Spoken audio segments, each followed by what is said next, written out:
The price of rice has gone up by 56%, the price of wheat by 59%, milk by 61%, tomatoes by 115%, or tur dal by 120%. Gas now has come down, but before the elections it came down. And there is a saying in Bangla, sir, Hajar takai ranna hocche bina poishar chal. You must have picked up some Bengali. Hajar takai ranna hocche bina poishar chal.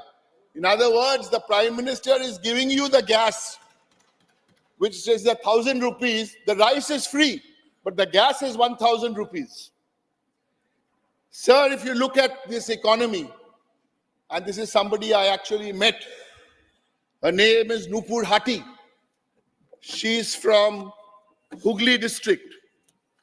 Nupur Hati clutches on to her laminated job card because she hasn't received her Manrega wages. Or look at the economy. To the 21 lakh workers who, like Nupur Hati, has worked, but it's been 2 years, even though she was guaranteed 15 days, she has not received these wages, adding up to some 15,000 crores. That's only one state. If you take all states, the number will be more. Or if you look at this economy through the eyes of any young man or young woman and the economy, and he or she will tell you that 25% of youth unemployment. So through you, sir, I ask this government, has this wealth which has been created, has it been passed on equitably? Has it been passed on equally? And that's the point today, sir, of what we are discussing. Yes, you have your moments, give us all the numbers, but has it gone to the bottom of the pyramid? And that's the single point today, sir, of what I am trying to say. And tell us, Madam Finance Minister, rural inflation higher than urban inflation for the first time in 6 years. And this is not election rhetoric. These are hard numbers. Household savings depleting. It is at a 50-year low in 22-23. Farmer welfare. We have to ask ourselves, why are 150 farmers committing suicide every day? Sir, yes, let the stock market go up, let the billionaires go up, sir, but spare a thought, or more than a thought, for the marginalized, for the vulnerable. India has the world's highest number of poor people at 23 crores. This is what this debate on the economy should be about. The bottom 50% of our population possess only 3% of the wealth. Sir, and on a Tuesday afternoon in this plush-looking glitzy building, we must remind ourselves why 3 out of 4 Indians cannot afford a healthy, balanced diet. Or, worse still, why 2 out of 3 children in India under the age of 5 die of hunger. Sir, this is not the time to talk about what happened 70 years ago and what happened 60 years ago. That's why, without doing any politics, we are presenting some numbers, and we want the government to address these issues and find solutions to these issues. Many promises have been made.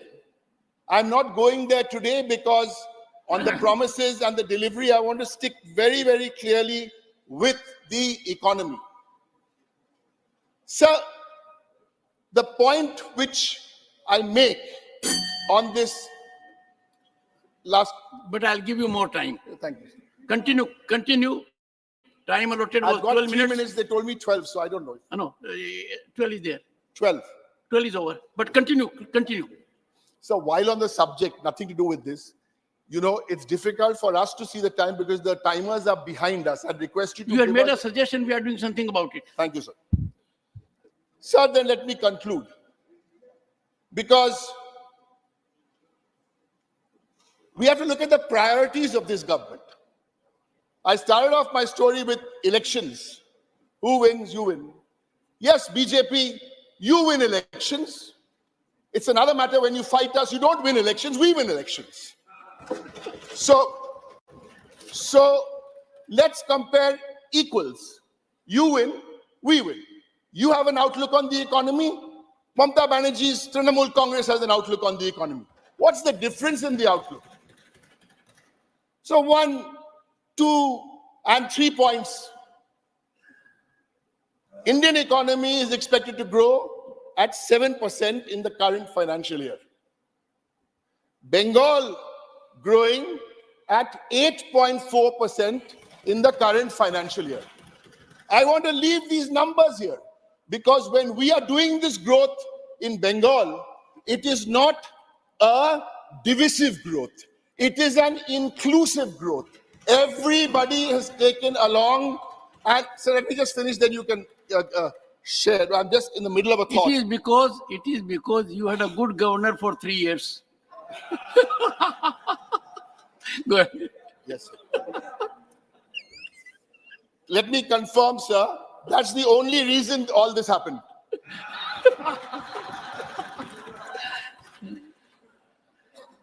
I only don't want to add 3 points. So I gave you the growth number. I want to take one other number of one social sector view. On our view, the Trinamool view, because they win and we win, and the BJP view.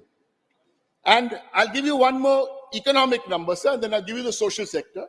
On the All India Index of Industrial Production, the national average 22-23 is 5%, and Bengal's growth on this has been 8%. So this is the economy. And I'll end with one more example. As I said, it's just one example on the outlook. You have your Beti Bachao program. And in the outreach for that program, about 80% of your budget for the program is for publicity and advertising. My question is, will this government and the answer tell us how many women's lives were actually touched by this program? In Bengal, which the United Nations acknowledged, we have a program called Kanyashree. If you ask me how many lives were touched, I will give you an exact number. 78 lakh women benefited. Sir, I'll conclude by saying that yes, you win, we win. You have a view on the economy. We have a different view on the economy. And there's even another very, very big difference between who you are and who we are, because we also believe that no one can worship God either in a mosque or in a church or in a big temple, or love his neighbor on an empty stomach. Thank you, sir. Honorable members, I now call upon the members whose names have been received for participation in the discussion.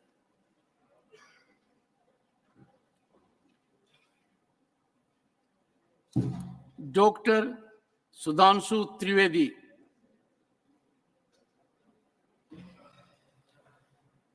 minutes. Dr. Trivedi, 25 minutes. Your time starts there. Go ahead. माननीय सभापति महोदय, आज हम देश के आर्थिक विषय के ऊपर विचार करने के लिए इस सदन में एकत्र हैं और मैं आशा करता हूं कि अर्थ के इस विषय के ऊपर सार्थक चर्चा से कोई सार्थक निष्कर्ष हम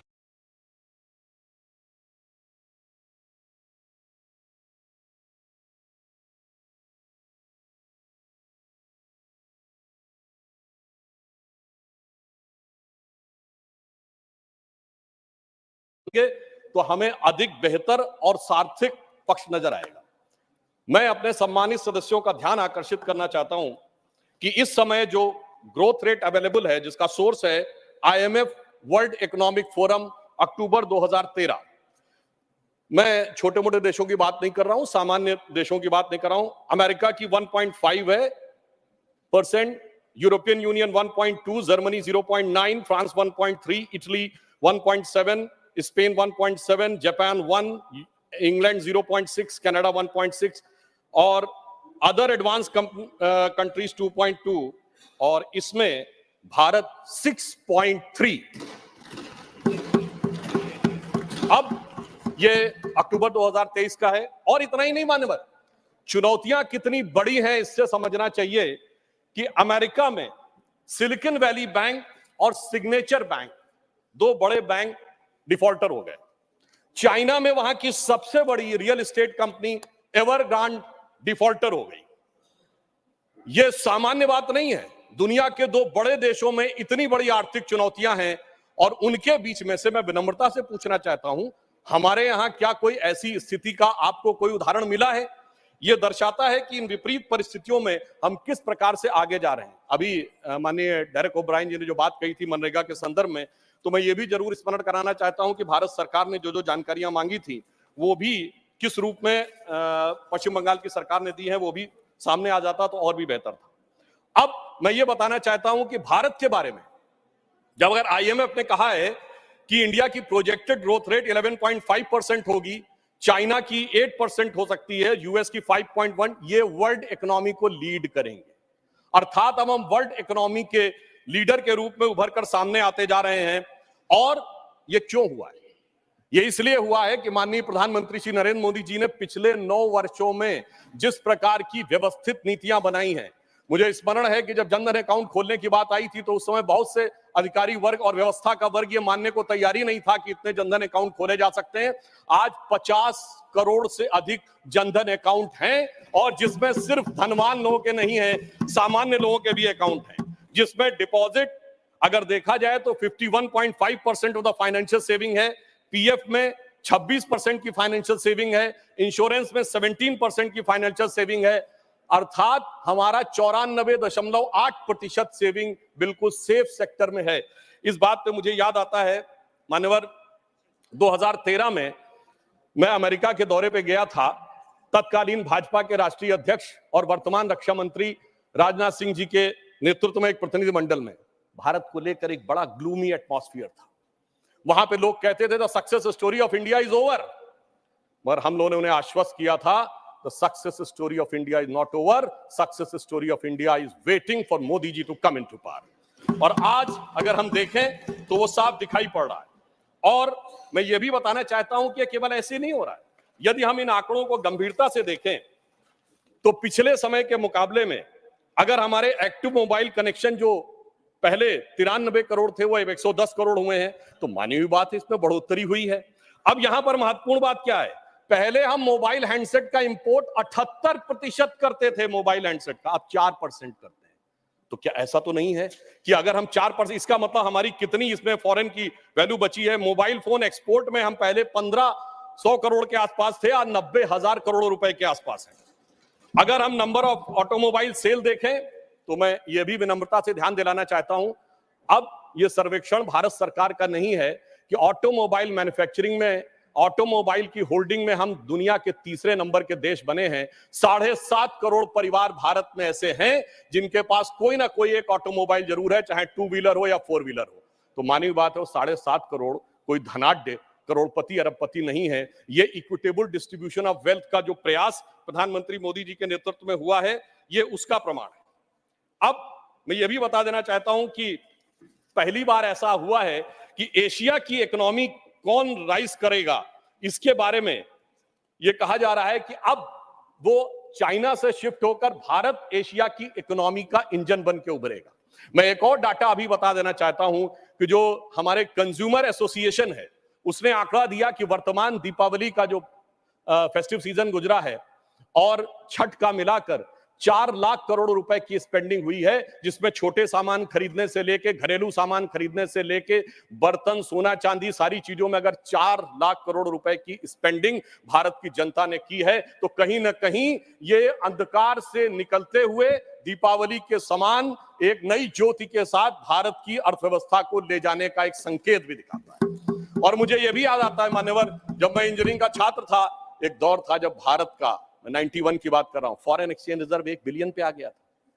2-2 बार रुपये का डिवैल्यूएशन हुआ था, सोना गिरवी रखा गया था। लोगों को याद होगा जुलाई अगस्त की बात, तो एक 91 की दिवाली थी, एक वो भी दिवाली थी जब उजड़ा हुआ गुलशन था, रोता हुआ माली था। एक ये भी दिवाली है जब महका हुआ गुलशन है और ज्योत निराली है, एक वो भी दिवाली थी, एक ये भी दिवाली। अब मैं यह भी कहना चाहता हूं कि अगर हम केवल कुछ आंकड़ों को देख लें कि हमारे बारे में दुनिया के जो बड़े बड़े आर्थिक विशेषज्ञ हैं वो क्या कह रहे हैं। स्टैंडर्ड्स एंड पुअर कहता है, as China's economy slowing, the main engine of growth in Asia Pacific moved away from the world's second largest economy to South Asia and Southeast Asia, and Indian economy is expected to power ahead the next years of leading growth in the region. Morgan Stanley अपनी report में कहता है, जो पहले कहता था, the famous Morgan Stanley report in January 2014, जिसमें उसने कहा था कि India has fallen into fragile 5, और the same Morgan and Stanley in October 2013 कहता है, describes India at its most preferred emerging market and increase its overweight stance in Indian equities. यानी वही जो कहता था कि हमारी अर्थव्यवस्था डूबने के कगार पे है, वो अर्थव्यवस्था अब हमारी उभरने के कगार पे उभरती हुई दिखाई पड़ रही है। Global economy is getting weaker and there are only a few bright spots such as US and India, says chief economist of the World Bank. A working paper released in April 2023 says, stacking up the benefits lessons from the Indian digital journey. इसका मुख्य कारण उन्होंने बताया है कि प्रधानमंत्री श्री मोदी जी के नेतृत्व में जो डिजिटल ट्रांसफॉर्मेशन हुआ है, उसने भारत को एक नए स्वरूप में पहुंचाया है, और इसीलिए यह कहा है आईएमएफ ने कि इंडिया एक फास्टेस्ट ग्रोइंग इकोनॉमी के रूप में आगे बढ़ रहा है। और यह केवल ऐसे ही नहीं हुआ है। अगर आपने देखा कि लास्ट मंथ में फिच ने अपनी रेटिंग भारत की एक्सपेक्टेड ग्रोथ रेट 5.5 से बढ़ाकर 6.2 कर दी, और चाइना की 5.2 से घटाकर 4.5 कर दी। इसीलिए मैं सिर्फ मेजर इकोनॉमी से कंपैरिजन कर रहा हूं। यह दर्शाता है कि दुनिया किस हालात में है और मोदी जी के नेतृत्व में हम किस हालात में हैं, इसे समझने की जरूरत है। और यह क्यों हुआ? क्योंकि हमारी वित्तीय नीतियां बहुत सार्थक और व्यवस्थित ढंग से आगे बढ़ी। सबसे ज्यादा इंफ्रास्ट्रक्चर अगर आप देखेंगे बजट में, तो इंफ्रास्ट्रक्चर में हुआ। रेल, रोड, पोर्ट्स बने। गरीब कल्याण के लिए चाहे 80 करोड़ लोगों को कोविड के दौरान धन देने की जरूरत नहीं, मैंने कहा अनाज देने की जरूरत पड़ी। कई बार लोग प्रश्न करते हैं इसकी क्या जरूरत थी। मान्यवर, जब सप्लाई चेन्स खत्म हो गई थी, अगर आप किसी को पैसा दे देते तो वो चीज की व्यवस्था करता कहां से, इसलिए वो अनाज पहुंचाने की व्यवस्था थी।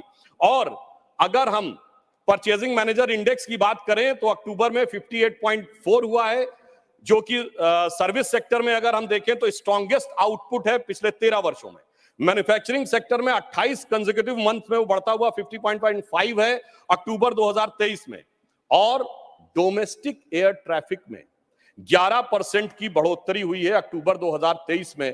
अब मैं अपने विपक्ष के सम्मानित सदस्यों के संज्ञान में लाना चाहता हूं, अगर एयर ट्रैफिक में बढ़ोतरी हो रही है तो मानी हुई बात है अर्थव्यवस्था में कुछ ना कुछ सुधार दिखाई पड़ रहा होगा। इसी कारण से यह दिखाई पड़ रहा है। सितंबर 2023 में जो इंडस्ट्रियल प्रोडक्शन है वो 5.8% की ग्रोथ के साथ लगातार ग्रोथ कर रहा है, जो अगस्त के अनुसार, अगस्त की तुलना से अगर पूरे देखें तो विगत 14 महीनों में सबसे अधिक है। अब अगर ओवरऑल एक्सपोर्ट देखें तो अक्टूबर में 9.43% ईयर ऑन ईयर बेसिस के ऊपर बढ़ा हुआ है, जो $62.26 बिलियन के आसपास पहुंचा है। सर्विसेज ट्रेड सरप्लस एक्सपोर्ट में हम 22% की वृद्धि करते हुए दिखाई पड़ रहे हैं। अक्टूबर 2023 का डाटा है। परंतु हम आए किस चुनौती से, यह भी ध्यान रखना चाहिए। बैंकिंग सेक्टर में एक बहुत बड़ी चुनौती थी। वो चुनौती यह थी कि उस जमाने में जितने नॉन परफॉर्मिंग एसेट्स थे, बैंकों को जो लोन दिए गए थे, वो हमारे लिए एक बहुत बड़ी चुनौती थी। और एनपीए 2014-15 के टाइम में बहुत तेज गति से आगे बढ़ रहा था। अब आईएमएफ प्रोजेक्ट करता है कि इंडिया की ग्रोथ भी आगे बढ़ रही है, हमारा बैंकिंग सेक्टर काफी बेहतर तरीके से आगे बढ़ता हुआ दिखाई पड़ा। मैं इस संदर्भ में कोट करना चाहता हूं। मान्यवर, ये मैं नहीं कह रहा हूं, पिछली सरकार, बाद में हमारी सरकार में भी रहे, 2018 में अपने एक साक्षात्कार में रघुराम राजन जी ने कहा था, non performing assets bomb on Modi one regime, even though the Rajan said that the lending banks of 2006 to 8 was the origin of the bad loans which was in the UPA government. ये रघुराम राजन जी ने कहा कि 2006 से 8 के बीच में जो bad loans दिए गए उसके लिए भले ही आज, और ये नवंबर 2018 को उन्होंने एक साक्षात्कार दिया है, उसमें आया है। इसलिए हमने आज स्थिति ये की कि जन जन तक उस धन को पहुंचाया, उसको सुरक्षित किया और जन कल्याणकारी कार्यों में उसको स्थापित करने का प्रयास किया। और आज आप देखिए, पब्लिक सेक्टर बैंक्स ने 1 लाख करोड़ रुपए का रिकॉर्ड प्रॉफिट अर्जित किया है फाइनेंशियल ईयर 2022 और 23 में। यानी कहां वो बैड लोन्स में दबे जा रहे थे और कहां वो रिकॉर्ड प्रॉफिट करते हुए नजर आ रहे हैं। और state bank of India, SBI, जिसके बारे में भी मात्र चंद महीने पहले की तो बात है, जो कहा जाता था कि साहब ये खराब हो गया, डूब गया, वगैरह वगैरह, आज स्थिति यह है कि SBI has become the most profitable company in the India and as per the recent quarterly result in quarter first of 2033-34, SBI has earned a profit of 18,537 crores. यानी ये जो है प्राइवेट और सरकारी दोनों के हिसाब से ये सबसे अधिक आया है। और कहां हम कर्ज के अंधेरे में डूबे थे और आज मोदी जी ने उसे कर्ज के अंधेरे से निकालकर बैंकिंग व्यवस्था को जन कल्याण के सवेरे तक लाने में सफलता हासिल की है। और अगर हम पिछले समय में देखें तो ट्विन बैलेंस शीट जो बैंक्स एडॉप्ट करते थे वो अपने आप में एक समस्या थी, परंतु वित्त मंत्री जी के नेतृत्व में जिस प्रकार के प्रावधानों में परिवर्तन किया गया, उस कारण से अब ये ट्विन बैलेंस शीट एक नए समाधान के रूप में आगे बढ़ रही है। आज अगर देखा जाए तो हम 2 लाख करोड़ रुपए के वर्थ के इलेक्ट्रॉनिक मैन्युफैक्चरर एक्सपोर्ट कर रहे हैं। अब भारत 1500 से अधिक ग्लोबल कैपेसिटी सेंटर्स का केंद्र बनता जा रहा है। नाउ मैं ये कोट करना चाहता हूं कि India is the most preferred location for shared global services, ये डेलॉयट ने 2003 में कहा है। और हमारी सरकार ने कुछ महत्वपूर्ण निर्णय लिए, जैसे रेट्रोस्पेक्टिव टैक्सेस को रिपील किया। रेट्रोस्पेक्टिव टैक्सेस के कारण जो एक अनसर्टेनिटी बनी रहती थी अर्थव्यवस्था को लेकर, वो समाप्त हुई।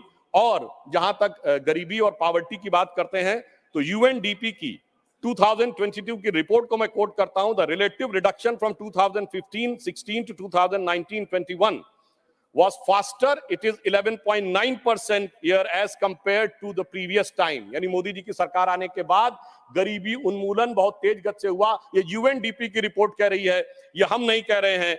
और आईएमएफ का ये कहना है कि extreme poverty was maintain below 1% in 2022 because of प्रधानमंत्री गरीब कल्याण योजना।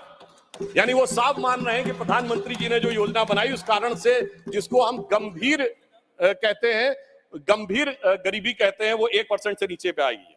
अब आईएमएफ की चीफ क्रिस्टिना जॉर्जिएवा ने अभी कहा है, 1 साल पहले उन्होंने कहा, India deserve to be called the bright spot and otherwise the dark horizon because it has been the fast growing economy even during this difficult time and most importantly this growth is underpinned by structural reforms।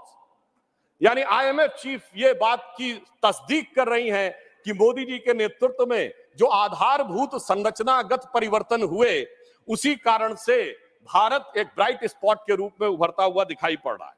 और जो inflationary pressures हैं उसको देखते हुए भारत ने तुलनात्मक दृष्टि से महंगाई पर सबसे बेहतर नियंत्रण पाने में सफलता हासिल की है। ये कौन कह रहा है? ये कह रहे हैं mister Noel Quinn, who is a group chief executive of the HSBC, और ये उन्होंने 2022 में कहा। मैंने इसीलिए सिर्फ वो बातें कोट करने का प्रयास किया जिनके के द्वारा ये समझा जा सके कि किस प्रकार से अर्थव्यवस्था की इन चुनौतियों में हम क्रमशः आगे बढ़ रहे हैं।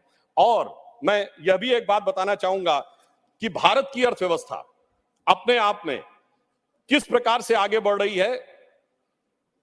मैं एक कोट करना चाहता हूं, एक नोबेल प्राइज विनर हैं, स्टैनफोर्ड यूनिवर्सिटी के professor, his name is Michael Spence, जिन्होंने 2022 में कहा, quote, the global economy is undergoing a regime change today.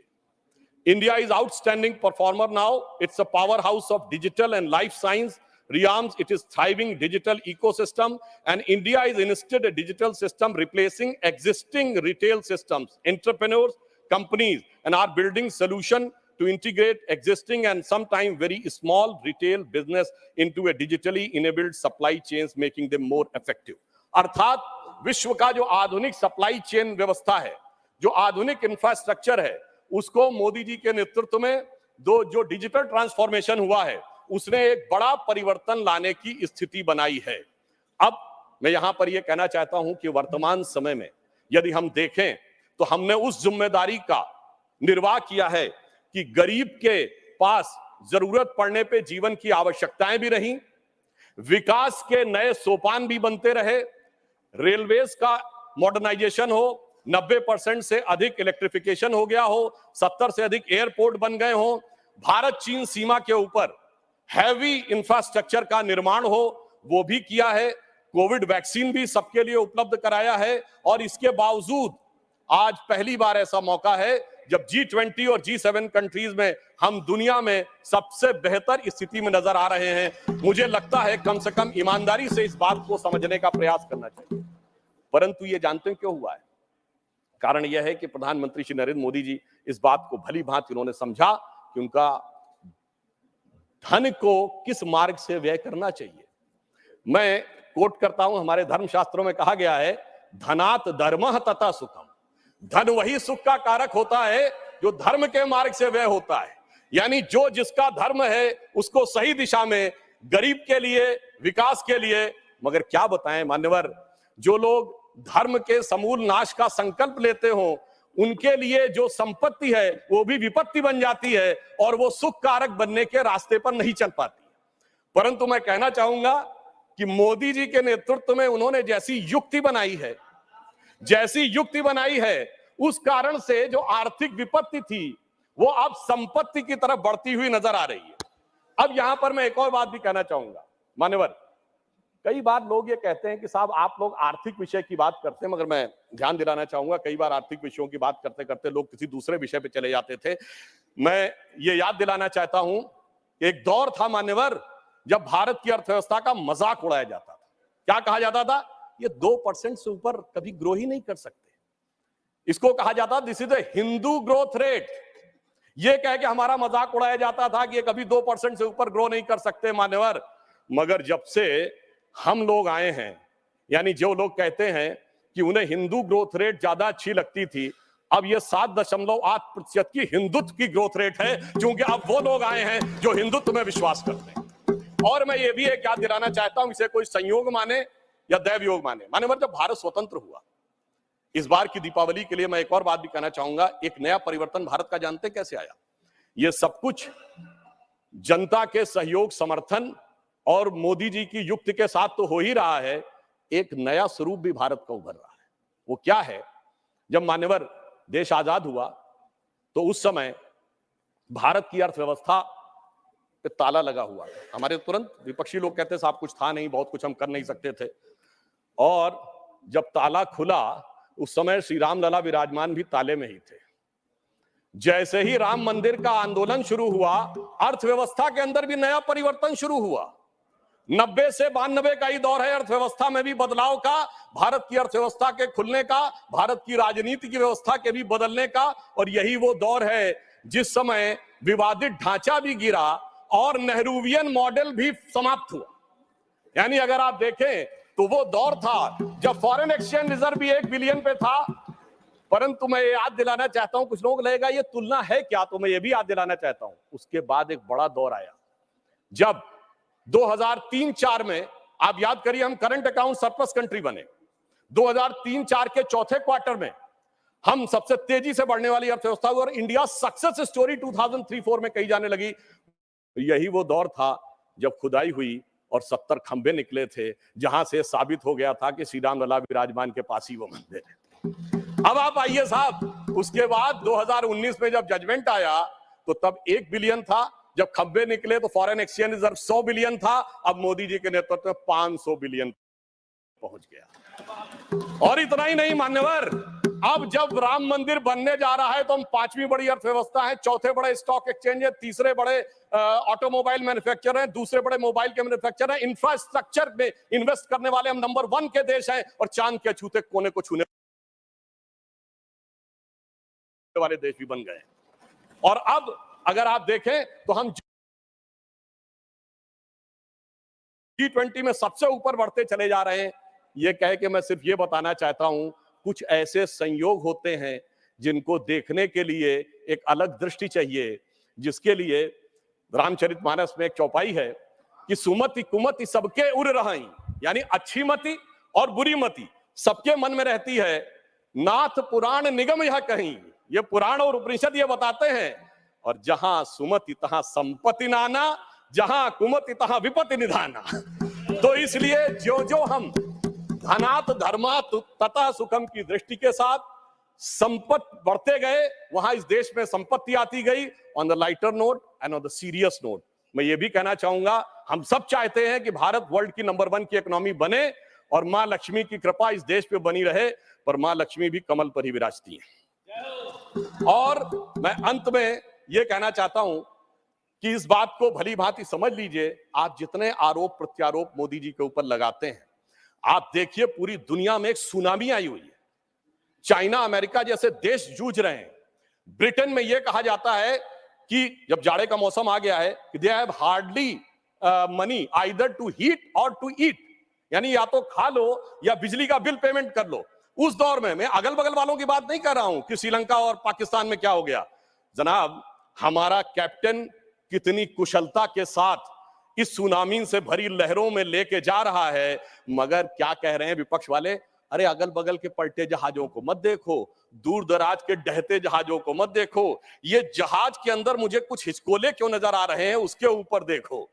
तो मैं उनके लिए कहना चाहूंगा अपनी सरकार की तरफ से, और देखिए ये भी एक संयोग है, जब मैंने राम मंदिर की बात कही, संयोग से इस समय हमारी वित्त मंत्री जी के नाम में भी सीता भी है, रमण भी है और निर्मल भी है, यानी नई दिशा में आगे बढ़ रहे हैं। तो हम मोदी जी की तरफ से आपको एक लाइन कहना चाहेंगे अर्थव्यवस्था पे, जो आप लोग कहते हैं कि हमें इल्जाम मत दीजिए, बहुत अफसोस होता है, हमें इल्जाम मत दीजिए, बहुत अफसोस होता है, बड़ी तरकीब से कश्ती यहां तक लेके आए हैं, बदल देते हैं हम दरिया की लहरें अपनी हिम्मत से, आंधियों में भी अक्सर चिराग हमने जलाए। और फिर मैं एक बिंदु और कहकर, एक पंक्ति और कह के बात को समाप्त करता हूं। G20 में जो लोगों ने देखा उससे बहुत साफ दिखाई पड़ रहा है कि अब हमारे साथी समझ पाए न समझ पाए, भारत की जनता उसे समझ रही है और वो उत्तरोत्तर उस दिशा में आगे आ रही है जो नए भारत का स्वप्न मोदी जी के नेतृत्व में साकार होता दिख रहा है। तो मैं ये कहता हूं कि स्वप्न देखा था कभी, वो आज हर धड़कन में है। हम अर्थव्यवस्था के जो स्वरूप में जा रहे हैं, स्वप्न देखा था कभी, वो आज हर धड़कन में है। एक नया भारत बनाने का इरादा मन में है और बढ़ रहे हैं हम प्रगति की ओर, उस रफ्तार से कर रहा है विश्व भी हमको नमन उस पार से। धन्यवाद।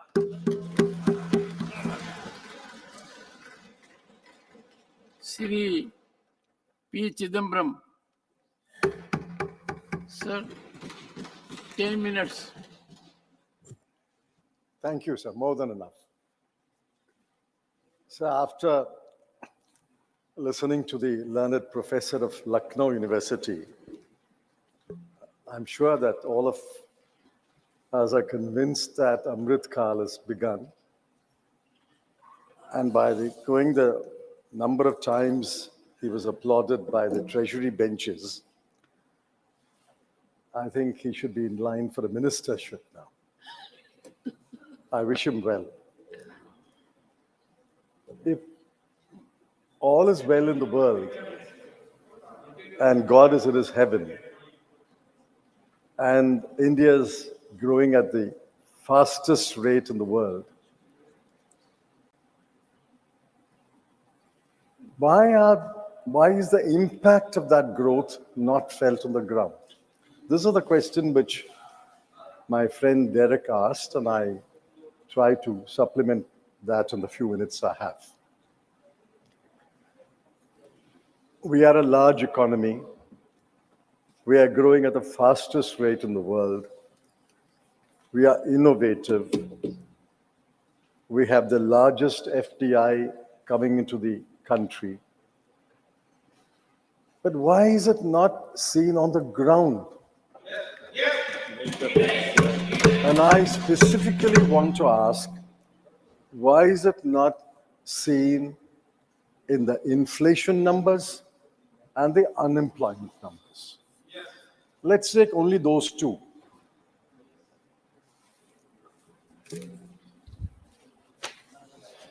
Now, what are the unemployment numbers? And I'm going by official numbers. The government doesn't like the CMIE numbers, so we'll avoid the CMIE numbers.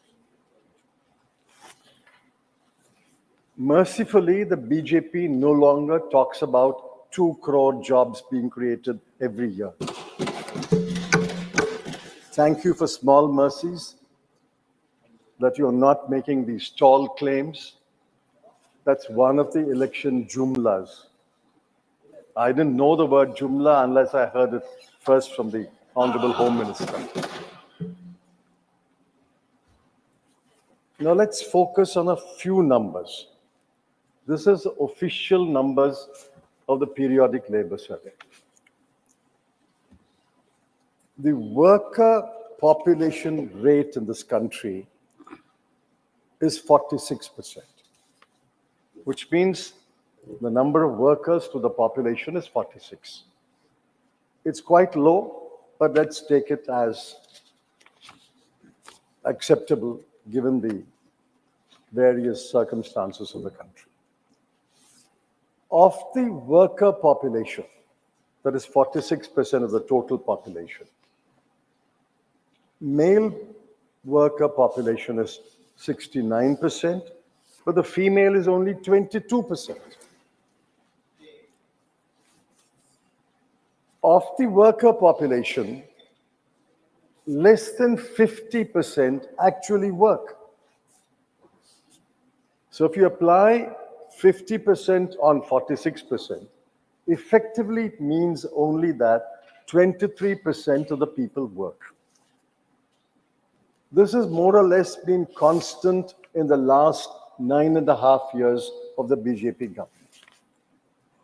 Now, why, I ask, if we have such scintillating growth, why is this numbers not improving?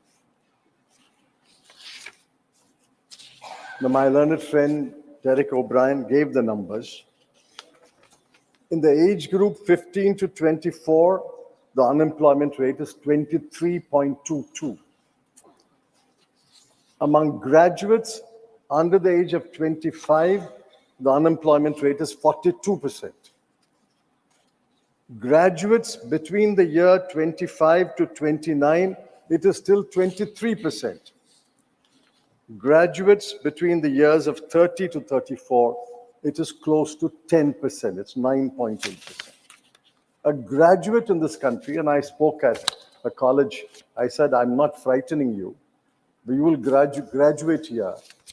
But unfortunately, 1 out of 4 will be unemployed. And even until the age of 35, 1 out of 10 will be unemployed. Why is this spirited growth, scintillating growth, not turning into jobs? That's the first question I'm asking. And keep in mind, most employment in this country is self-employment, 57%. Regular wage employees has declined from 24% to 21%. Apart from the quantity, the quality of employment is also poor.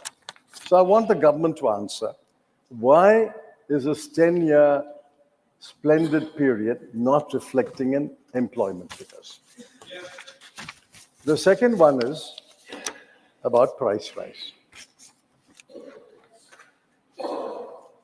And on price rise, yes, inflation has come down in the last couple of months, I'm not disputing that. But please remember that even today, the CPI inflation is above the tolerance limit of 4 to 6% of the RBI. Food and light inflation is 4.3. Fuel and light inflation is 4.3. Food inflation is 9.2. What does the combination of high unemployment and high prices, what does it mean? It means that, and I think Derek hinted at that, it means that there is a cut, the impact will be felt in the cut in domestic consumption, cut in household consumption. The impact is you borrow more. Credit growth is driven in this country, according to the RBI, on personal loans and gold loans. The net financial assets of households has plummeted to the lowest level, 5.1%. What does this mean? It means that people are consuming less, people are borrowing more, they are liquidating their household assets and savings, and the net financial savings has come down to a historical low, a 50-year low of 5.1%. It also shows up elsewhere. It shows up, for example, in matters like child malnutrition. I'll just give you the numbers of child malnutrition, and are shocking numbers. They're shocking numbers of child malnutrition. Today, among children, you will find that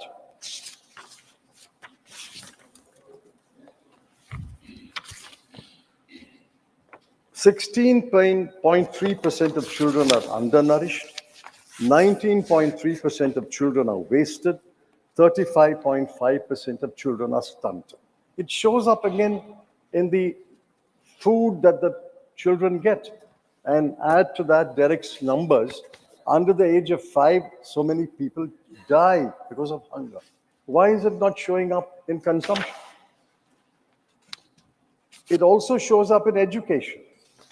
Their mental growth.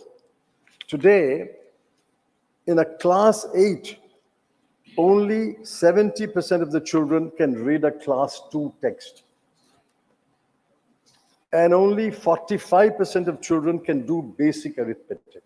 In class 8, you can't do basic arithmetic, you can't read a class 2 text. So ultimately, the question is, who is this government for? Is it for the poor, or is its policy so skewed that it is favor of the rich? The numbers are undisputed.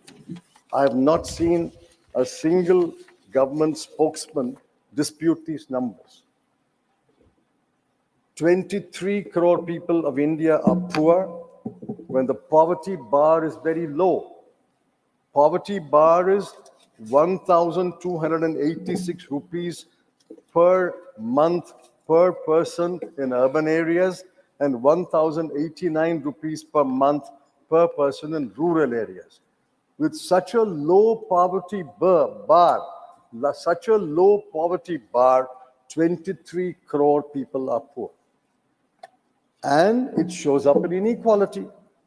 The bottom 50% owns 3% of national wealth and gets 13% of the national income. And the top 5% owns 60% of national wealth, and top 1% holds 22% of the national income. So ultimately, this growth is unacceptable. This kind of growth is unacceptable. We need more balanced growth. But then I end with the final question that I've been asking the government for many, many months, for which I have not got an answer. I hope I will get an answer today. In 91-92, India's GDP was 25 lakh crore. In 12 years, in 2003-4, it doubled to 50 lakh crore, doubled. In 10 years, under UPA, it doubled to 100 lakh crore, 25 to 50 to 100. I ask one simple question. If you are growing at such a fast rate, such a record-breaking rate,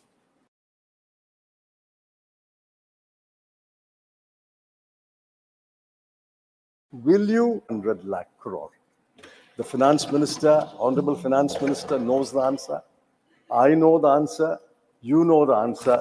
But I want the honorable finance minister, No. want the honorable finance minister to No, say the answer whether is economy- the answer is known to the finance minister, the former finance minister. I'm out of it. whether the GDP will double in their Amrit Kal period under the NDA government. Will it grow to 200 lakh crore by March 2024? And I want the Honorable Finance Minister to answer that question. Thank you, sir. Dr. Kanimoji NVN Somu. Honorable Ma'am, Chairman, sir. 9 minutes. Yes, sir. Honorable Chairman, sir. I'm wondering the timing of the discussion on the economic situation in the country. In today's Hindu business headlines, we had a headline stating that Indian banks writes off rupees 10.6 lakh crore in 5 years, and 50% of that is being linked to the large corporates. This is how the corporates gets their freebies, is one thing which we have to make a note. The India's DGP crosses $4 trillion for the first time. Sir, there is no doubt the Indian economy is growing. India is set to outspace Japan and Germany shortly as the fastest growing economy in the country. And the government also claims that the GST collections has touched a record high. But always Tamil Nadu has got the brunt of not getting it back what we give it to the Indian government. But the pertinent question of whether the fruits of the GDP growth has reached India's poor and lower middle class. No, the government has failed miserably in managing the economy. What is the use of boasting that India's foreign exchange reserves have increased? Indian economy grows faster than US economy with 7.6% GDP growth when 80% of the population is suffering in poverty. It's not a boon, it's a curse. US is 37.5 trillion economy with a population of 33 crore, but India's population is 142 crores. In terms of per capita GDP, India ranks 139th in the world, and India's external debt is 172 lakh crores. India has witnessed a surge in private debt, especially in the corporate and the household sectors, due to the easy credit availability and low interest rate.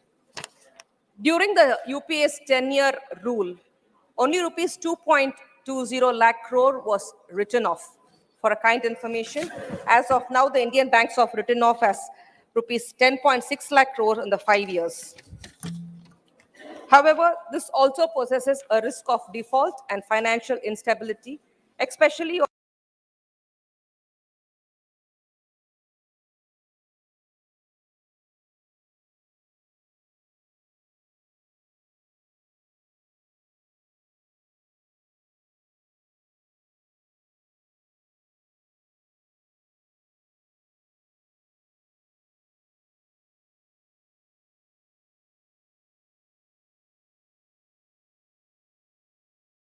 of the income growth slows down, or 6% of national income in 2019, up from 37% in 1980. Similarly, the top 10% of wealth holders owned 77% of total wealth in 2019, up from 66% in 2000. High inequality can lead to social unrest, political instability, and lower economic growth. Unemployment rate has touched 10%. The unemployment of youth aged between 18 to 25 is touched abnormally low to 25%.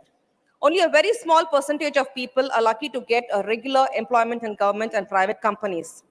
Sir, more than 40 lakh government jobs are vacant, and the government has promised to create 2 crore new jobs every year could not fill even 10 lakh vacant jobs. Too much emphasis on privatization of government and public sector companies will destroy the social structure of the country. The reservation system followed in our country is indispensable for upholding social justice and removing inequality.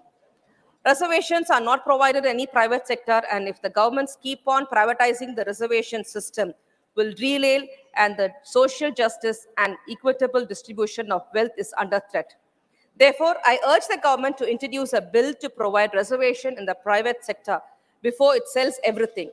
This government behaves like a good salesman, but not a good Samaritan. The economic disparity and the social inequality is witnessing a worst phase in independent India. When the world thrives on dollar economy, the continuous fall in the value of Indian rupee against US dollar can do a lot of bad than good. My senior colleagues in treasury benches criticized vehemently the then government's failure to provide a stable rupee in 2013. You have promised to people of India that when you come to power, you will stabilize the value of Indian rupee against US dollar and bring the value of $1 to rupees 40. What happened after your government captured the power in 2014 is a history known to everyone. Our Honorable Finance Minister has even said in public Indian rupee is falling, only US dollar is raising.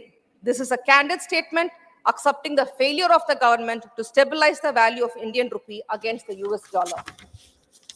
Due to the extreme rupee-dollar rate fluctuations, India's nominal GDP affects badly. The export gain is lost by a mile through import loss. The value of India's import is much higher than export. The widening gap in trade deficit is not good for any country. India is no exception. Our country's trade deficit with other countries, especially China, is going to affect the Indian economy very much. Too much dependence on imports from China will destroy the prospects of indigenous manufacturing and development. I think the warning bell is ringing. It's a wake-up call for the government to reduce the country's over-dependence on China in importing. Another time bomb of our country is facing at the moment is the escalating prices of the essential commodities and food items. The World Economic Forum predicts that the cost of living crisis sparkled by fluid and food price hikes will hit women the most. The rising prices have hit almost everyone, either it be a milkman, a fish vendor, a auto or a taxi driver, or the pensioners. All are affected very badly, but the union government is still having a blind eye to the precarious situation in the country right now it is in. Transportation cost has gone up by 20 to 30% due to the steep hike in the prices of petrol, diesel, and CNG. It is causing a ripple effect on the vegetable prices. The steep hike in the CNG prices had made life miserable for the auto and cab drivers. CNG is now sold over rupees 69 per kg. We demand the government should provide rupees 35 per kg subsidy on the CNG so that they can survive. The agriculture sector is the backbone of our country. Nearly 70% of the total population thrives on agriculture and agro-based activities. The government once claimed that it will double the farmers' income has done too little to save the life of the farmers of this country. The increasing incident of farmers committing suicide is a national shame. The government should address the needs of the farmers as a top priority because the whole country depends on them. If the government can't stop its farmers committing suicide, if the government can't uphold social justice and socio-economic equality, if the government cannot control the escalating prices of essential commodities, if the government can't provide employment opportunities for 1/3 of its youth population, if the government can't provide affordable healthcare to its poor citizens, there is no point in boasting that our country is fastest growing economy in the world. Sir, among the Indian states, Tamil Nadu is the second largest economy and third largest exporting state, contributing 9% to the India's net exports. Under the dynamic leadership of our Honorable Chief Minister, through M.K. Stalin, the Industries Department of Government of Tamil Nadu is taking several proactive measures as several foreign companies interested in signing agreement with TIDCO, an industrial arm of the government of Tamil Nadu. In Tamil Nadu, 179 projects at a cost of rupees 8.6 lakh crore relating to Tamil Nadu has been included in the national infrastructure pipeline. These projects will be implemented in the next 5 years. Thus, Tamil Nadu is emerging fast as a champion economy and advanced industrial state in the country. I urge the government to allocate adequate funds and to provide all necessary support to Tamil Nadu to release an unprecedented growth and pinnacle of success in economic growth, industrial development, and employment generation. Thank you, sir. Thank you, Dr. Kanimoji ji. Dr. Ashok Kumar Mittal ji, 9 minutes, 9 minutes. सभापति महोदय, आज मैं short duration discussion के माध्यम से अपने देश की अर्थव्यवस्था पर चर्चा करने जा रहा हूं। सबसे पहले मैं बताना चाहूंगा कि मैं एक हलवाई का बेटा हूं, एक दुकानदार का बेटा हूं। तो मैं आज जो इस पर चर्चा करूंगा, एक अर्थशास्त्री होने के नाते नहीं, एक आम आदमी पॉइंट के हिसाब से मैं इस पर चर्चा करना चाहूंगा। मुझसे पूर्व मेरे वरिष्ठ साथी बोल रहे थे, बता रहे थे कि हमारा देश फास्टेस्ट ग्रोइंग इकोनॉमी है, हमारा जीडीपी की ग्रोथ दुनिया में सबसे ऊपर है, हमारा किसान खुशहाल है, युवा को रोजगार मिल रहा है और देश का विकास हो रहा है। लेकिन मैं वर्तमान में हमारी अर्थव्यवस्था को एक आम आदमी के माध्यम से एक्सप्लेन करना चाहूंगा 4 पंक्तियों में। तनख्वाह का कुछ रुपया राशन में गया, कुछ खर्च हुआ दवाई पर, थोड़ा बहुत लेन देन हुआ, बाकी खर्च हो गया बच्चों की पढ़ाई पर, मोहताज हो गया आम आदमी फिर से पाई पाई पर, मोहताज हो गया आम आदमी फिर से पाई पाई पर। समझ में नहीं आता कि क्या बोलूं देश की अर्थव्यवस्था पर। हमें सिर्फ फिगर्स नहीं देखने, हमें फैक्ट्स भी देखने होंगे। हम फास्टेस्ट ग्रोइंग इकोनॉमी है, लेकिन हमारे यहाँ 80 करोड़ से अधिक लोग अभी भी गरीबी की रेखा से नीचे हैं। पिछले सप्ताह भारत सरकार ने इनिशिएटिव लेते हुए 80 करोड़ लोगों को मुफ्त राशन देने की सुविधा अगले 5 वर्ष के लिए बढ़ाई। बहुत बढ़िया किया, लेकिन इसका दूसरा पहलू देखें कि ये जाहिर करता है कि अभी तक 80 करोड़ लोग गरीबी से ऊपर नहीं आ पाए कि उनको मुफ्त राशन देना पड़ रहा है। हम ग्रोथ को जीडीपी से एक्सप्लेन करते हैं, जीडीपी का, लेकिन एक आम आदमी का क्या मतलब जाता है? गैस, डीजल, पेट्रोल, क्योंकि इसी से उसका घर चलता है और इन सब की कीमतें लगातार बढ़ती जा रही हैं। हमने G20 का बहुत सफल आयोजन किया, ये गर्व की बात है। लेकिन जब हम दूसरी तरफ देखें, ग्लोबल हंगर इंडेक्स में हम 121 देशों में से 111वें नंबर पर आते हैं। भारत सरकार का मिशन है कि आखिरी व्यक्ति तक विकास पहुंचना चाहिए, पर मुझे समझ नहीं आ रहा कि ऐसा क्यों नहीं हो पा रहा। कहा जाता है कि मानव शरीर 5 तत्वों से बना है, उसमें एक तत्व भी कम हो तो हम रोगी हो जाते हैं। ऐसे ही अर्थव्यवस्था जो भी मेरे हिसाब से 5 बुनियादी तत्वों से बनी है। सबसे पहले मैं दुकानदार भाई की बात करूंगा। हमारे देश में 10 करोड़ से ऊपर दुकानदार परिवार है, 10 करोड़ से ऊपर। उनके साथ साथ मैं एक सेल्फ हेल्प ग्रुप की बात करूंगा, जो हमारी 10 करोड़ से ऊपर महिलाएं, बहनें, माताएं सेल्फ ग्रुप चलाती हैं, 20 करोड़। दूसरी तरफ यहां हम जाएं, चांदनी चौक एशिया की सबसे बड़ी इलेक्ट्रॉनिक मार्केट है और वहां पर 90% वस्तुएं चाइना की बनी हुई बिकी। मुझे समझ नहीं आता कि मेक इन इंडिया में हम अभी तक क्यों पीछे हैं। सिंपल आंकड़े बताते हैं, भारत चाइना से 57.51 बिलियन का इंपोर्ट करता है और सिर्फ डॉलर 57 बिलियन डॉलर का इंपोर्ट करता है और सिर्फ 9 बिलियन डॉलर का एक्सपोर्ट करता है। तो मुझे समझ नहीं आता ये हमारी कैसी आत्मनिर्भरता है। मल्टीनेशनल अमेज़न और दूसरी कंपनियों ने भारत में आके हमारे दुकानदार भाई, हमारे सेल्फ ग्रुप वालों का बुरी तरह से प्रॉब्लम में ला दिया है, क्योंकि यदि वो कोई भी सामान इनके थ्रू बेचते हैं तो 30% कमीशन हमें अमेज़न को देना जाता है, जो कि विदेशी कंपनियों के विदेशों में जाता है। हमारा दूसरा तत्व है किसान भाई हमारे।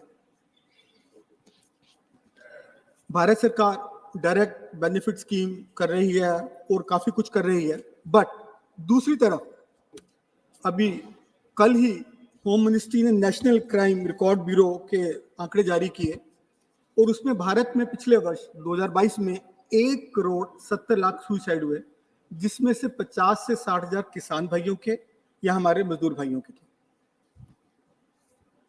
वो ऐसा क्यों हो रहा है? वो ऐसे क्यों मजबूर हो रहे हैं? आउटस्टैंडिंग लोन्स, इन सब बातों की वजह से। और हर एग्रीकल्चर हाउस होल्ड पर 74,00,000 रुपए का आउटस्टैंडिंग लोन है। तो मुझे लगता है ये एक चिंता का विषय है। हमारा तीसरा तत्व है हमारे युवा। हम यंग युवा, हमारे यहाँ यूथ है। डेमोग्राफिक डिविडेंड लग रहा है कहीं हमें डेमोग्राफिक डिसास्टर ना बन जाए। उनके लिए हम रोजगार के उतने अवसर पूरे नहीं कर पा रहे। बेरोजगारी की सीमा बढ़ गई है, परसेंटेज बढ़ गई है, 8% हो गई है और हमारे युवाओं को गलत तरीके से इम्पैक्ट कर रही है। और साथ साथ इसके हमारे इंटेलिजेंट लोग बाहर विदेशों में जा रहे हैं। अब मैं चौथे तत्व पर आऊंगा, मजदूर वर्ग। देश की अर्थव्यवस्था का मूल है, क्योंकि कोई भी प्रोडक्शन, कंस्ट्रक्शन का काम हमारे मजदूर भाई ही करते हैं। 2019 में मनरेगा के लिए एक रिपोर्ट प्रस्तुत हुई जिसमें बताया गया कि 71% मजदूरों को कोई रिटर्न जॉब कॉन्ट्रैक्ट नहीं दिया गया। 54% मजदूर भाइयों को पेड लीव नहीं मिलती और ग्रामीण क्षेत्रों में 77% और शहरों में 80% मजदूर प्रतिदिन 8 घंटे से ज्यादा काम करते हैं। और हमारा पांचवा तत्व आएगा एमएसएमई या हमारे छोटे उद्योग, कॉटेज इंडस्ट्री। भारत सरकार जॉब क्रिएशन की बात करती है, लेकिन हमारे कितने उद्योग बंद हुए? 19,000 से ऊपर एमएसएमई 2021 और से मार्च 2023 के बीच में बंद हुए हैं, जिससे तकरीबन 1.5 लाख लोग बेरोजगार हुए हैं। इन सब चीजों को मैं चाहूंगा मंत्री महोदय ध्यान दें। और कुछ मैं सजेशन देना चाहूंगा कि हमारा देश एक महादेश है, हम में क्षमता है, पोटेंशियल है कि हम सुपर पावर बन सके। तो इसके लिए मैं उम्मीद करूंगा कि सबसे पहले हमारे किसान भाइयों के लिए हम थोड़ा सा ध्यान दें। कृषि को सोशल सर्विस ना बनाएं, उसको एक एंटरप्रेन्योरशिप के तौर पे उसको हम आत्मनिर्भरता भी किसानों में पैदा करें। और सबसे महत्वपूर्ण मुद्दा इसमें आएगा किसान भाइयों को के लिए एमएसपी गारंटी के लिए सरकार कानून बनाए और उनको प्रॉफिटेबल बनाए और उनको सस्टेनेबल बनाए।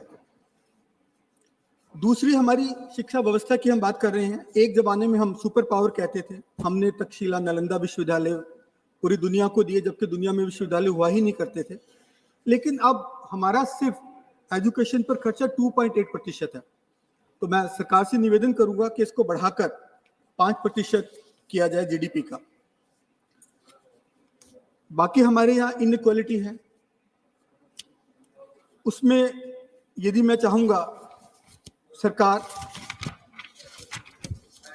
जो कैसे उसको डिवाइड कर सकती है अमीरों और गरीबों में, सो दैट जो सभी वर्ग को पूरा जो देश की तरक्की का पूरा हिस्सा मिल सके। और अगली बात मैं चाहूंगा अपने दुकानदार भाइयों के लिए कि सरकार उनके लिए कानून लाए जिसमें सोशल सिक्योरिटी, वर्किंग कैपिटल और अन्य तरीके से हम उनकी सहायता दे सकें। मैं उम्मीद करूंगा कि मंत्री जी इस पे पूरा ध्यान देंगे। और मैं अपनी बात एक दो पंक्तियों से खत्म करना चाहूंगा कि सरकारी फाइलों में तो गांव का मौसम गुलाबी है, ये आंकड़े भ्रमित हैं, ये दावे किताबी हैं, बड़ी है दूरियां अब तक अमीर और गरीब में, किसी के कुत्ते पर रेशमी चादर, कोई बिन कपड़े बेहाल है। धन्यवाद। धन्यवाद डॉक्टर अशोक कुमार मित्तल जी। माननीय श्री सुजीत कुमार जी, माननीय Sujit Kumar. Thank you, Deputy Chairman, sir. Sir, at the outset, I would like to congratulate our countrymen because recently we reached the $4 trillion economy benchmark for the first time. And sir, we have become, it's well known that we have become the third largest economy by purchasing power parity index and the fifth largest economy by market exchange rate. Sir, we have amply demonstrated to the world our inherent strength facing the twin challenges of the Russia-Ukraine conflict and also the COVID challenges. Sir, we are all set to achieve between 6.2 to 6.5, 6.8. We can debate on the numbers, but very healthy growth numbers in FY 23-24. Fastest growing economy. Many speakers have already spoken about it. We are the fastest growing large economy in the world. And sir, we also are very likely to become a $5 trillion economy by 2027. And sir, if the dots are connected well, the economic dots are connected well, then we, by the end of the Amrit Kal, by the end of 2047, we will be a developed economy as well. Sir, now this is possible, sir, if, as I said, we connect all the economic dots properly. But in my view, sir, there are three things that the government needs to focus on to achieve these goals and the vision. Sir, first and foremost, fulfilling the aspirations of our citizens, particularly our youth and women, and I'll elaborate on it at length. Secondly, sir, boosting the MSMEs. Sir, today, Honorable Member Lakshmikant Bajpeji also during 0 hour spoke about the need to protect and support our MSMEs. And sir, I'll second him. I cannot agree with him anymore. Sir, we need to strongly boost our MSMEs and give impetus to our job creation and entrepreneurship. And third and foremost, sir, is the need to focus on education, innovation, and R&D. Sir, in her budget speech, Honorable Finance Minister also gave priorities to these three areas that I have just referred to. But sir, I do find some lacuna, and I'll talk about it, sir. So let me go to the economic empowerment of our youth and our women. Sir, the Honorable Prime Minister spoke of 4 castes recently during one of the election speeches. He spoke of youth, women, farmers, and the youth, and the poor, sorry. Sir, let's come to the youth. We are the most youthful nation in the world. 2/3 of our population is under 35. Half of our population is under 25. When Honorable Member Ashok Mittal was speaking about the demographic dividend turning into demographic disaster, so that's a reality. That's a genuine concern that we have today. We need to take care of our youth, job creation, unless we want to see a disaster, demographic disaster. So talking of empowerment of women, sir, female worker population ratio is only 22%, which Honorable Member Chidambaram was talking about. Sir, I would like to refer to a model of women empowerment from my state of Odisha, sir, where 70 lakh women have been economically empowered over the years, and the self-help groups that they were part of are now becoming SMEs, small and medium enterprises. So this is a verifiable model of economic empowerment for women, which I think can really help us to achieve our economic goals. Thirdly, sir, doubling farmers' income. Sir, the government had spoken about doubling farmers' income by 2022. It has not happened. Sir, in Odisha, we have already doubled farmers' income a couple of years ago. In fact, we have received the Krishi Karman Award many times by Government of India, which showcases the importance and the impetus that we have given to farmers. And sir, talking of inclusive growth, sir, there was a wide gap between the per capita income, national per capita income, and the state's per capita income in the year 2020-21. Today, sir, that has been drastically gapped. The gap has been drastically bridged. And today, sir, we are almost at par with the national per capita income. And sir, I'll give you statistics. Sir, the development expenditure of Odisha has increased more than 20 times over the last 20 years. Sir, more than 20 times over 2 decades. This is a huge humongous spend on development expenditure, which is shown in all our indicators and parameters. Sir, I'll come to the focus on education, innovation, R&D. Sir, way back in the 60s, Kothari Commission had recommended that we spend 6% of our GDP on education. We are nowhere close, sir, today. Sir, I will compliment the government of the day, and particularly Honorable Education Minister, that in this year's budget, the budget estimate of education is 1,13,000 crore roughly, which is 13% increase over the revised estimate of 22-23.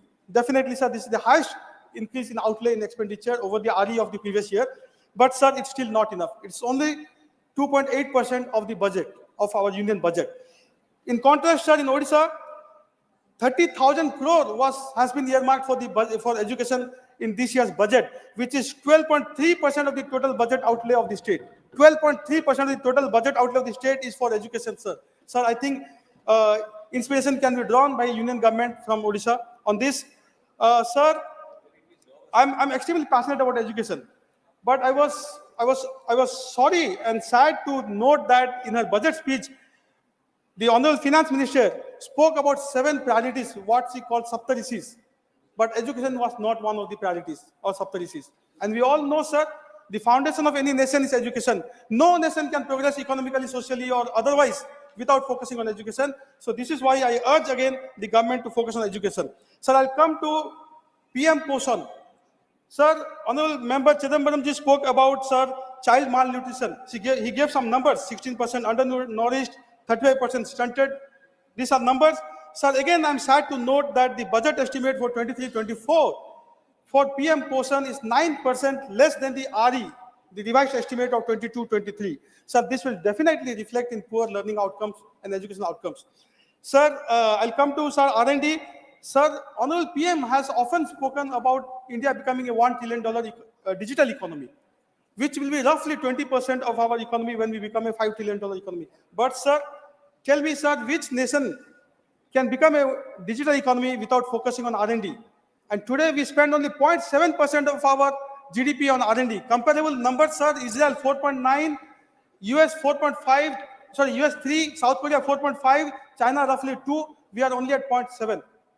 Sir, I compliment the government. I laud them because they brought in the Anusandhan National Research Foundation bill. And Prime Minister has often spoken about Jai Jawan, Jai Kisan, Jai Vigyan, Jai Anusandhan.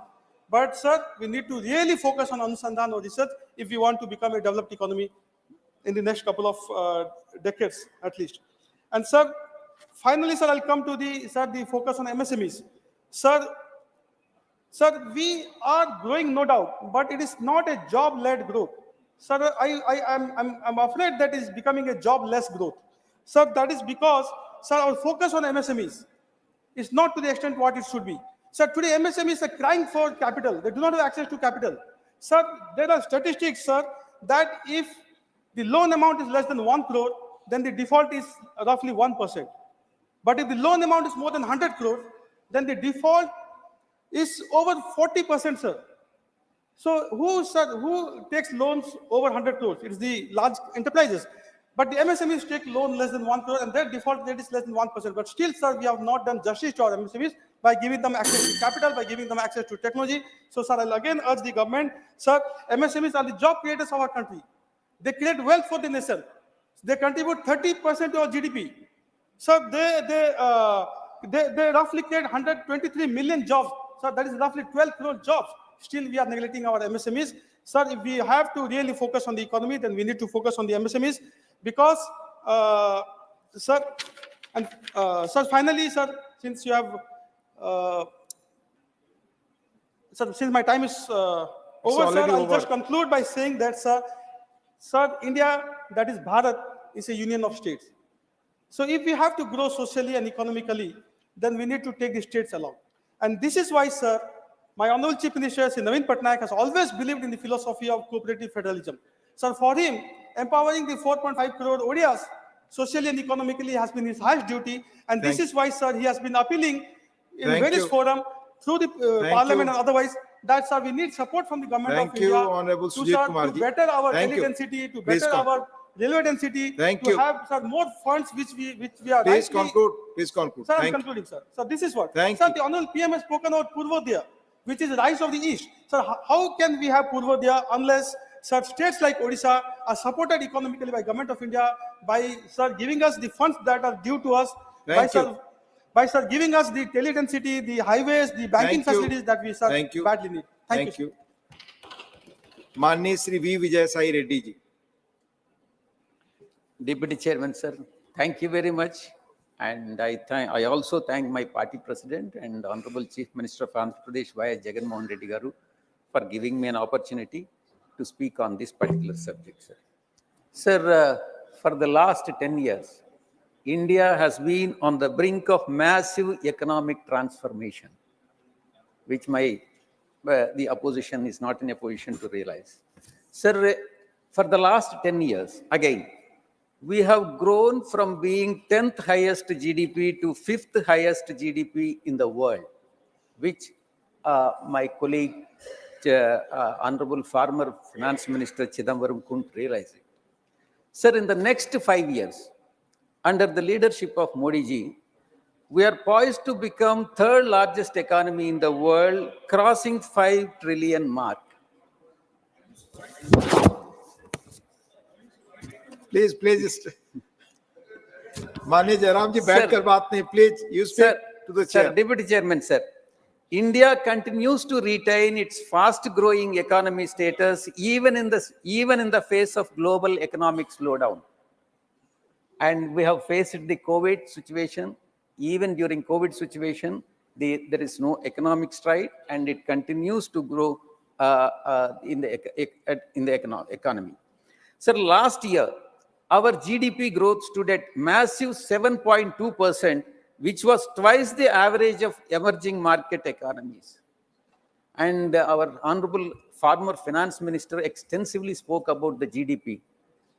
And he was all along talking negative about the GDP, and he couldn't realize that there is a growth.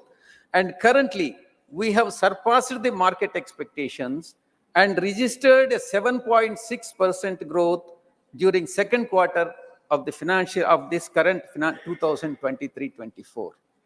Sir, and coming to the tax collections, which the opposition has to realize the importance.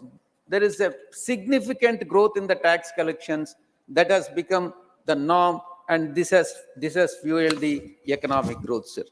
Sir, within 10 years, the direct tax collections have increased by 160%, and from 6.4 lakh crore in 2013-14 to 16.6 lakh crore in financial year 2022-23. Sir, this year, this 6 months from April to September, tax collections increased by 18%. Sir, till now, the GST collections, now up to this direct taxes and then indirect taxes, till now, GST collections for this financial year stands at 13.3 lakh crore, averaging 1.66 lakh crore monthly. This is whopping 12% hike over the last year. The increase in tax collections without substantial tax hikes goes to show that the government efficiency in improving our tax compliance and expanding the tax base.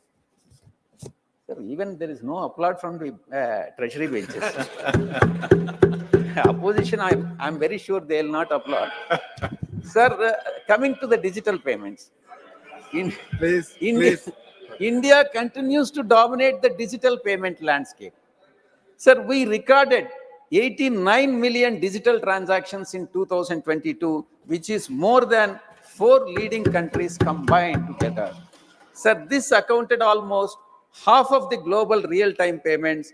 And sir, and I also should, up to this, it's all positive points, sir. From now, I have to tell the negative points also, and at least to satisfy my friend Jairam Ramesh. Sir, we must not be complacent with our achievements. And sir, many issues continue to hinder the India's economic growth, sir. Sir, the first I would like to point out among the negatives is depreciating rupee, which is very, very alarming. Sir, rupee was worst performing Asian currency in 2022. Sir, for the first time ever, the value of rupee crossed 80 against the dollar. Currently, it stands at 83.4, which is very, very alarming. Sir, it is successively, the rupee is depreciating year after year, from minus 8.5% in 2018 and minus 10% in 2022. Sir, depreciation of rupee has got a significant impact on the overall development of the country, sir. Sir, depreciation of rupee has a direct impact on the manufacturing sector, since India is a net importer of raw materials and fuel. these two are very important import because we completely depend on the fuel imports. Sir. Manufacturing growth has already started showing the signs of stress and has shown slowed significantly this fiscal year. Sir, as per RBI, every 5% fall in the value of a rupee, inflation increases by 15%, 15 basis points, that is 0.15%. Sir, foreign investors, this has another effect of depreciating the rupee. Sir. Foreign investors have pulled out 18 billion from Indian markets, more than 12 billion sell-off during 2008 global recessions. Sir, the next issue which I would like to bring to your kind notice is the reality remains that top 10% of the Indian population holds more than 60% of the country's wealth, while the bottom 15% of the population has only 6% of the wealth, sir. Even though the per capita income has more than doubled, that is 1.97 lakh since 2014, India ranks 142nd among 197 countries in terms of per capita income. The last point, sir, which I would like to bring to your notice is widening widening trade deficit, which is again alarming. Sir, India's overall trade deficit reached 122 billion in financial year 2022-23 compared to $82 billion in the previous year. So the government data indicates that India's trade deficit hit a record high in the month of October, and more alarming is, all the more concerning is India's widening trade deficit with China and historical high of 83 billion in 2022 and is expected to cross 100 billion mark in 2023 only towards China, sir, from China.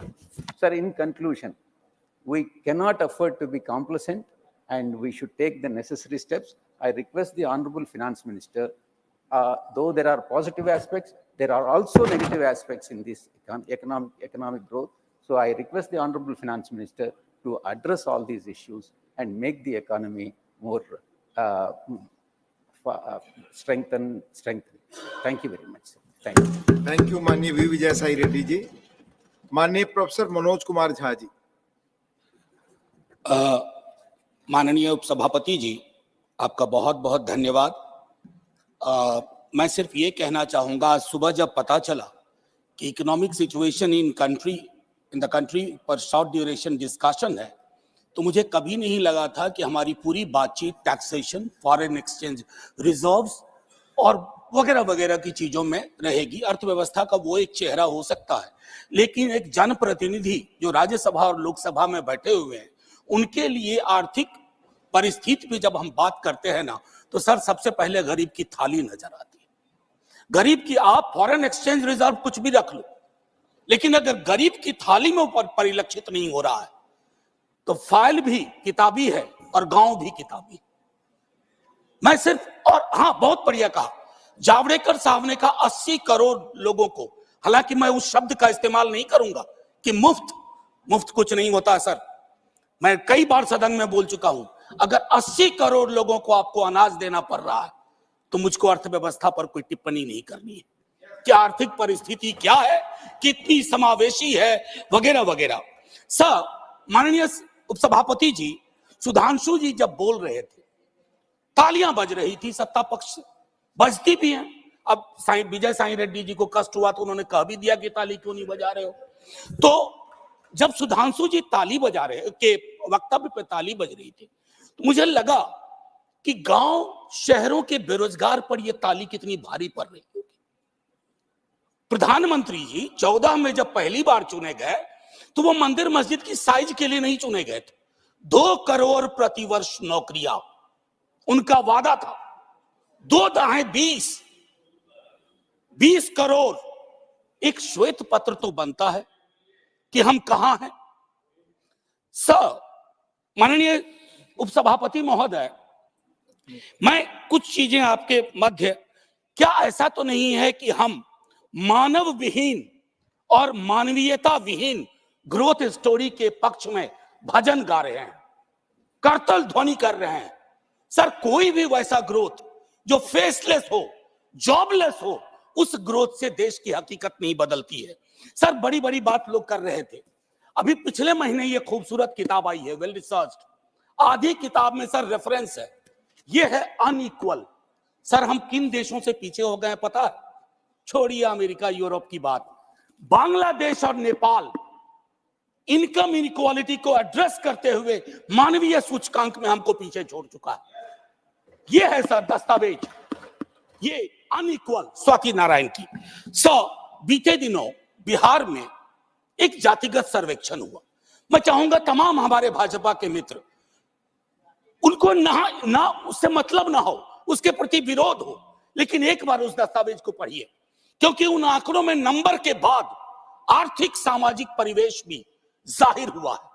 और तब प्रधानमंत्री जी पुनः ले जाऊंगा 14 में बिहार गए थे, बिहार को स्पेशल स्टेटस की बात वो करके आए थे, Hajipur, Darbhanga, Patna.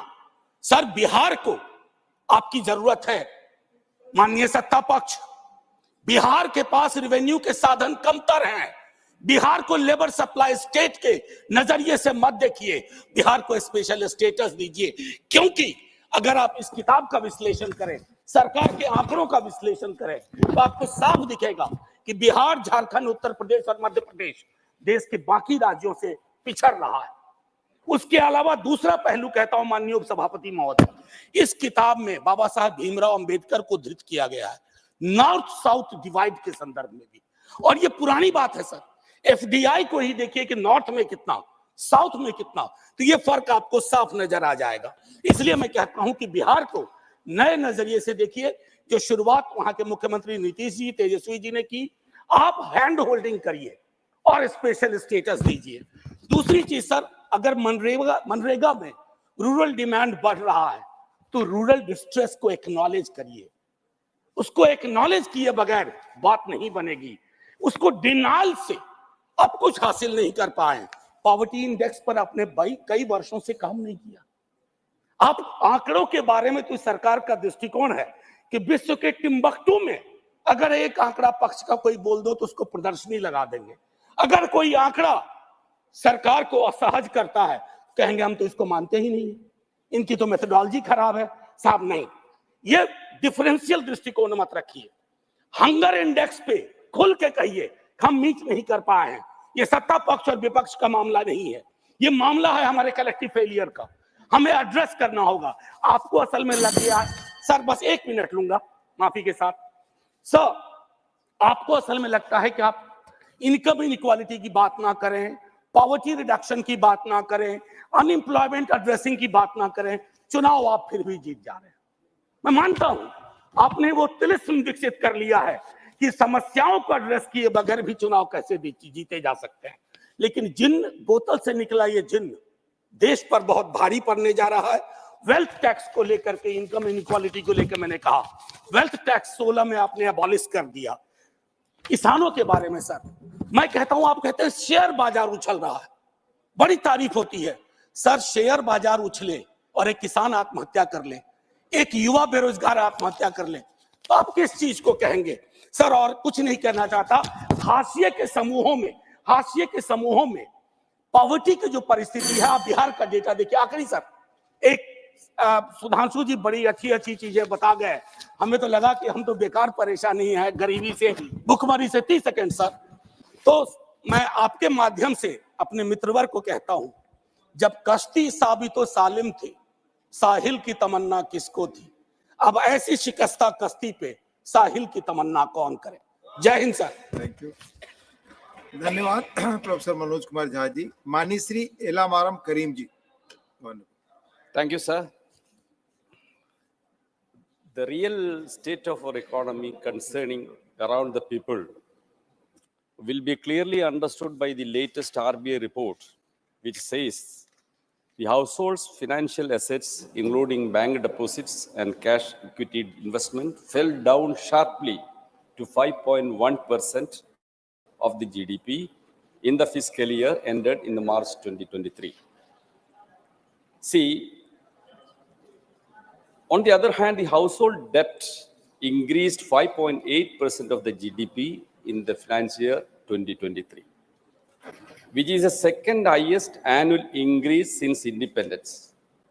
Recent RBI data also reveals that bank, financial institution, credit to institutions, bar business marked a decline, while personal loan portfolio has increased in volume in the current quarter, which clearly signals further slowing down of the economy along with the rise in the people's indebtedness and resulted distress. Sir, in addition to these technical issues, there are broader concerns about the overall economic direction of the country. Tax concession and incentives are given to the rich corporates, are widening the gap between the two Indias, the rich and the poor.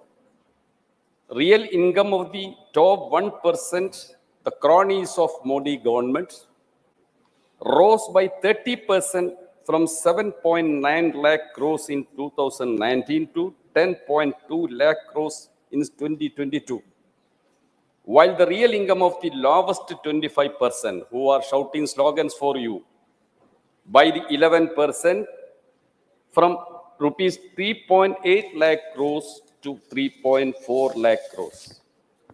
Sir, a relentless propaganda continues to boost the Indian economy's resurgence. The recent G20 summit was used to project India as an emerging economic powerhouse in the world. But the truth is that India has the lowest per capita GDP among the G20 countries. That was hidden. Ranks the lowest in terms of human development indices and records the lowest labor force participation rate, Chidambaram told you, reflecting the very high level of unemployment. The continued decline in the people's purchasing power is impeding the economic growth as this leading declining levels of domestic demand.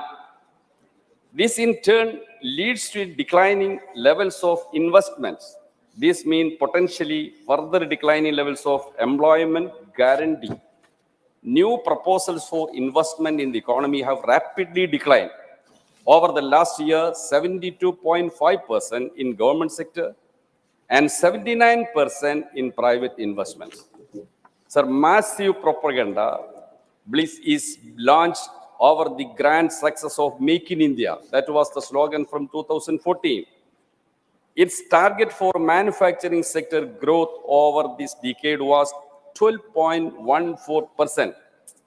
The reality is that since 2013-14, this averaged only 5.9% per annum. The tall claim where it has gone. The share of the manufacturing GDP was targeted to reach 25%. This, however, remained stagnant at around 16.4%. But when 2011 and 11-12 and 21-22, jobs in manufacturing sector declined from 12.6% to 11.6%. I am concluding, sir. Deepening rural distress is reflected in the demand for jobs under MNREGS. Last year, this grew by 15.3%, and compared to 2019-20, this grew by 29.4%. But unluckily, the allocation for MNREGS drastically cut down in the last budget. Fresh evidence that have emerged about the Adani Group manipulation. That is also a part of this economic policy.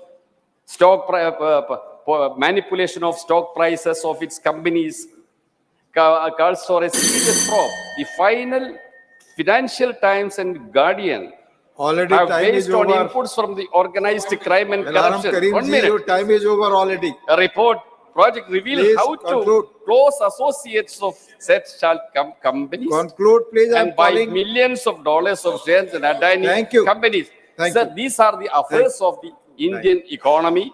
The tall claim has no truth. I conclude with Thank this. you. माननीय श्री अनिल प्रसाद हेगड़े जी. Thank you, Deputy Chairman, sir. when we are crossing a river in a boat, if there is a hole in the boat and the water starts trickling in, taking a mug or a tumbler and pouring the water out of the boat is not the solution, sir. Plugging the hole needs to be the solution. Sir, देश में बेरोजगारी, महंगाई, भूखमरी के बारे में आंकड़ा बहुत सारे हैं. Important thing is plugging the hole, sir. I want to give you two, three examples. Most of my life, I was opposing the Congress policies, being in the Janata Party, Janata Dal Parivar, and later being part of the NDA. But I want to point out to you, sir, in 1985, the then government of Rajiv Gandhi had launched the oil seed technology mission, because of which by 1993-94, we were almost self-sufficient in edible oil. Subsequently, governments started reducing import tariffs, as a result of which cheap edible oil started flooding the Indian market, and India became dependent on import of edible oil, sir. Sir, this has become a pretext for the government to give permission to genetically modified mustard. Sir, giving permission to GM crops is not plugging the hole, sir. Sir, इसी सदन में कल 6 दिसंबर है. 6 दिसंबर 2012 को तत्कालीन leader of the opposition multi brand retail के debate के संदर्भ में उन्होंने कहा था कि पड़ोसी देश से चीप गुड्स भारत आने के बारे में उन्होंने कहा था, और मैन्युफैक्चरिंग सेक्टर रिफॉर्म्स के बारे में भी उन्होंने कहा था. अभी यहाँ पर साथी अशोक मित्तल और कन्निमोली जी भी चाइना के बारे में जिक्र कर रहे थे.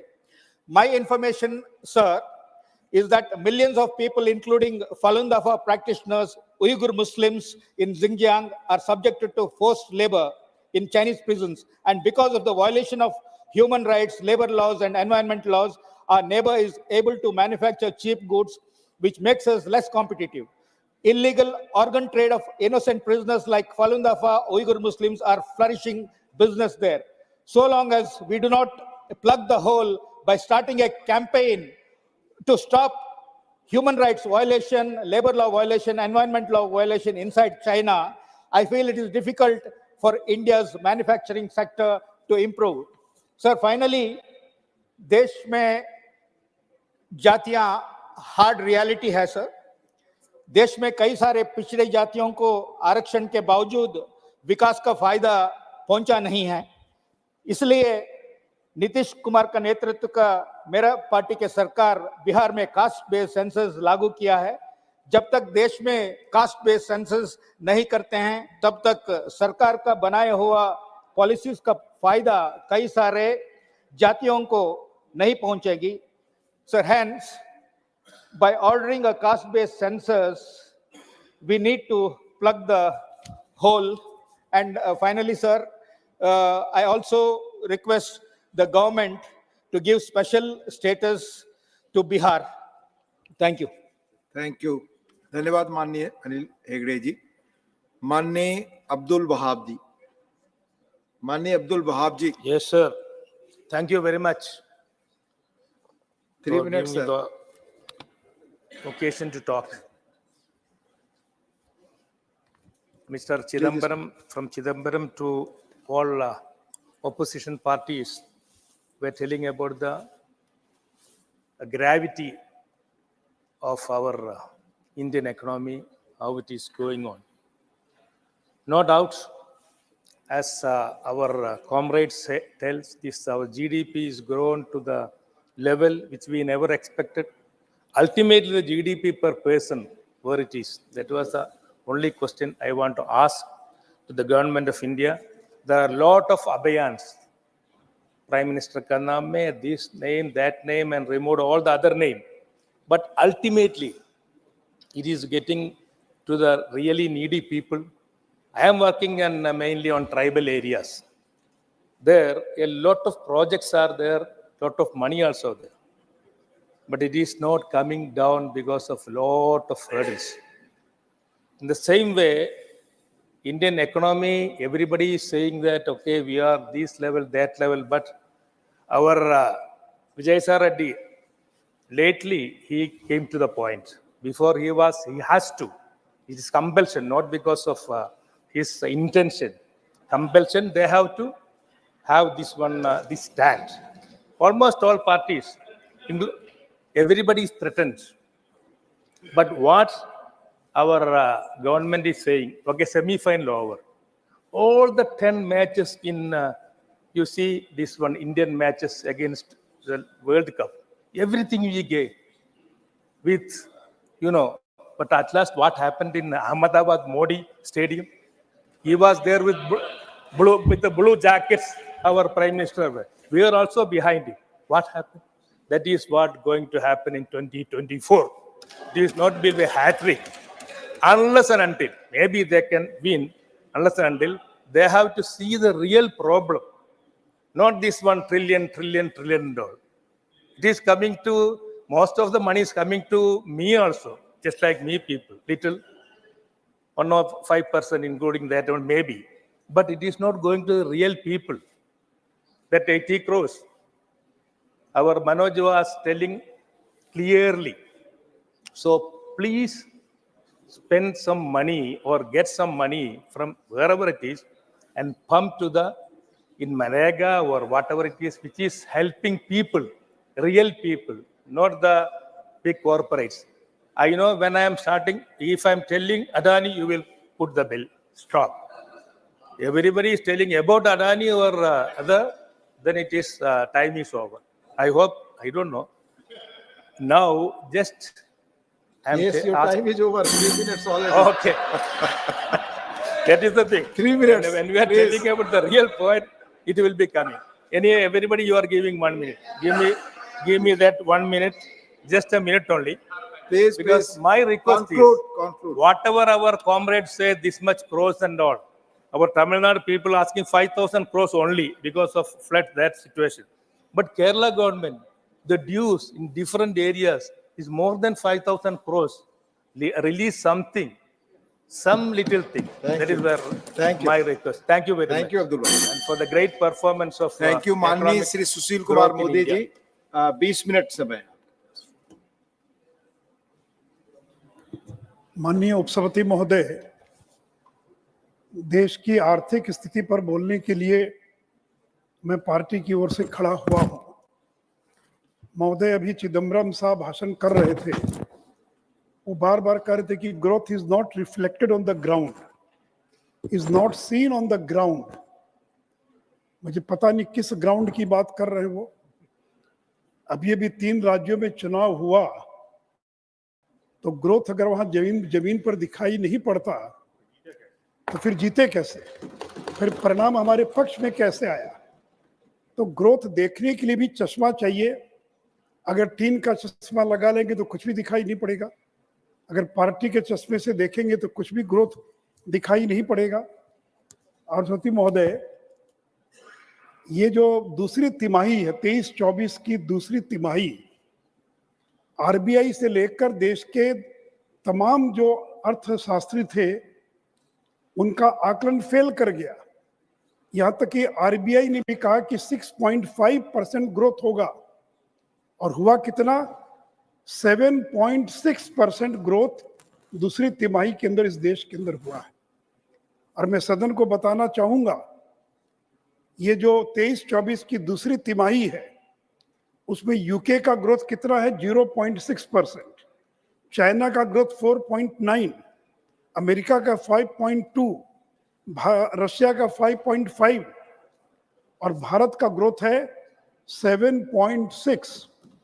और इसलिए आज भारत दुनिया में सबसे तेज गति से विकसित होने वाला, विकास दर वाला देश है। सभापति महोदय, महंगाई पर बार बार चर्चा हो रही है। अगर लोग इतने ही दुखी होते, इतने ही नाराज होते, तो फिर मैं मध्य प्रदेश, राजस्थान, छत्तीसगढ़ की बात करना चाहूंगा।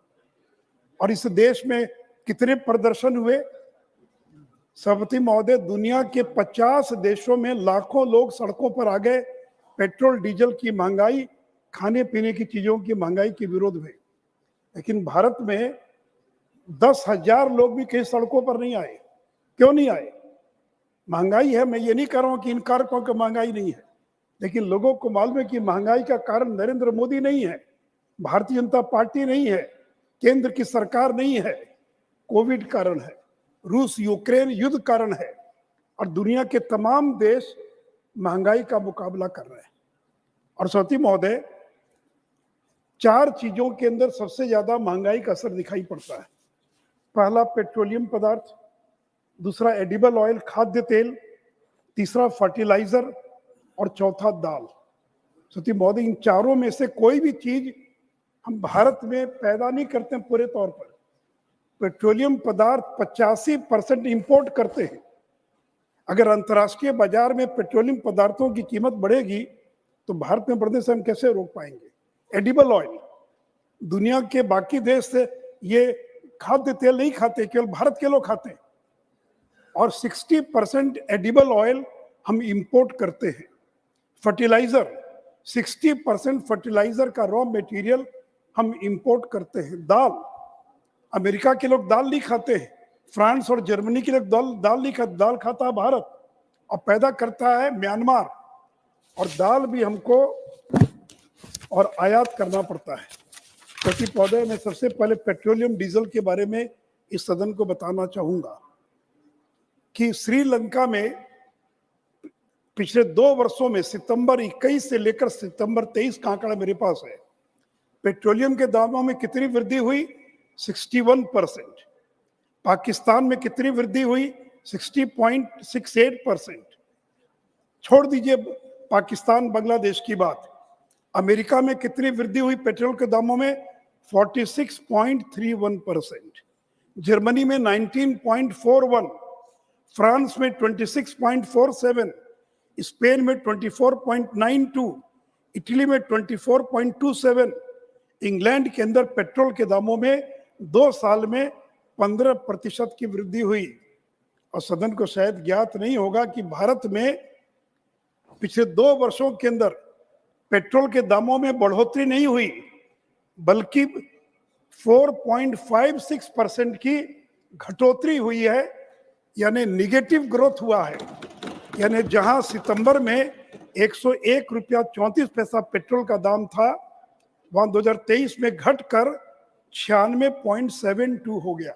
और सती महोदय, उसी प्रकार डीजल, श्रीलंका में 115% और की वृद्धि हुई है डीजल के दामों में, पाकिस्तान में 67, फिर America 48.68, Germany 31.46, Spain, Italy, UK में उस आंकड़ों में नहीं जाऊंगा। और भारत में डीजल के दाम में 2 वर्षों में कितनी वृद्धि हुई? केवल 0.96%, यानी केवल 1% की वृद्धि हुई। और आप कहते हैं कि पेट्रोलियम पदार्थों का दाम बढ़ गया। और ये आंकड़े आप चाहे तो इन आंकड़ों को वेरीफाई कर लें। और सती महोदय, भारत सरकार ने 2 बार पेट्रोल और डीजल पर एक्साइज ड्यूटी को कम करने का काम किया, और कुल मिलाकर 2 बार में 13 रुपया पेट्रोल पर और 16 रुपया डीजल पर एक्साइज ड्यूटी में कटौती की है।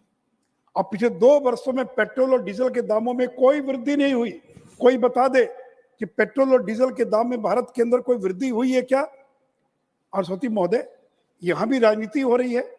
बीजेपी शासित राज्यों ने पेट्रोल और डीजल पर एक्साइज ड्यूटी या वैट को घटाने का काम किया, लेकिन जो विपक्ष के राज्य थे उन्होंने घटाने के बजाय बढ़ाने का काम किया। और उसका भी मैं आंकड़ा देना चाहूंगा सती महोदय।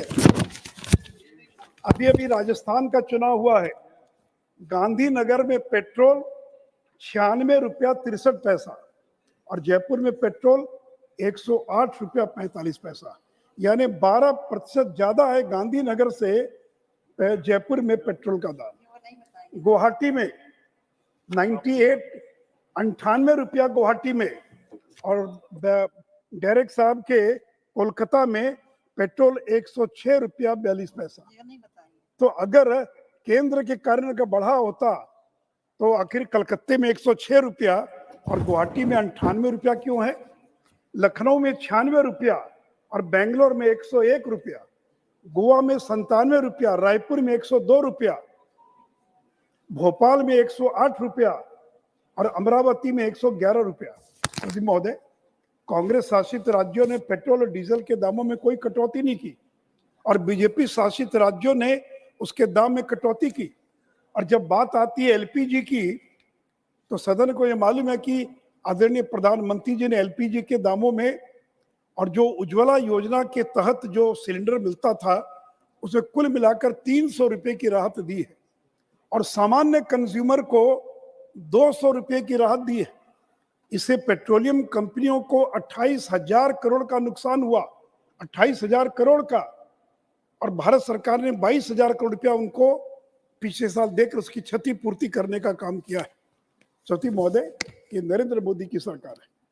पेट्रोल में ब्लेंडिंग, ये जो इथेनॉल की ब्लेंडिंग हो रही है, ये जब 14 में नरेंद्र मोदी जी आए इस समय 1.53% पेट्रोल में ब्लेंडिंग होती थी।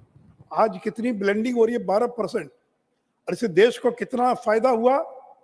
विदेशी मुद्रा 73,000 करोड़, डायरेक्ट साहब 70,000, the country has saved 73,000 crore as a foreign exchange saving.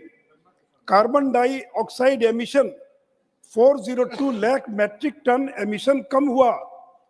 Amount paid to the distilleries 1,26,000 crore और फार्मर्स को कितना मिला? 76,000 करोड़ रुपया और किसानों को मिला है।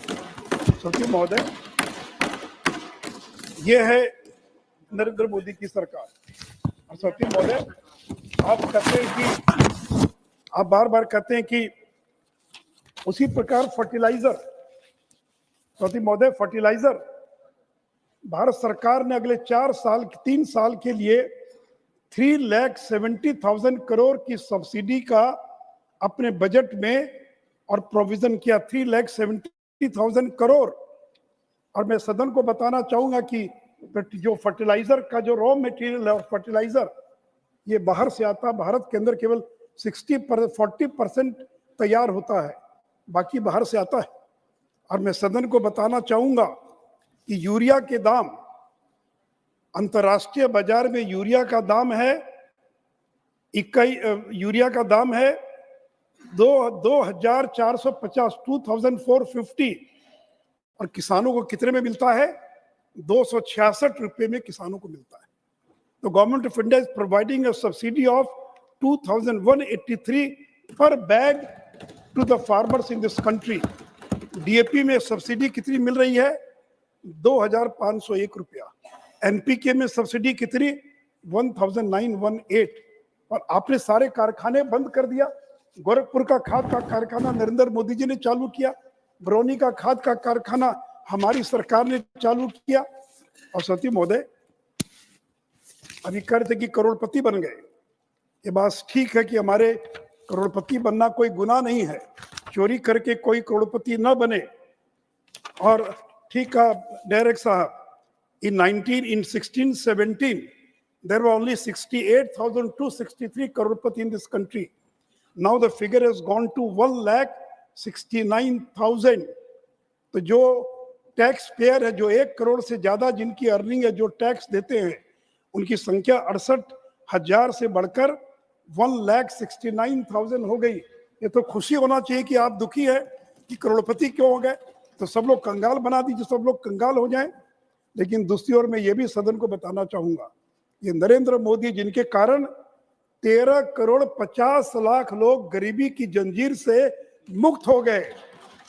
पिछले उनके पहले कार्यकाल में, दीदी थोड़ा 1 मिनट, उनके पहले कार्यकाल में 13.5 करोड़ लोग गरीबी की जंजीर से मुक्त हो गए और मिडिल क्लास में शामिल हो गए। सती महोदय, 15-16 में इस देश में 24.85% गरीब थे और 19 और 21 में घटकर कितना हो गया? 15%। तो आखिर गरीब कहाँ चले? गरीब देव इंटर्ड ये मिडिल क्लास। सती महोदय, और यूएनडीपी की report, United Nations Development Programme की रिपोर्ट है कि 2005-6 में 64.5 करोड़ गरीब थे इस देश के अंदर, 64.5 करोड़, और 2021 में घटकर हो गए 23 करोड़। 15 साल में इस देश के अंदर 41 करोड़ लोग गरीबी से मुक्त हो गए और वो मिडिल क्लास में प्रवेश कर गए। तो सती महोदय, एक और हमने जहाँ गरीबों का ख्याल रखा, वहां पर यहाँ पर लोग उद्योगों के माध्यम से पैसा कमाएं, इसका भी ध्यान रखा है।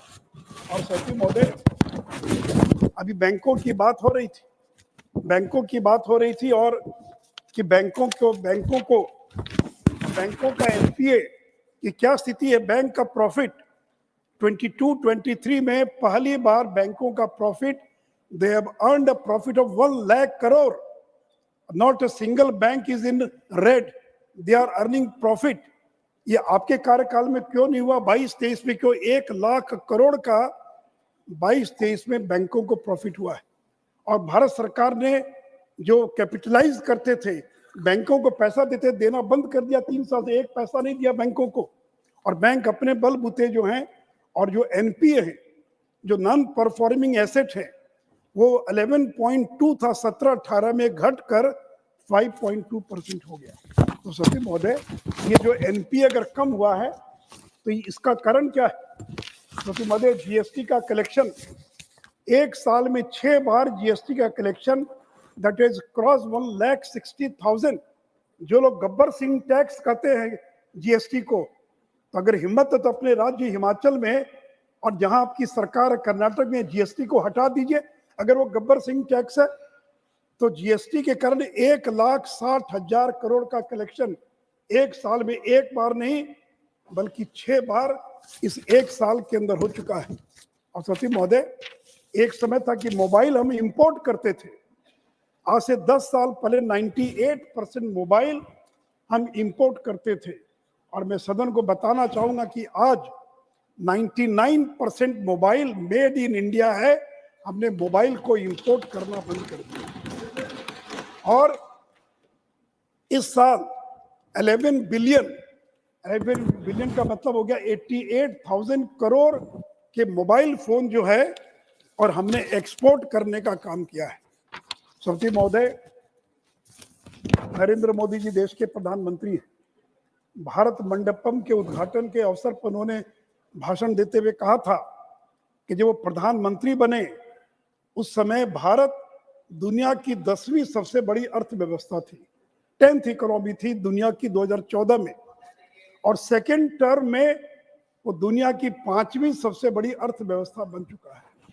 और उन्होंने देश की जनता को गारंटी दिया, मोदी की गारंटी, कि तीसरे टर्म में इंडिया दुनिया की तीसरी सबसे बड़ी अर्थव्यवस्था बन जाएगी। हम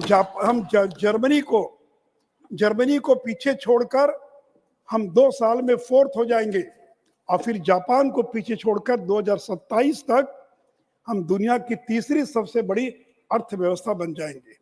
और सती महोदय, केवल हम दुनिया की सबसे बड़ी अर्थव्यवस्था ही नहीं बनेंगे, 5 ट्रिलियन इकोनॉमी, जो $5 ट्रिलियन की जो इकोनॉमी है, 27-28 तक भारत 3rd लार्जेस्ट केवल जीडीपी में नहीं बनेगा बल्कि $5 ट्रिलियन इकोनॉमी में भी बदल जाएगा। हमारा सपना है, प्रधानमंत्री जी चाहते हैं कि 2047 तक भारत एक विकसित देश बन सके, एक एडवांस इकोनॉमी बन सके, और उसी दिशा के अंदर भारत की सरकार काम कर रही है। और इसलिए सती महोदय, हम लोगों ने महंगाई को नियंत्रित करके दिखलाया है। अभी जो आंकड़े आए अक्टूबर के, वो 4.87, आरबीआई का 4 +2 का जो रेंज है, अक्टूबर 2023 में वो आंकड़ा 4.87 का है। तो हमने महंगाई को नियंत्रित करके दिखलाया है। और जहां तक खाद्य तेल की बात है, खाद्य तेल पिछले 1 साल में उसके दाम में 18% की गिरावट है, मस्टर्ड ऑयल में, वनस्पति में 12% की गिरावट है, सोया में 20%, पाम ऑयल में 15%। यद्यपि ये खाद्य तेल भारत में पैदा नहीं होता है, फिर भी हम लोगों ने और उसके अंदर उसको भी और नियंत्रित करके दिखाया है। और साथ ही महोदय, उसी प्रकार जो गरीबों के लिए जो 81 करोड़ गरीबों को मुफ्त में अनाज दिया जा रहा है, और अब तो सरकार ने ऐलान किया है कि अगले 5 साल तक 81 करोड़ लोगों को 5 साल तक दिसंबर 2028 तक और अनाज मिलेगा। अंत में आप घंटी न बजा दे, मैं एक बात और कह दूं, इस बीच के अंदर हमारे मित्र कह रहे थे कि नरेंद्र मोदी जी ने बिहार के अंदर सभा में कहा कि विशेष राज्य का दर्जा देंगे। मैं चुनौती देता हूं, कभी भी किसी भाषण में नरेंद्र मोदी जी ने बिहार को विशेष राज्य का दर्जा देने का कभी ऐलान नहीं किया था। नंबर 1।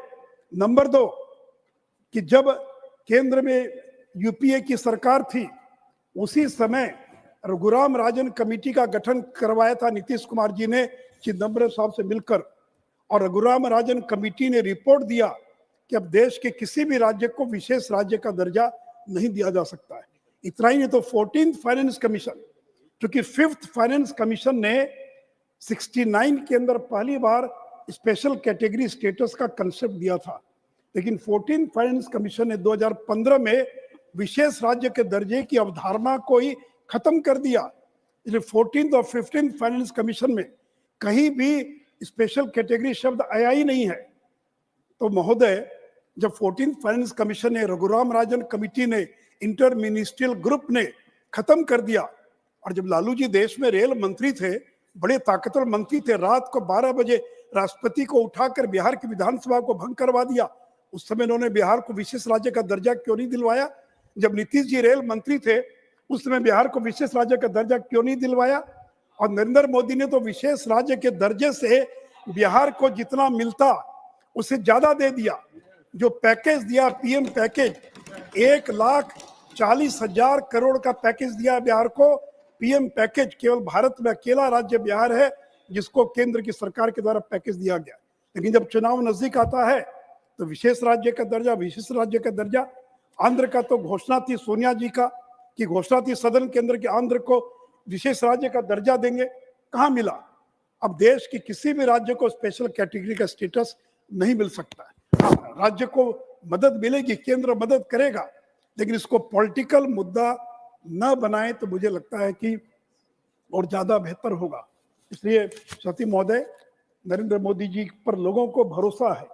यही व्यक्ति जो महंगाई नियंत्रित कर सकता है, यही व्यक्ति है जो देश का विकास कर सकता है।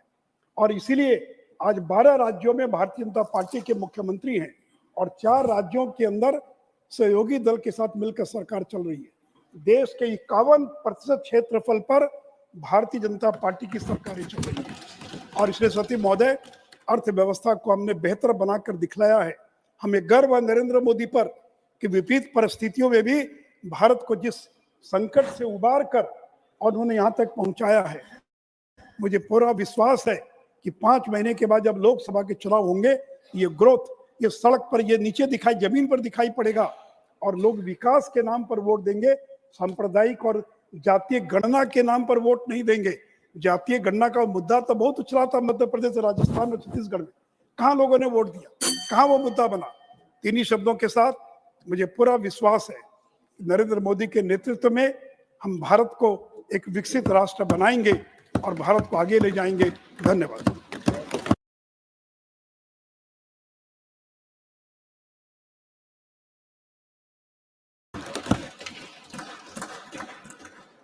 श्री राजीव शुक्ला, 8 मिनट्स। धन्यवाद सभापति जी। सबसे पहले तो मैं आपको धन्यवाद दूंगा कि आपने इस आर्थिक मुद्दे पर इस सदन में बहस की अनुमति दी, जो कि एक बहुत जरूरी आज के वक्त में है।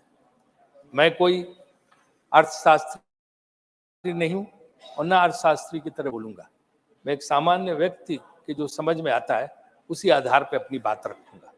मेरा अपना मानना है कि विदेश नीति और आर्थिक नीति, इन दोनों पर कोई भी सरकार आए, किसी भी पार्टी को समानता रहती है और रहनी चाहिए।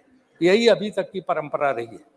अगर 1991 में नरसिम्हा राव सरकार ने आर्थिक सुधार लागू किए थे, तो उसके बाद चाहे देवगौड़ा जी की सरकार हो, चाहे गुजराल साहब की सरकार हो, चाहे वाजपेयी जी की सरकार हो, अटल जी की, उन्होंने उसको पालन किया था। एक बार मैं पत्रकार के रूप में नरसिम्हा राव जी के साथ जो है स्पेन गया था और वो प्रधानमंत्री थे, उनकी प्रेस कॉन्फ्रेंस थी, तो वहाँ पत्रकारों ने ये प्रश्न उठाया कि आप तो ये आर्थिक सुधार लागू कर रहे हैं, आप सबको बता रहे हैं कि आप इंडिया में ये चेंजेस कर रहे हैं, रिफॉर्म्स ला रहे हैं, लेकिन कल आपकी सरकार नहीं रहेगी तो क्या होगा? तो उन्होंने बड़ा फेमस सेंटेंस वहां बोला था, the process of economic reforms is irreversible.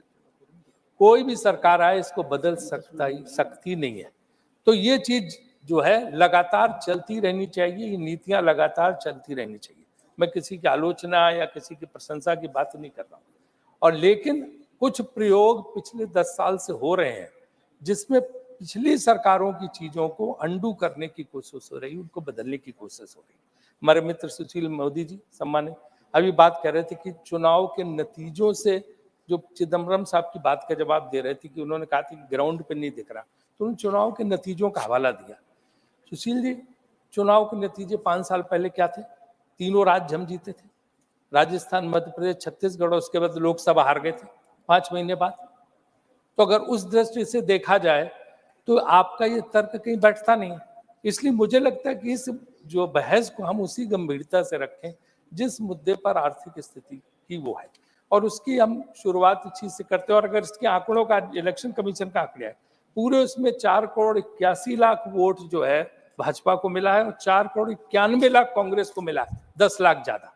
तो हम इसको अगर उस तरह से गणना करके देखेंगे तो फिर ये बात कहीं रही नहीं जाएगी कि, तो इसलिए जो है हम समझते हैं कि चेयरमैन साहब ने बहुत मतलब गंभीरता से इस विषय पे डिस्कशन के लिए रखा है, तो हम उसी पे जाते हैं। सबसे पहले पुराना गाना है कि जो वादा किया वो निभाना पड़ेगा, तो वादों पे जाते हैं। तो वादा नंबर 1 क्या था कि हम काला धन वापस लाएंगे।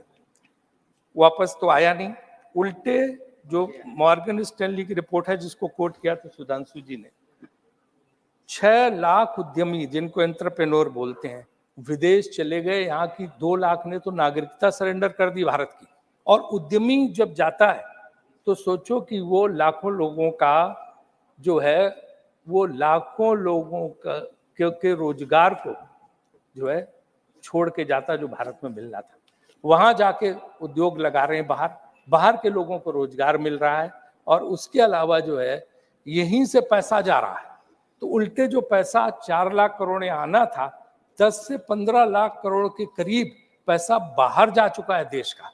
ये गंभीर विषय है, इस पे मुझे लगता है वित्त मंत्री जी को सोचना चाहिए कितनी भारी संख्या में उद्यमी या एंटरप्रेन्योर्स देश छोड़ के क्यों जा रहे हैं, बाहर क्यों बस रहे हैं।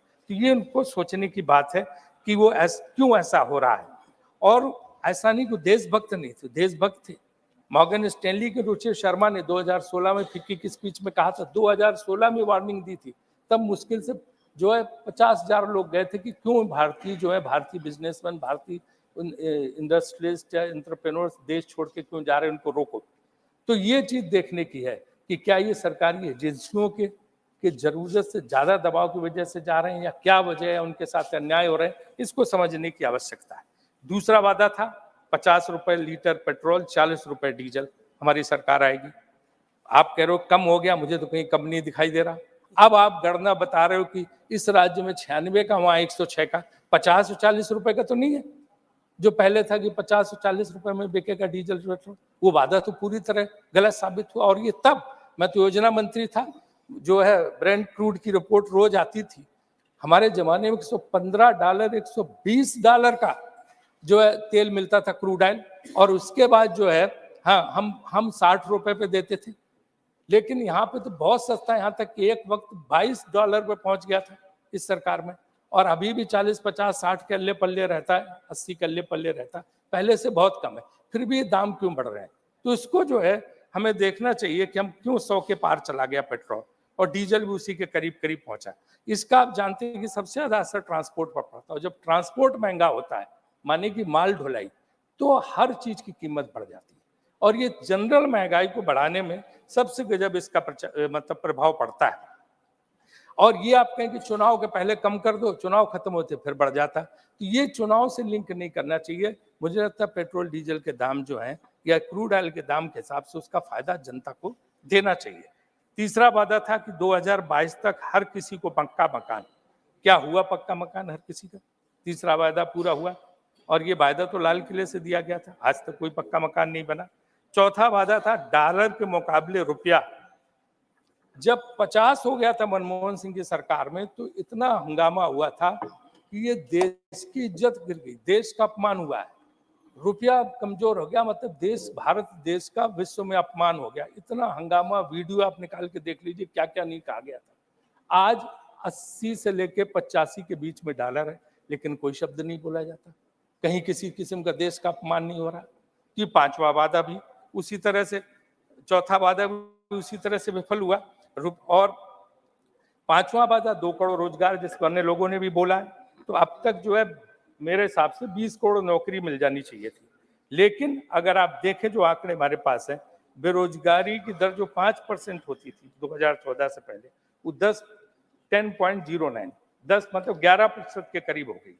ब्लूमबर्ग ने, central for monetary Indian economy के हिसाब से 40 करोड़ लोग घरों में बैठे हैं, बिना नौकरी के 40 करोड़ लोग घरों में बैठे हैं जिनके पास नौकरियां नहीं, और क्वालिटी ऑफ जॉब तो बहुत ही कम है इसके हिसाब से। पिछले साल 1,70,00,000 लोगों ने सेंट्रल गवर्नमेंट की नौकरी के लिए अप्लाई किया था, जिनमें से 38,850 को सिर्फ नौकरी मिली। इंजीनियर, जो पढ़ाई लिखाई में जो इंजीनियर हैं, बड़े बड़े उसमें किए, वो सब जो है अप्लाई कर रहे हैं चपरासी की नौकरी, सफाई कर्मचारी की नौकरी। वही अगर अच्छी अर्थव्यवस्था होती तो पढ़े लिखे लोग ऑफिस में, फैक्ट्री में काम कर रहे होते और उनको जरूरत नहीं पड़ती कि इस तरह की कोई चीज करते। आप देखो ना, 80 करोड़ लोगों को आप मुफ्त अनाज देना पड़ रहा, अच्छी बात है, हम इसका समर्थन करते हैं। लेकिन ये योजना, खाद्य सुरक्षा बिल, जयराम जी यहाँ बैठे हैं, मनमोहन सिंह सरकार लाए थे और उस समय ये लागू हुआ, तो उसी प्रावधान की अच्छी बात है, इसमें कोई नहीं, नई सरकारें आती हैं देती, लेकिन जो है इसको चालू रखना चाहिए, देना चाहिए, गरीब को भोजन मिलना चाहिए। लेकिन ये नौबत क्यों आई, ये कभी सोचा? आज हालत ये है कि अगर वो बेचारा परेशान है, वो नौकरी करना चाहता है लेकिन नौकरी नहीं है, वो नहीं मुफ्त अनाज लेना चाहता, वो अपमान के साथ नहीं जीना चाहता, लेकिन हम नौकरी नहीं दे पा रहे, हम रोजगार नहीं दे पा रहे, हम कुछ नहीं कर पा रहे, तो घर में बैठा मजबूरी में। आपने देखा कोरोना के वक्त लाखों लोग पैदल 800-800 किलोमीटर चल के गए, क्योंकि 4 घंटे का नोटिस दिया गया। अगर 2, 4, 5, 10 दिन का नोटिस होता, लोग ट्रेन से पहुंच जाते कैसे, और वो लौट के आए नहीं, कभी कोशिश नहीं कि उनको वापस ले आ जाए, वो गांव में बैठे। तो ये जो है हम देते हैं, अच्छी बात है, लेकिन हमें कम से कम उनको काम देना चाहिए। अगर 10,000 सरकारी नौकरी का अगर वो निकलता है वैकेंसी, तो 4-4 लाख लोग हो जाते हैं, लाठी चार्ज करनी पड़ती है। पुलिस में भर्ती का देख लीजिए, टीचर्स की भर्ती का देख लीजिए, कैसे लोग जो है लाठी चार्ज का सामना करना पड़ता है। तो ये चीज नहीं होनी चाहिए, और इस तरह के हमें रोजगार के अवसर पैदा करने चाहिए कि नौबत ना आए। छठा, महंगाई का सबने बोला, डायरेक्ट ने भी बोला, सारे लोगों ने यहाँ पे बोला, कौन चीज सस्ती बता दीजिए? न गेहूं सस्ता, न चावल सस्ता, न तेल सस्ता, न नमक सस्ता, न चीनी सब्जी, न सब्जी दाल सस्ती, न सीमेंट सरिया, ईंट मकान, दही जलेबी तक सस्ती नहीं। तो क्या स्थिति है? जब कुछ सस्ता नहीं है, रेल का किराया तक बढ़ रहा, तो जो महंगाई दर है इसको काबू करने की आवश्यकता है, क्योंकि महंगाई जो है बहुत जबरदस्त बढ़ती चली जा रही। जो वादा था उसके मुकाबले महंगाई दर नहीं है। 7वां वादा स्वच्छ भारत था, बहुत अच्छी बात, हम सब लोग खुश रहे। 1-2 साल तो अच्छा चला, कई मंत्रियों ने झाड़ू लगाई, सड़कें साफ की, इधर किया उधर किया, खूब फोटो छपे, गांधी जी का चश्मा लगा के जगह जगह होर्डिंग पोस्टर लगे। आज कोई सफाई पे बात ही नहीं होती, जगह जगह कूड़े के ढेर, जगह जगह पिए, और टॉयलेट एक प्रेम कथा। इस तरह से फिल्म, जब भी कोई काम शुरू होता है सरकार में, पहले बॉलीवुड से फिल्म बनवा देते, फिर वो फिल्म के जरिए जो है पूरा ही चलता है। और आज टॉयलेट्स की हालत देखो गाँव गाँव में, भाजपा के हमारे सांसद बताते हैं कि किस इस तरह की स्थिति है। सर, टॉयलेट्स की स्थिति जो है वो स्टोर बन गए हैं, गोदाम से बन गए, लोग उनमें कपड़ा सामान दूसरी चीजें रख रहे हैं, क्योंकि उनमें पानी का समुचित इंतजाम नहीं, उनकी सफाई का इंतजाम नहीं, तो वो टॉयलेट से बने बनाए पैसा बर्बाद, उनका कुछ हुआ नहीं। तो मेरा अनुरोध है सरकार से कि टॉयलेट्स की जो बुरी हालत है उसको भी देख के काम करें, है ना। 8वां, सर थोड़ा सा टाइम दे दीजिए, 5 मिनट। 8वां, अभी तो ये तो सर सिर्फ ये, अब तो मैं सुझाव दूंगा, अब कुछ सुझाव भी है ना सरकार में, तो पॉजिटिव डिस्कशन पे हूँ। 8वां वादा, सबका साथ सबका विकास। सर, सबका साथ सबका विकास 8वां वादा। सर 10 वादे पर उसका सुझाव 10 बहुत जल्दी खत्म हो जाएगा। तो 8वां वादा सबका साथ सबका विकास। जब मैं योजना मंत्री था तो मोदी जी हमारे माननीय मुख्यमंत्री जी थे और वहां पे आते तो उन्होंने बहुत अच्छा एक प्रेजेंटेशन किया था योजना में, जिसमें कैसे राज्यों को बिना भेदभाव के केंद्र सरकार को मदद देनी चाहिए। Last किसी 30 भी seconds. विपक्षी दल नहीं सकते Round up in 30 seconds. Sir please, किसी सरकार को जो है विपक्षी दलों के साथ भेदभाव नहीं होता। बहुत अच्छा प्रेजेंटेशन था। उसी के बाद फ्लैगशिप स्कीम में सर 20% का मतलब जो 20% का फ्लेक्सिबिलिटी दी गई थी राज्य सरकारों को, उन्हीं के सुझाव के आधार पर।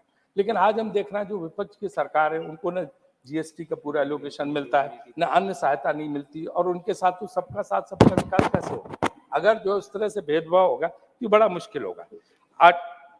और यही नहीं, आपको अगर पता हो कि नवा वादा जीडीपी ग्रोथ हमारे जमाने में 7.03 रही और 9 तक टच की थी, अब 5.25 है। हालांकि 6 का क्लेम कर रहे हैं, लेकिन 5.25 का आंकड़ा हमारे पास है। 10वां वादा है जीएसटी, सरल टैक्स के लिए पूरा, जैसे भारत आजाद हुआ, बस यही आखिरी वादा है। इसका तो और लिस्ट लंबी है, हम नहीं बोलेंगे, लेकिन इसका जीएसटी सर, जीएसटी आपको पता है कि जैसे भारत आजाद हुआ तो उसी तरह आधी रात में कर प्रणाली, ऐसी सरल कर प्रणाली है कि पूछो मत। आप व्यापारी से जाके पूछ लीजिए, दुकानदार से पूछ लीजिए, परेशान है जिस तरह का जीएसटी है, जिस तरह से तंग हो रहे हैं इस जीएसटी से। और भाजपा के हमारे लोग ज्यादा अच्छी तरह जानते हैं, व्यापारी वर्ग काफी इनके साथ रहा, उस सब इनसे रोते हैं आके कि क्या हमारी गति है। ये जीएसटी का सरलीकरण भी होना चाहिए, क्योंकि सर बड़ा जरूरी है। इन्होंने रामायण की चौपाई सुधांशु जी ने, तो उसी सुंदरकांड की हम चौपाई पढ़ते हैं सर। सचु वैद्य गुर 3 जब, और प्रिय बोले भयास। आपका सेक्रेटरी, आपका डॉक्टर और आपका गुरु अगर डर के मारे आपके सामने आपकी तारीफ कर रहा, तो राज धर्म और देह, तो राज धर्म और देह 3 का होत बेगही नाश। इनकी चौपाई के जवाब में तुलसीदास जी की चौपाई है। अब सर सुझाव राजीव जी, ये बात लागू कहाँ कर रहे हो? हैं? ये बात किसके बारे में कह रहे हो? समझने की है, ये बात समझने की है। और श्री कार्तिकेय शर्मा सर, मेरा रह गया सुझाव तो रह गए। एक मिनट सर, श्री कार्तिकेय शर्मा सुनिए सर, मेरा सुझाव चेयर लिख कर दे देना। ठीक, राजीव जी, you have taken 50% more time than time allocated. Thank you, Chairman, sir. And every time you cross the time limit, I looked at wish to express my gratitude to you, allowing me to speak on this very important discussion. 1 second. Last 30 seconds. 30 seconds. एक तो share market से सब सारी खुशी नहीं होती है। Share market में जो भी हो, लेकिन पैसे का विकेंद्रीकरण होना चाहिए। कुछ लोगों के पास सिमट के नहीं रखना चाहिए, क्योंकि कहते हैं कि 10% लोगों के पास 77% वेल्थ है, वो नहीं होना चाहिए। पहला सुझाव। दूसरा, निर्यात और आयात के मुकाबले निर्यात ज्यादा, आयात कम है, तो मेरे ख्याल से इसकी वजह से बैलेंस ऑफ पेमेंट, जो करंट अकाउंट डेफिसिट है, ट्रेड डेफिसिट, इस पे सब पे बहुत फर्क पड़ता है। तो सरकार से, वित्त मंत्री से अनुरोध है कि इसका ख्याल रखें कि किसी तरह से हमें निर्यात बढ़ाया जाए और आयात हमारा कम किया जाए। तीसरा, इंफ्रास्ट्रक्चर में गडकरी जी ने बहुत अच्छा प्रयास किया, काफी अच्छा काम कर रहे हैं, लेकिन जो वर्ल्ड बैंक के हिसाब से अभी $1.5 ट्रिलियन का इंफ्रास्ट्रक्चर और बढ़ाना है। तो मेरा सरकार से सुझाव की कोशिश करनी चाहिए। Shri Kartikeya Sharma, last come on, एक तो रह गया सर, नहीं ईज ऑफ बिजनेस रखिए, कुछ रिजर्व में रखिए। ईज ऑफ बिजनेस में क्या है कि परेशान है लोग ईडी और जीएसटी वालों से, और इसके अलावा आप इधर से बोल रहे हो, कुछ रिजर्व में रखिए, से, रेड टेपिज्म से। तो इस पे सर हमें कोशिश करनी चाहिए, ईज ऑफ बिजनेस बढ़ाना चाहिए। और कार्तिकेय जी 3 minutes. Go ahead. Sir, from inheriting an Indian economy which was slipping southwards to being painted as the global bright spot, with the Indian economy registering the fastest growth rate among large economies for 2 successive fiscals, and in the course for the 3rd time in financial year 24, is a stellar achievement of the Modi government that invites deep analysis. The journey of Indian economy was steered clear through the phases of global slowdown in 2019, COVID lockdowns, commodity price steep escalation due to the war in Ukraine and global tensions, and tightening of global financial conditions. India's economy has been the fastest growing among the world's 20 largest economies for the 7 of the past 9 years. And those were only the 7 years in the past 76 years that India has achieved this distinction. India's USD 3.3 trillion GDP overtook that of the UK in the fiscal year ending March 31, 2022, making it the 5th largest economy in the world. The Indian economy, according to the IMF estimates, will emerge as the world's 3rd largest economy by 2027, hopping over Japan and Germany as its GDP crosses US $5 trillion. By 2047, India aspires to be a developed economy under the visionary leadership of the Honorable Prime Minister Modi. Sir, I would like to quote a couplet from the famous poet Wasim Barelvi. दरिया का सारा नशा उतरता चला गया, दरिया का सारा नशा उतरता चला गया, वो डुबाते रहे मुझे और मैं उभरता चला गया. दुनिया समझ में आई मगर आई देर से, कच्चा बहुत था रंग उतरता चला गया. Sir, we have achieved success in improving our GDP from 2.3 trillion in 2014 to 3.75 trillion now. On the ground, in 13-14, our per capita income was 68,000 rupees, which has now increased to 1,80,000 rupees in 22-23. In 2014, the capital expenditure was 3.9 lakh crores, and the union government under the leadership of Prime Minister has increased it to rupees 10 lakh crores by 2023. A senior member of parliament before me spoke about the issue of states. The union government has increased the allocation to the states under the various schemes from rupees 30 lakh crores during 2004 to 14 to about 100 lakh crores in the 9 years from 14 to 23. Between 2004 and 14, tax collections was 19 lakh crores, which has now increased to 70 lakh crores in the 9 years from 14 to 23. GST collection has reached rupees 1.87 lakh crores in April 2023, and monthly average GST collection is 1.69 lakh crores. Our foreign exchange reserves were 309 billion. Today they stand at 593 billion. So, sectors like hydrogen, semiconductor, electric vehicles, solar, energy, defense, Sharma ji, drone please space, mining. And please conclude, Sharma ji, please. Thank you, sir. Next speaker is GVL Narasimha Rao garu. GVL Narasimha Rao garu.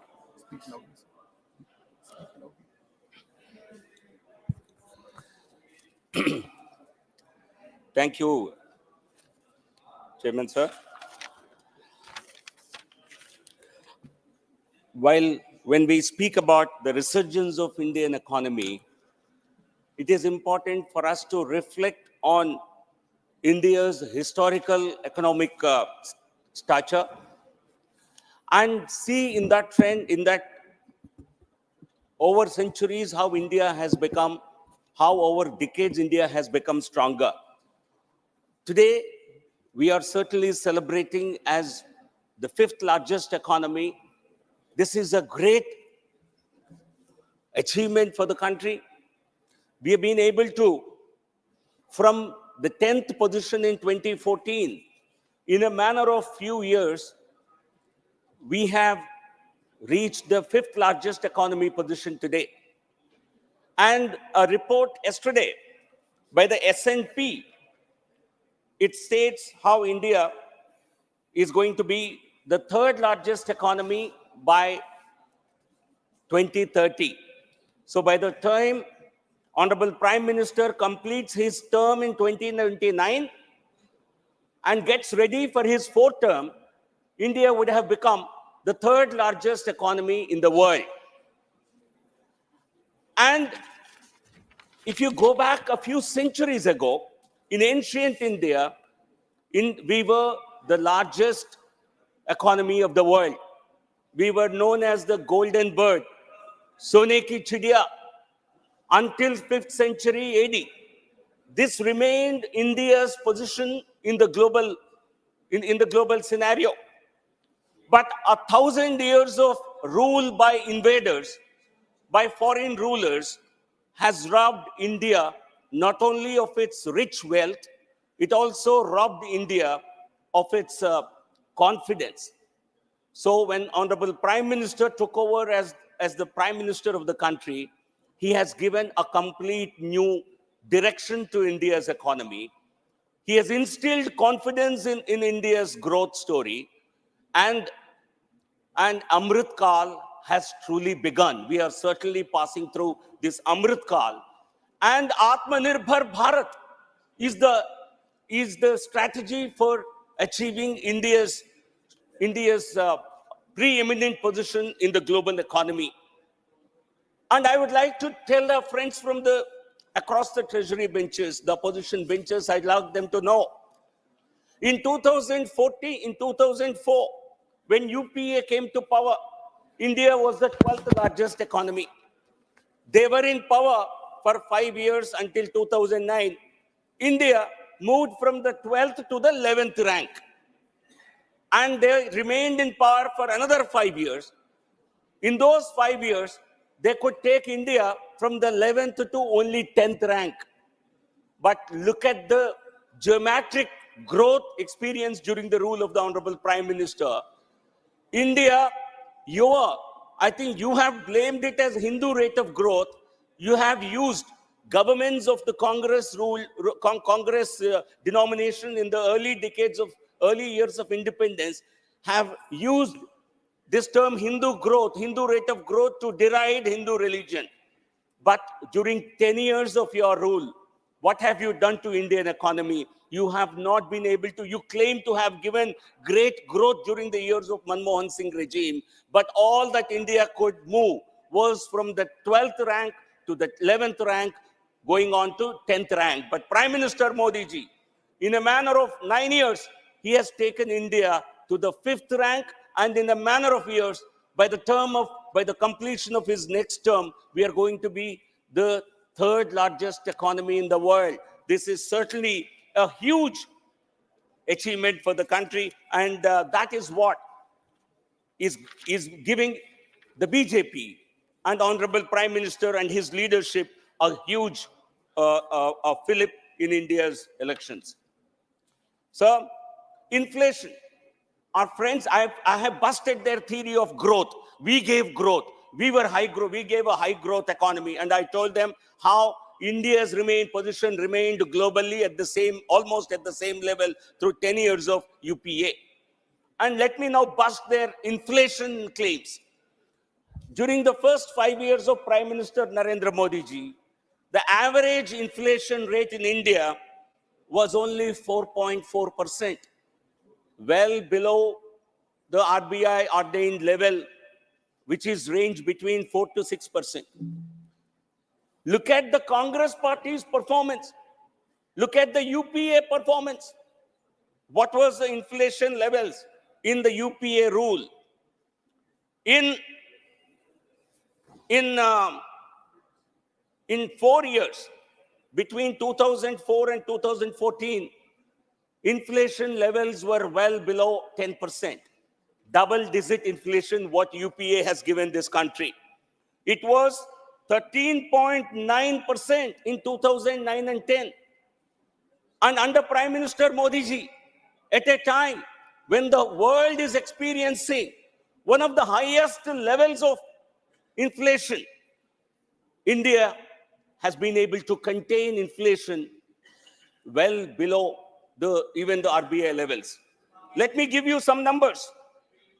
The US inflation level is above 7%. Let me give you the exact number. UK, US experienced over 7%, highest inflation in 40 years. UK is experiencing one of the highest inflations in the last 30 years. It is currently 7.9%. It was in June 2023, which is a high after 41 years. Europe is also struggling with inflation. Germany, which is Europe's largest economy, also has one of the highest inflation levels. It is only India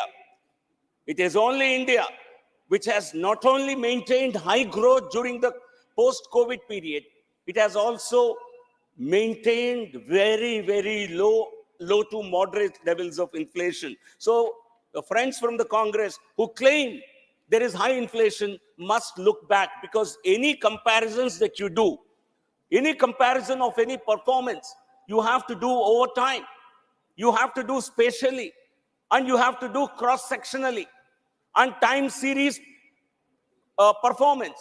It clearly tells us how Congress governments have given only inflation and not a real growth.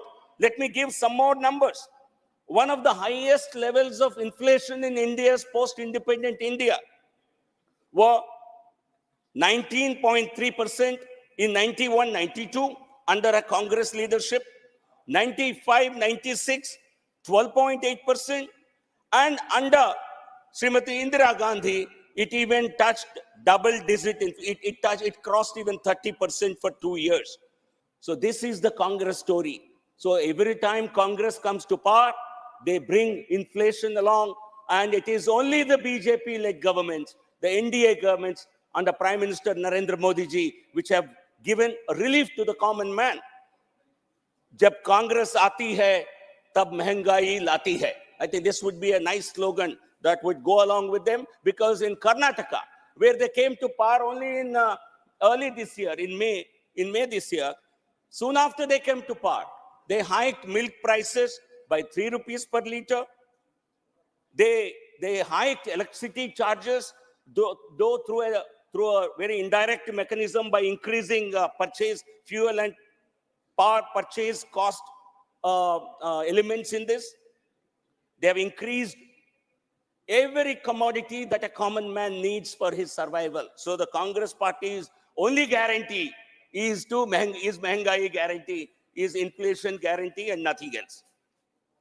So if you look at our performance, India's GDP growth for the last year was 7.2%, the fastest growing economy of all the major economies in the world.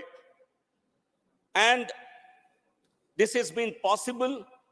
This high growth trajectory has become possible because of a measured response, because of a judicious economic policies that the government pursued, mainly during the COVID and post-COVID era.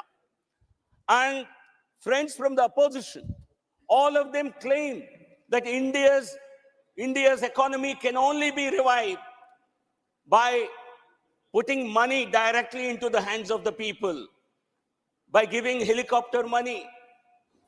But that kind of any country, all countries that have followed that prescription have actually failed.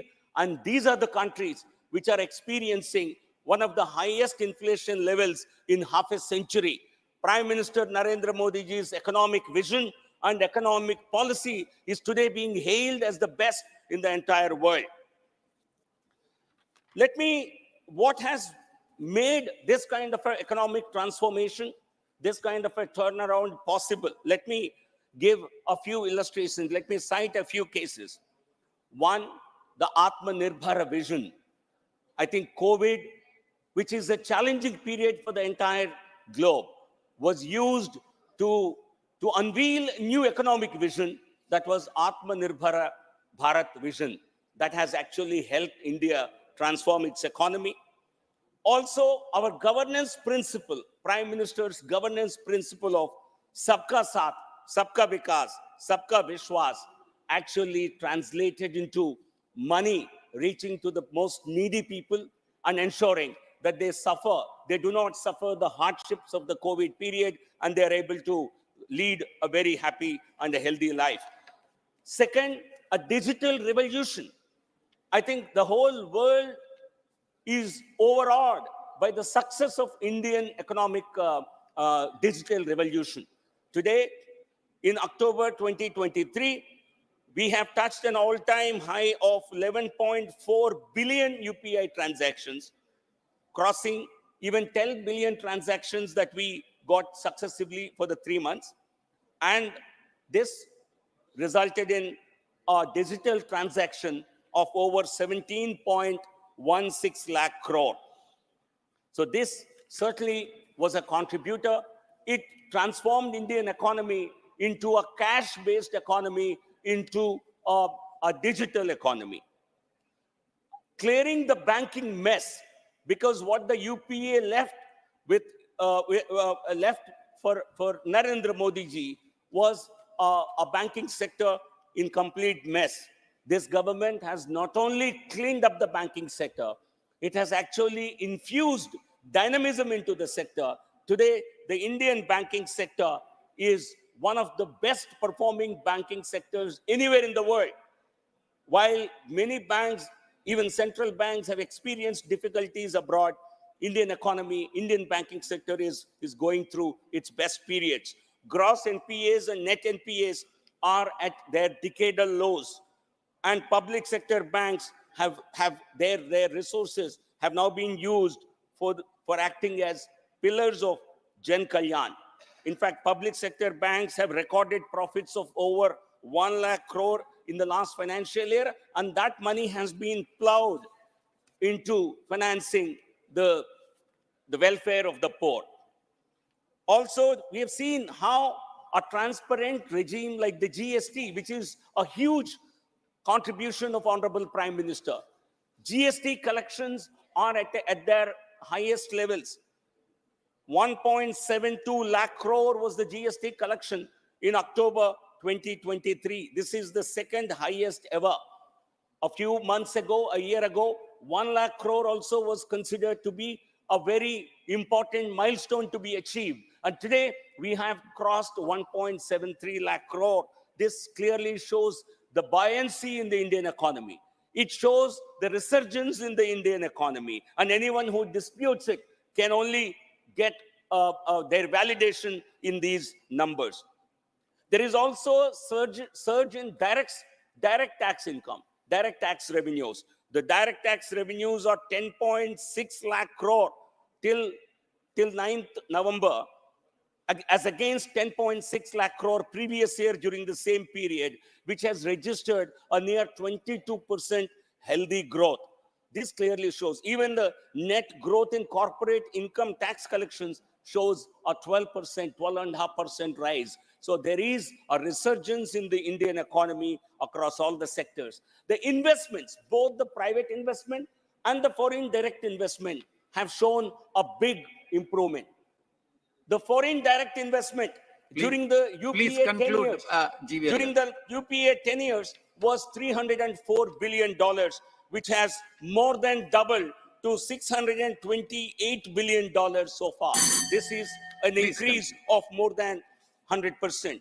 So with this kind of a performance, the country is poised to achieve its economic goals and very soon to become third largest economy in the world and going back to achieving India's ancient glory under Prime Minister Narendra Modi ji. Yehi Modi ji ki guarantee hai. Thank you. Thank you very much. Thank you. Next speaker is Dr. Ami Yazni. Ji, Madam.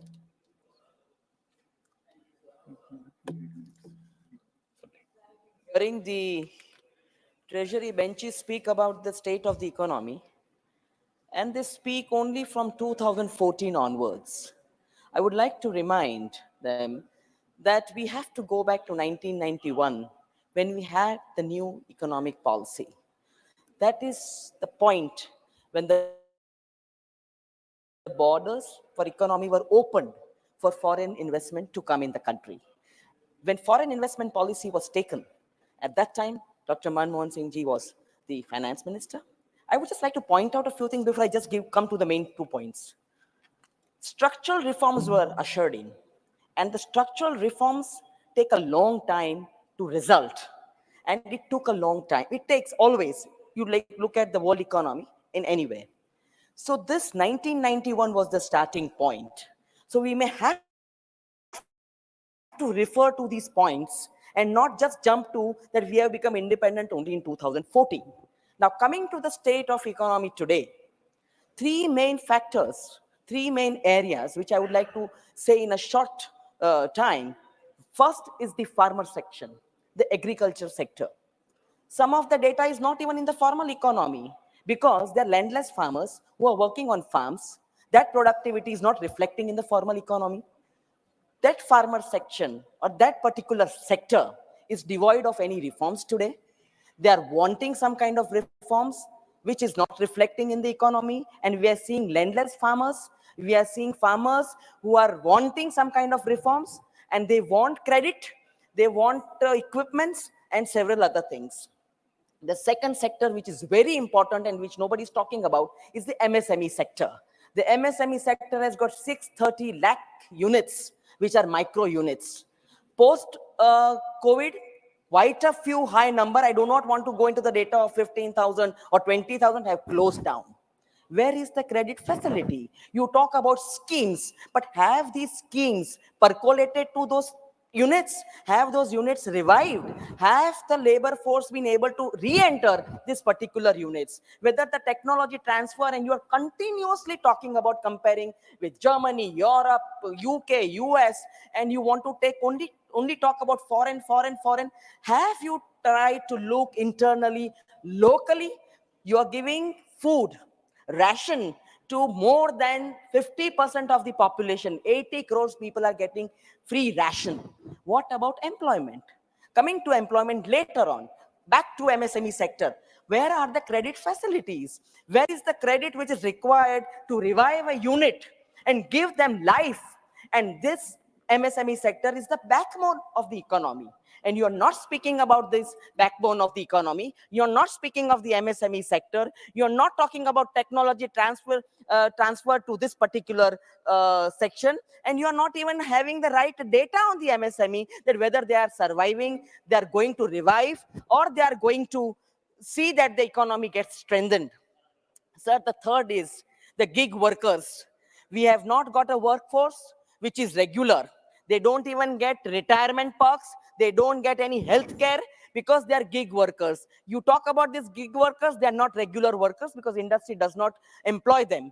You have graduates who come out of universities because you have got tremendous universities flourishing, private universities, and you have got different economic education policies for these universities. The graduates who come out are unemployed youth. Why are the youngsters of our country going abroad? I do not want to give the numbers that form the diaspora outside, but what about looking internally at our economy? All the data which is coming is foreign direct investment, export, but then you have to look at what has happened to export and import. The export has gone down. You are importing. So where is Make in India? Where is Make in India? And let me tell you, sir, all these schemes which they are naming, they were started by UPA. This National Manufacturing Policy 2011 became Make in India. Now, if you're making in India, where are the products? What are you doing? Why is there so much import of these components? Why are you not manufacturing? Why are you not employing your youth? Why are you not equipping them so that the economy becomes sound? And you go on talking about third largest economy. So let me tell you, sir, that our country became the third largest economy in purchasing power parity in 2011.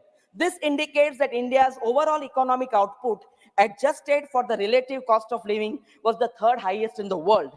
This shows that it implies that a higher standard of living for Indian citizens.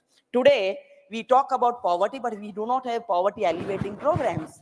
On the contrary, we are making them unfair by giving rations. We are not equipping them, we are not empowering them to become able-bodied people who can be employed. You are not creating employment opportunities, but you want to talk about schemes that you have renamed. So in the end, I would like to say that you have to look at the global hunger index. Where do we stand? You have to look at malnutrition for children. Our children are being wasted, stunted growth. You have to look at female infanticide. You have to look at mortality for children. What are we doing in the healthcare system? So when you talk about the state of the economy, you don't only have to talk about comparing with other countries. You have to look inward. When you make your economy strong, then you can speak about the state of the economy, and not the ruling dispensation's head or people who are manning certain ministries. It's not their work. It's the work of the scheme.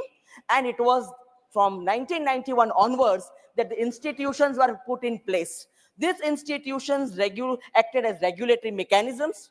Where are those institutions? Why are these institutions not getting accountable for not performing?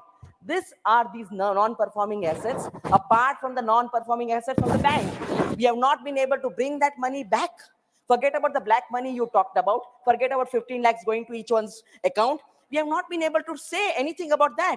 The ruling dispensation has got some kind of a fixation. They are living post 2014.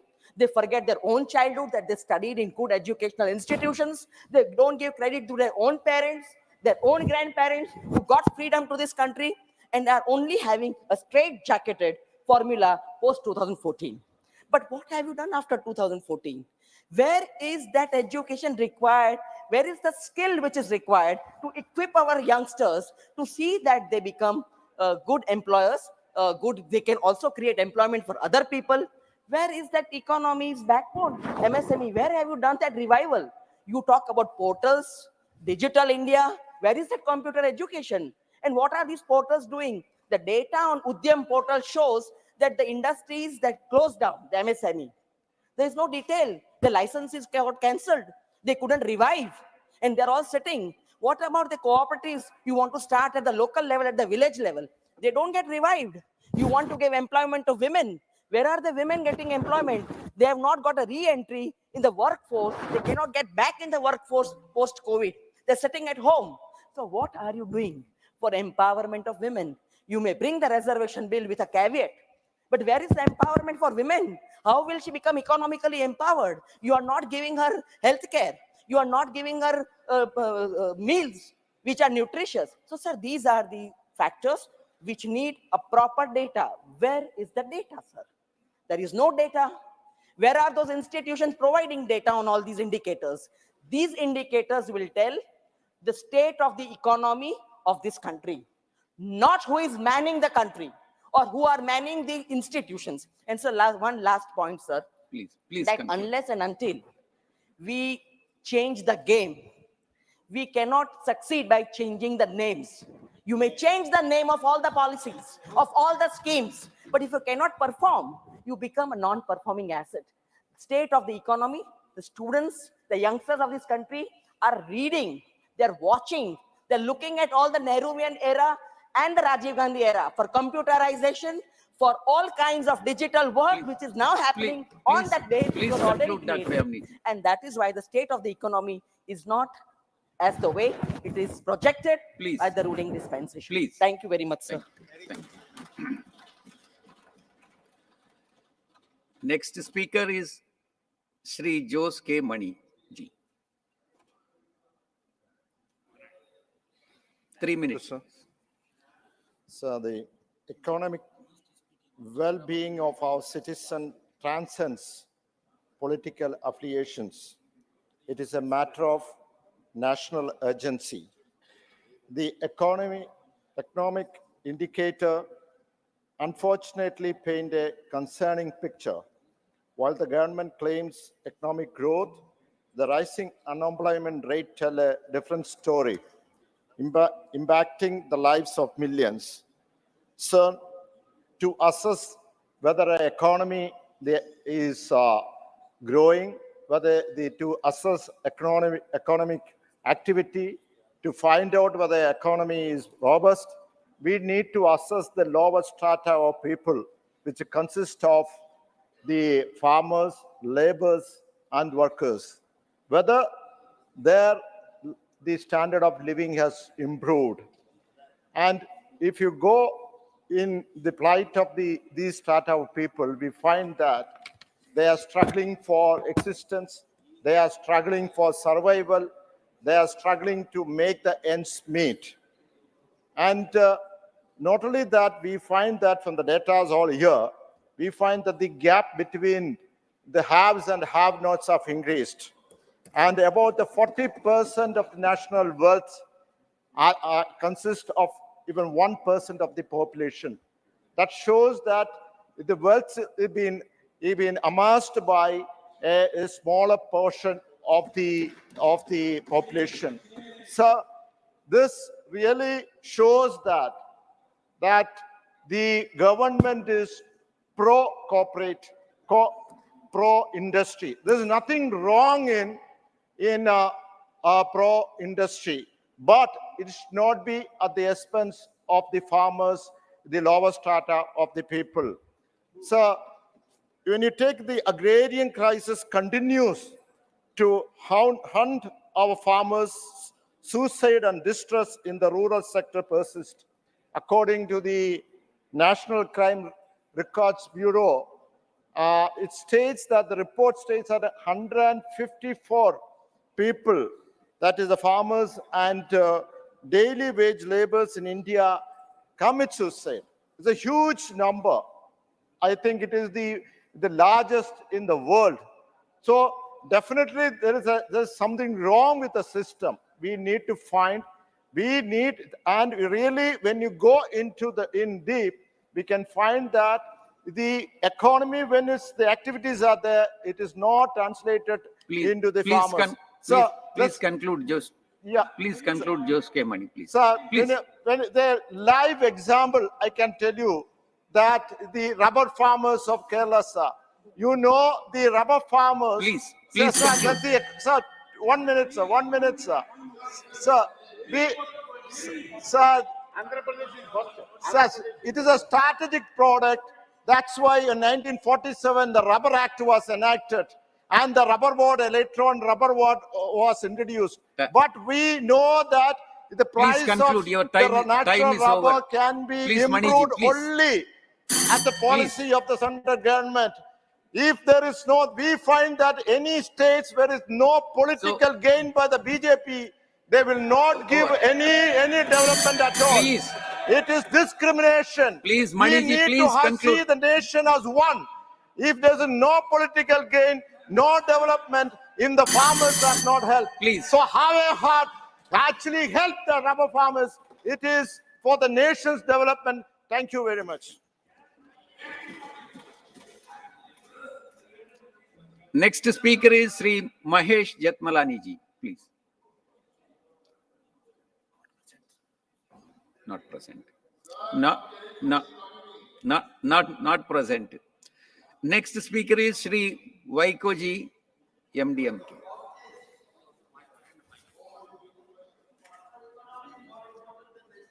Mr. Vice Chairman, sir. 3 minutes, Vaiko ji, please. I'm so thankful to you for giving me this opportunity to participate in the discussion on the economic situation in the country. India's current GDP is 3.75 trillion US dollars, which the present BJP government claims it would go to 5 trillion in 2025. But who will be benefited by this growth? It is a jobless growth. Unemployment is increasing. As on October 2023, it is 10.505%. The educated unemployed youth in the country are struggling to get employment opportunities. We are witnessing every year 1 crore job loss in our country, and the wages of the workers are falling drastically. We are witnessing the continuing agrarian crisis. You have promised doubling the farmers' income, but unfortunately, farmers' income did not get doubled, but at the same time, suicides of the farmers got doubled. Our banks are in deep crisis. What is the remedy that they are putting forward? The bank NPAs are rising, and the government is providing further concessions to the corporates to write off their loans, but they are not prepared to reduce or write off the loans of farmers, students, and small entrepreneurs in the MSME sector. This country has also faced inflationary pressures over the years, influencing the current unemployment rate in India. High inflation rates can erode the purchasing power of consumers, leading to reduced demand for goods and services. This can have a cascading effect on business, resulting in cost-cutting measures, including layoffs and hiring and firing jobs, leading to higher unemployment rates. Already there is a decline growth of 4.3% against 15.5% year over year in trade. Transport, hotels, and communications industry. As I said, inflationary pressures lead to price rise in the essential commodities. Raw cotton prices increase in the inputs for agriculture and livestock. Higher GST rate for common items are reducing the purchasing power of the common man. The structure of public sector undertakings in your regime is crumbling. One by one, the public sector unit is sold to the corporate giants. When the crude oil is sold at a lower price in the international market, I am not able to understand why the union government is not reducing petroleum retail price to the common people. The price of LPG has been increased manifold in the last 2 years, and it is now beyond the affordability of the poor people. You have a scheme called Ujwala, but how many people are registered in that scheme? And in that also you have restricted the number of cylinders in the year. So the government should bring down the price of petrol, diesel and LPG, keeping the interest of the common man. The spinning industry in Tamil Nadu has been facing unprecedented losses for several months. For the first time in the last 20 years, exports of yarn and textiles have declined by around 28%. A mill having about 10,000 spindles would produce 2,500 kilogram of yarn per day, which is incurring a loss of 1 lakh per day. The structure of state finance is also very much affected. After the introduction of GST, the revenue has come down. There is no proper distribution of GST collections to the states. The states which are supporting the ruling party at the center are given a favorable position as compared to the states which are ruled by the opposition parties. Our state, Tamil Nadu, is not getting its rightful due from the, 1 minute, sir, from the GST collections despite demands from the state government. The recent big jump cyclone has created havoc on the coastal districts of Tamil Nadu, apart from Andhra Pradesh. Our fishermen have lost their livelihood for the last 6 days. Their boats and nets have been washed away. The farmers have lost their standing crops due to waterlogging.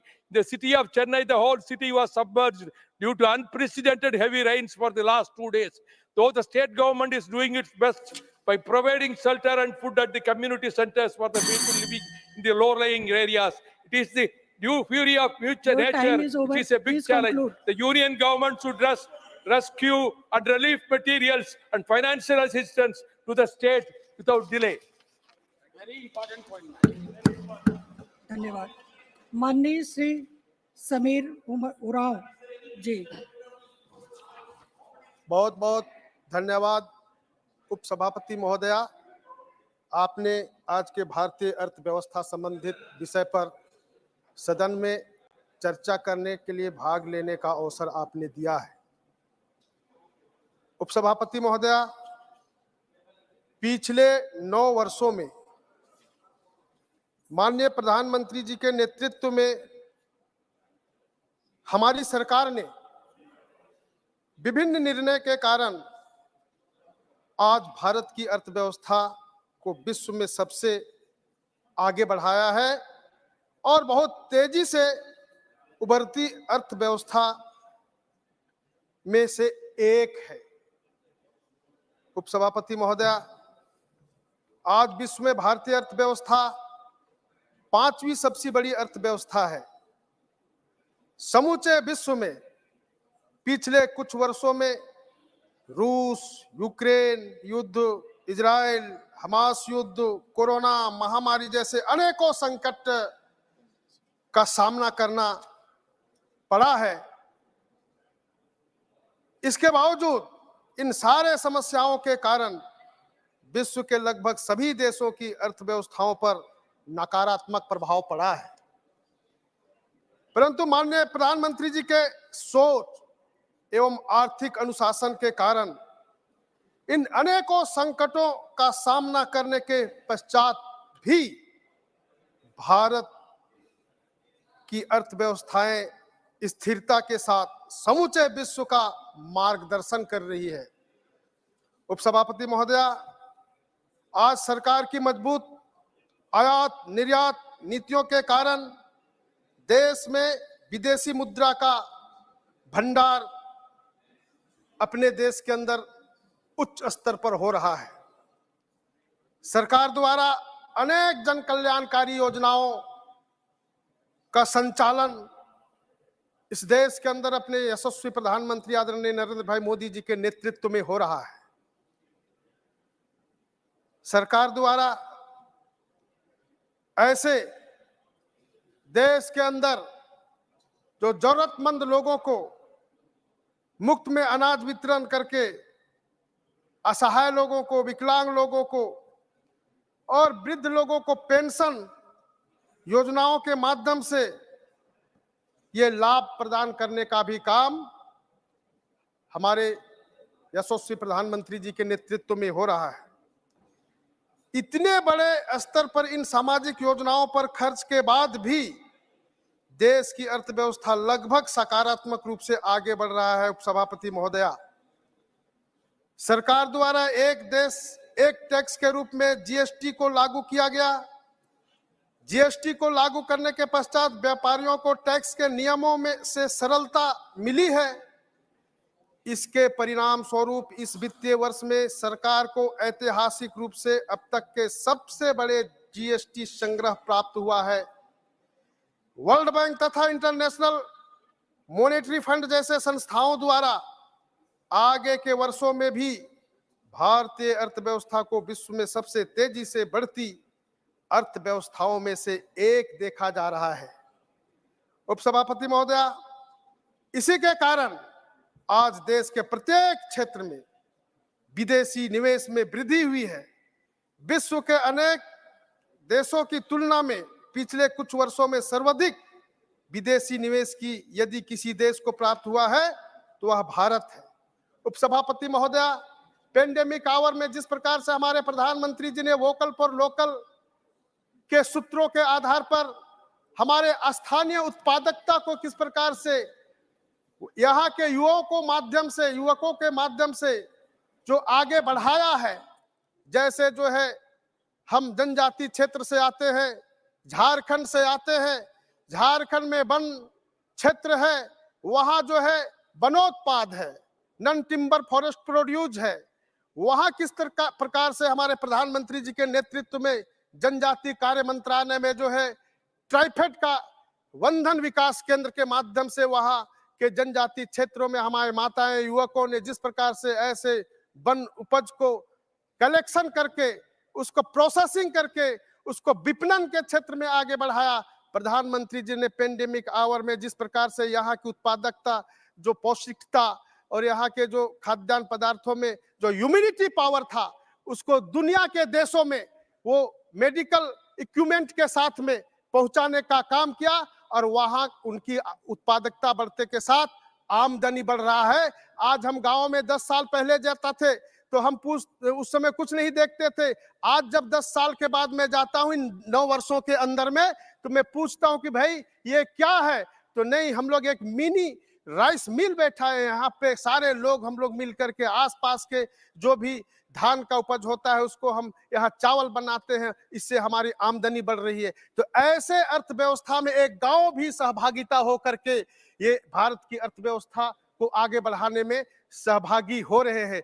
इसलिए उपसभापति महोदया, मैं आपको बताना चाहता हूं कि जिस प्रकार से 2014 में जब हमारे माननीय मोदी जी ने प्रधानमंत्री बने थे, तब भारत की डीजीपी 112 लाख करोड़ के आसपास थी।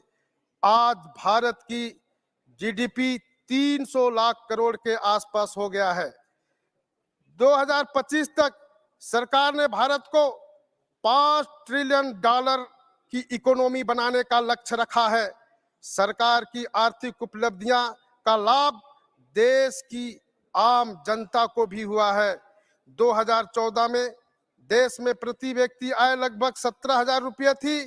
पिछले 9 वर्षों में सरकार की नीतियों के कारण, प्रधानमंत्री जी की दृढ़ इच्छा शक्ति के कारण, उनके मेहनत के कारण आज प्रति व्यक्ति आय लगभग 1,75,000 हो गई है। उपसभापति महोदया, पिछले 9 वर्षों में देश के एक्सपोर्ट लगभग दुगुना हो गया है।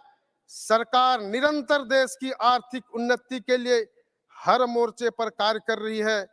अतः मुझे विश्वास है कि सरकार की आर्थिक नियत व नीति के कारण जल्द ही भारत विश्व की सर्वोच्च अर्थव्यवस्था में पहुंचेगा और निश्चित रूप से आज देश के यशस्वी प्रधानमंत्री जी इन दिशाओं पर एक भारत श्रेष्ठ भारत और आत्मनिर्भर भारत, स्वावलंबी भारत की यात्रा कर रहे हैं। उसमें पूरे देश भर के लोग उनके यात्रा में सहभागी होकर के आगे बढ़ रहे हैं।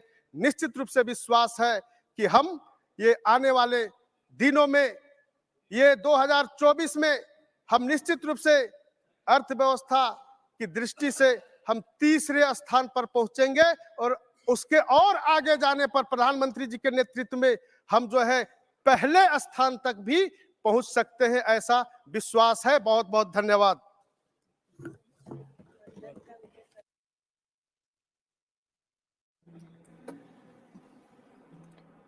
धन्यवाद। माननीय Shri GK. Vasan ji. Thank you, Madam. The country has demonstrated resilience and adaptability in face of persistent global challenges. We all know natural You have 3 disasters minutes. like COVID has cost the economy of this country. Even yesterday in Tamil Nadu, in Chennai and neighboring districts of Chennai, because of cyclone-triggered rain, water bodies have been overflowing and surplus water release has caused damage to the infrastructure of Chennai and nearby districts. Madam, the Army, NDRF, and state agencies are involved in the relief and resume operations. But the damage caused for the Chennai city and the neighboring districts need more attention immediately. I request the central government to take care of the need of the Chennai people and neighboring district people at the time of this unfortunate disaster, which they are not able to bear because of the velocity of the rain. I request the state government also to work on a war footing to bring life to normalcy in the districts and city which has been fully destroyed by the continuous rain for the past 24 hours. To conclude, Madam, Delta farmers in Tamil Nadu have been severely affected due to crop loss. Their crops have been marooned because for the 10-15 days there has been a sign of cyclone and rain in Tamil Nadu, and they are not able to bear the pain of the rain. Due to this, I am sure I request both the governments to help the farmers to adequately compensate for their loss. I am sure, Madam, according to the general assessment, I would say that while the state of our Indian economy presents a picture of optimism, and at the same time, I urge the government to take steps to tackle pressing issues like unemployment, inflation, which will make a complete ease of living for all citizens of the country, including youth, where the government will look at the farmers in a very lenient way and help their future in their economy. Thank you very much.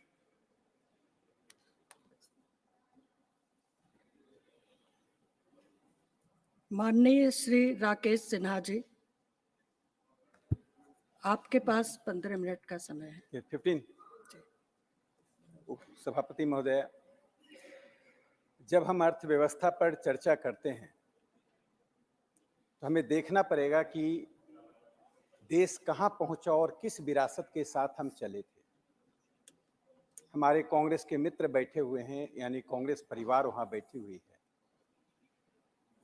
अन्य दलें भी या तो उनके साथ थे या उन्हीं के गर्भ से निकली हुई पार्टियां हैं।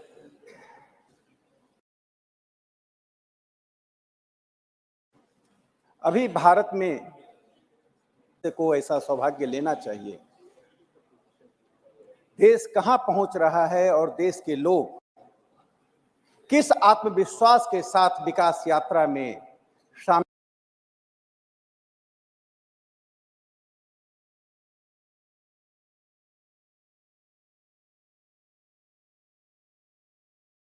हैं, यह देख बभन गामा। विकास यात्रा का रथ वहां पहुंचा था।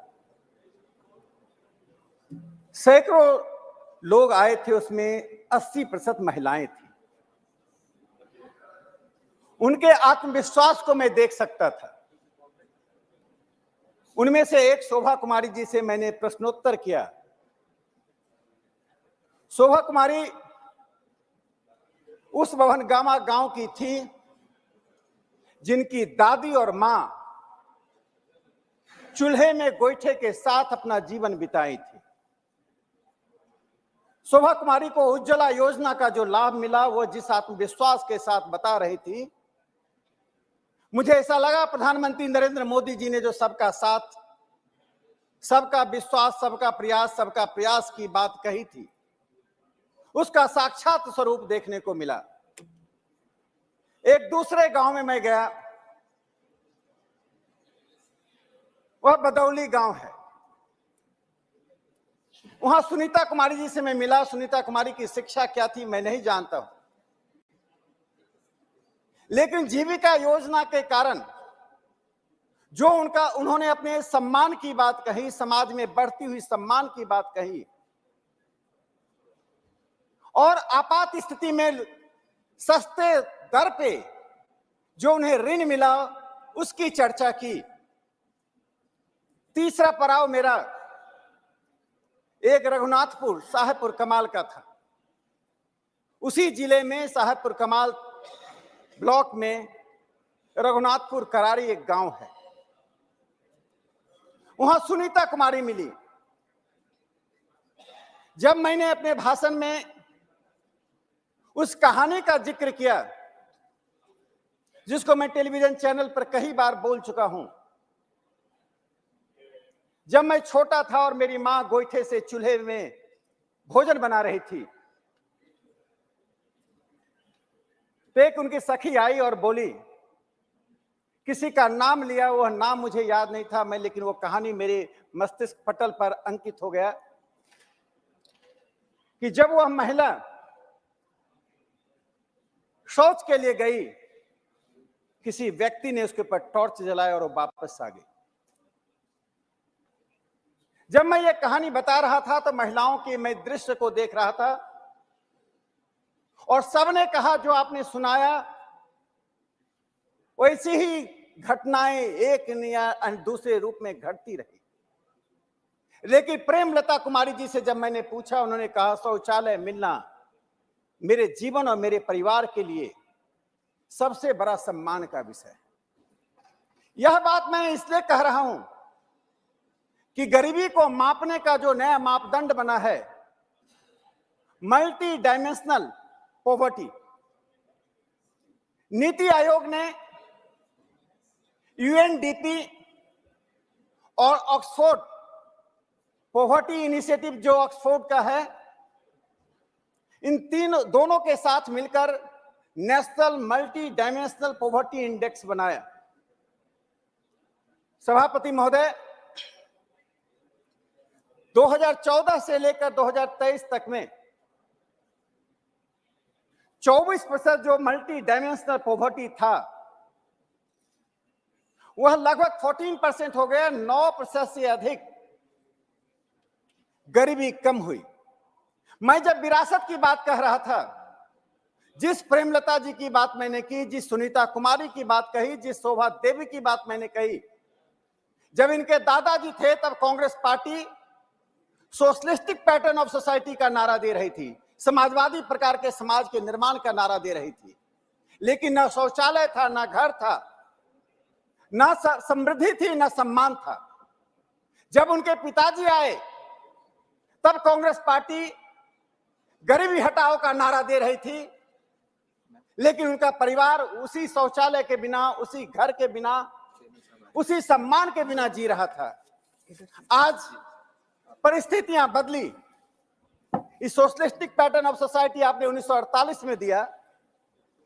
8 साल के बाद आपने कहा डेमोक्रेटिक सोशलिज्म बनाएंगे, शब्दों का एर फेर करके देश की जनता को गुमराह करते रहे, और 56 के बाद 1971 में आपने कहा हम गरीबी हटाएंगे, लेकिन देश वहीं का वहीं खड़ा रहा। सभापति महोदय, इंटरनेशनल मॉनेटरी फंड, अंतरराष्ट्रीय संस्था की टिप्पणियां 1980 के दशक में क्या होती थी, और नेहरू युग में जब हमारे खाद्य मंत्री विदेश जाते थे तो अमेरिका के कांग्रेस में, सीनेट में क्या बोला जाता था, उन टिप्पणियों को मैं दोहराकर भारत के अपमान को लोगों के मन में फिर से लाना नहीं चाहता। किस प्रकार से हमारे खाद्य मंत्री को कहा गया कि कटोरा लेकर आप अमेरिका आए हैं। जिस प्रकार का अपमान भारत को सहना पड़ा, उसी सीनेट में भारत के प्रधानमंत्री जी के लिए जो स्टैंडिंग ओवेशन हो रहा था, वो भारत की समृद्धि का, भारत के सम्मान का, भारत के अंतर्राष्ट्रीय राजनीति में महत्व का एक परिणाम है। यह नेहरू युग और मोदी युग का एक महत्वपूर्ण अंतर रेखांकित हो रहा है। जो मैंने मल्टी डायमेंशनल पॉवर्टी की बात कही, दूसरा इंडिकेटर वह सस्टेनेबल डेवलपमेंट का है। 2015 में 139 देशों ने एक सस्टेनेबल डेवलपमेंट गोल्स तैयार किया।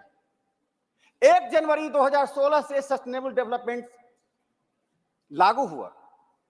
2015 में यूनाइटेड नेशन का सस्टेनेबल डेवलपमेंट समिट में प्रधानमंत्री नरेंद्र मोदी जी ने जो 2 बातों को रेखांकित किया, वह सबको गौर से सुनना चाहिए।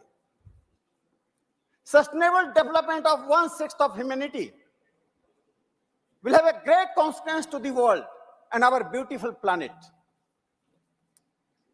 The world will be of fewer challenges and greater hopes. आज उस सस्टेनेबल डेवलपमेंट जिसका 2030 हमने एक समय निर्धारित किया है, पूरी दुनिया को सस्टेनेबल डेवलपमेंट में लाने के लिए इस देश को इस बात के लिए गर्व करना चाहिए, प्रधानमंत्री नरेंद्र मोदी जी के नेतृत्व में हमारी सरकार की आर्थिक कार्य संस्कृति, हमारी सरकार की उस दृष्टि के कारण आज जो गोल निर्धारित हुआ है, जो लक्ष्य निर्धारित हुआ है, उस लक्ष्य से हम आगे चल रहे हैं। 1.2 हम आगे चल रहे हैं और पूरी दुनिया देख रही है कि ब्राजील और साउथ अफ्रीका जैसे धनी देशों की तुलना में भारत 1.2 आगे है। यानी सस्टेनेबल डेवलपमेंट को हम 2030 से आने से पहले प्राप्त कर लें। तीसरा एक महत्वपूर्ण पक्ष इसमें आता है सभापति महोदय, स्थूल बातों की चर्चा हुई जिसमें पर कैपिटा इनकम जीडीपी की है, मैं उसे दोहराना नहीं चाहता हूं, लेकिन देश में कुछ ऐसे सूक्ष्म बातें होती हैं जो छोटे स्थान पर रहने वाले लोगों के जीवन को प्रभावित करता है। इससे मल्टी डायमेंशनल पॉवर्टी के जो 12 इंडिकेटर्स हैं, जिसमें शिक्षा भी है, इंफ्रास्ट्रक्चर है, इनमें कई बातों में मैं एक बात का जिक्र करता हूं, जन औषधि केंद्र, कैसे सामान्य व्यक्ति का जीवन इससे प्रभावित हुआ है। बड़े घरों में रहने वाले, बड़ी गाड़ियों से चलने वाले, दशकों से तक सत्ता का भोग करने वाले शायद जन औषधि केंद्र के महत्व को नहीं समझ पाएंगे। 7 मार्च 2022 को प्रधानमंत्री जन औषधि केंद्र के लाभार्थी से बात कर रहे थे। बात करते समय जिनका नाम था एंथोनी साहब से प्रधानमंत्री ने पूछा, वे पटना के थे, कि आपको क्या लाभ हुआ। जो एंथोनी ने कहा वह आंखें खोल देने वाली।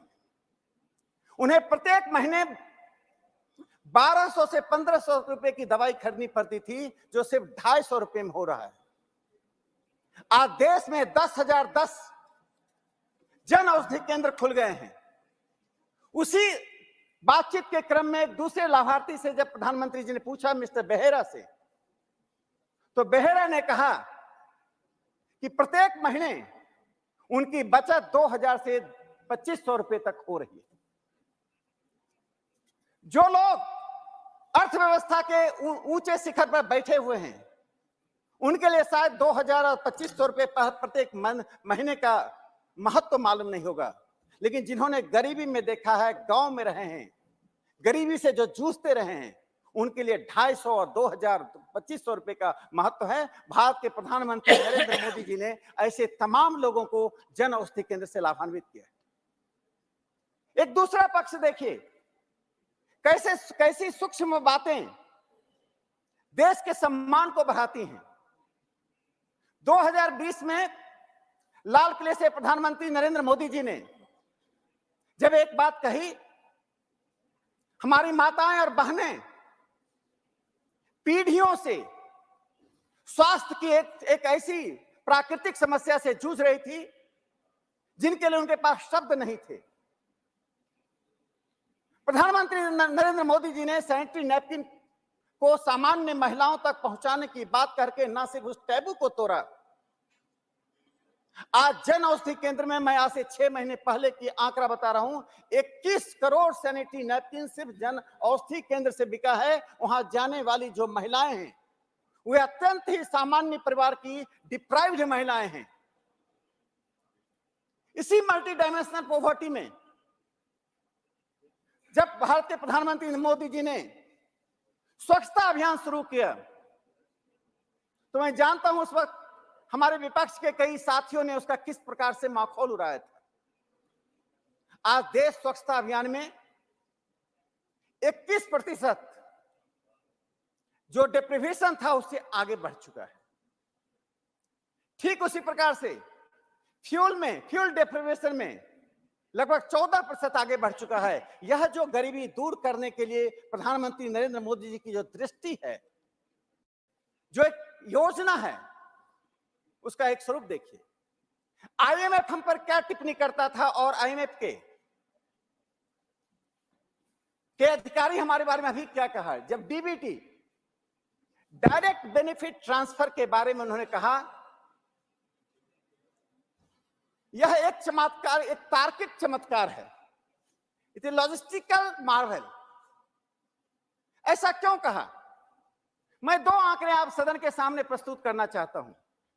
2023-24 में 3,28,000 करोड़ का डीबीटी होने का अनुमान है। उससे जो एस्टिमेटेड सेविंग है, सिर्फ फर्टिलाइजर मिनिस्ट्री को 18,000 करोड़ की सेविंग है, रूरल डेवलपमेंट मिनिस्ट्री को 40,000 करोड़ की सेविंग है, पेट्रोलियम मिनिस्ट्री को 72,000 करोड़ की सेविंग है, और सबसे अधिक saving food and public distribution में 1,35,000 करोड़ की एस्टिमेटेड सेविंग है। यह जो होल इन दी बकेट, जो बाल्टी में छेद की कहानी कांग्रेस पार्टी रचती रही, जो ट्राइबल बेल्ट में पैसा जाता था, जिसके लिए रामदयाल मुंडा जी जो ट्राइबल स्कॉलर थे उन्होंने कहा था you are piping money in a leakage system. प्रधानमंत्री नरेंद्र मोदी जी ने उस सारे लीकेज सिस्टम को बंद कर दिया है। जो मैंने कहा 2,73,000 करोड़ का एस्टिमेटेड सेविंग इस देश को मिल रहा है, जो गरीबों तक पहुंचता है, पहुंचेगा। जो दूसरा पक्ष, आज मैं पश्चिम बंगाल के अपने मित्र को सुन रहा था, गरीबी और बेरोजगारी की चिंता व्यक्त कर रहे थे। मुझे दुख है, मार्क्सवादी कम्युनिस्ट पार्टी ने लंबे शासनकाल में पश्चिम बंगाल को की जो स्थिति कर दी, मैं उम्मीद करता था कि दूसरी पार्टी आकर सुधारेगी। आज लोएस्ट पर कैपिटा इनकम यदि किसी राज्य में है वो पश्चिम बंगाल है। इसलिए आज चुनौती उन राज्यों के लिए है कि देश में विकास की जो दृष्टि है उसके साथ चले। प्रधानमंत्री नरेंद्र मोदी जी ने अमृतकाल का नारा दिया। पॉलिटिशियन और स्टेट्समैन का एक महत्वपूर्ण अंतर होता है। राजनेता जो राजनीतिज्ञ होता है वो सिर्फ 5 साल के दौर से देखता है। इस देश को 1947 से 5 साल के दौर से देखा जाता रहा। इसलिए देश में नीतियों के नाम पर पॉपुलिज्म, अल्ट्रा पॉपुलिज्म की बातें होती थी। प्रधानमंत्री नरेंद्र मोदी जी ने जो अमृतकाल की बात कही, एक समय योजना आयोग पर्सपेक्टिव प्लान बनाता था 10 साल आगे का। समाप्ति महोदय, मैं 1 मिनट समाप्त करता हूं। अमृतकाल 25 साल के जो देश के लिए लक्ष्य रखा, वो अमृतकाल का लक्ष्य क्या है? एसबीआई ने एक स्टडी किया है। आज हम 7 करोड़ लोग टैक्स पेयर हैं, लेकिन 2047 में एसबीआई का जो स्टडी हुआ, जो वैज्ञानिक तरीके से स्टडी किया है, उसमें 48 करोड़ लोग टैक्स पेयर होंगे, जिसमें 83% लोग टैक्स पे करेंगे, सिर्फ फाइल ही नहीं करेंगे, टैक्स पे करेंगे। और पर कैपिटा इनकम 50 लाख रुपए का होगा। सभापति महोदय, जो मध्यम वर्ग का जो फलक बढ़ रहा है, आज 2047 तक 61% देश में मध्यम वर्ग होगा। इसलिए मैं कहना चाहता हूं कि राजनीति बदलती है, आप आलोचनात्मक रहें, लेकिन जब देश विकास के दौर से गुजर रहा है, जब दुनिया में भारत के प्रधानमंत्री जब जाते हैं, उस देश की प्रतिष्ठा बढ़ रही है, रिवर्स माइग्रेशन हो रहा है। जो इंजीनियर, डॉक्टर 47 के बाद से हमारे आईआईटी एनआईटी से पढ़कर हमारे मेडिकल कॉलेज से पढ़कर अमेरिका और जापान और इंग्लैंड जाते थे, वे भारत की ओर आ रहे। पहली बार दुनिया का अखबार यह लिख रहा है कि reverse migration will make impact on silicon valley. ये इस स्थिति के कारण मैं भारत के प्रधानमंत्री नरेंद्र मोदी जी को साधुवाद देना चाहता हूं कि इस देश को प्रगति के पथ पर ले जाकर आज वहां खड़ा किया है जिसमें सबका साथ, सबका विश्वास, सबका विकास और सबका प्रयास है। इन्हीं शब्दों के साथ सभापति महोदय बहुत बहुत धन्यवाद।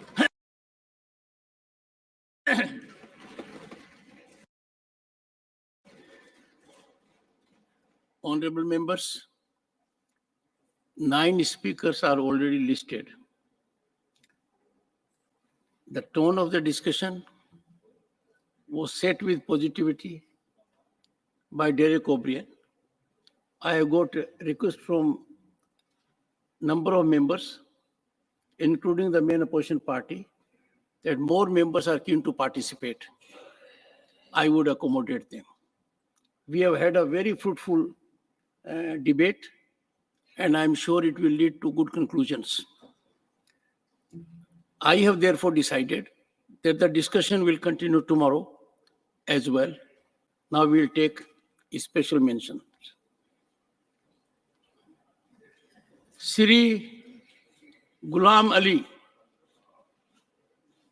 demand for establishment of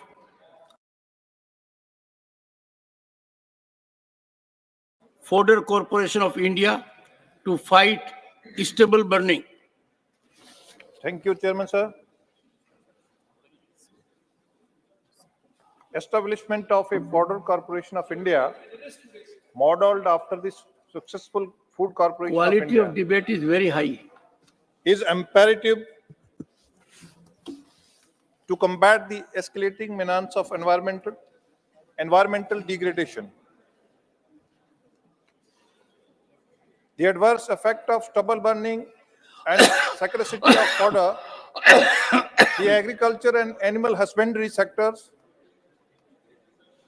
crucial components of India's economy, face a pressing challenge with the traditional practice of burning stubble crop residues.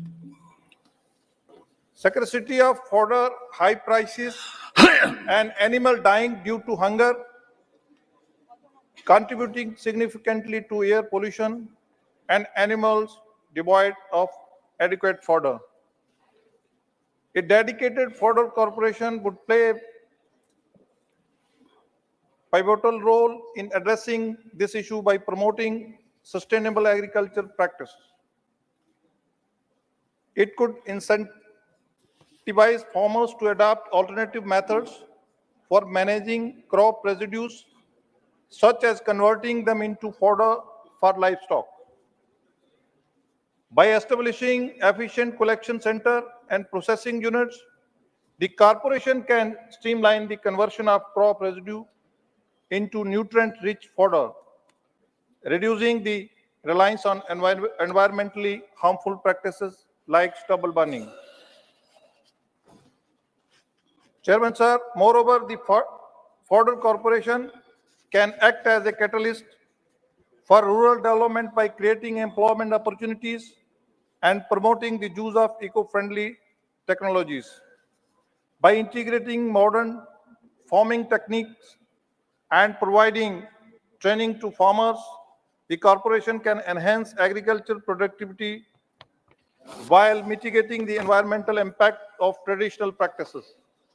In a sense, the establishment of Fodder Corporation of India is not just a necessity, but a strategic imperative for fostering sustainable agriculture, preserving the environment, and safeguarding the well-being of future generations.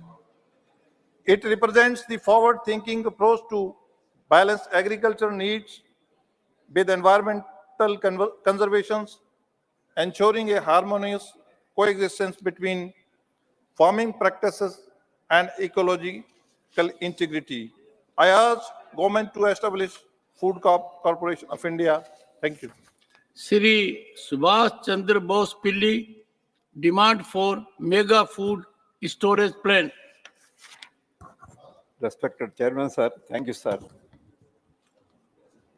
The world's largest grain storage plan in cooperative sector, seeks to address crucial objectives of strengthening market infrastructure and ensuring better prices to farmers. However, the scheme has faced conflicts with farmer producers organizations and inefficiencies in agricultural cooperatives.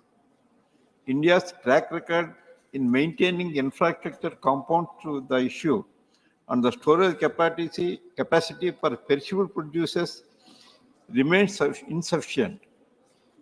Managing food quality has been problematic as the PDS have been known to distribute poor quality grains due to outdated storage infrastructure. There has been a lack of proactive measures and investments in addressing post-harvest losses, causing farmers to bear the brunt of these issues.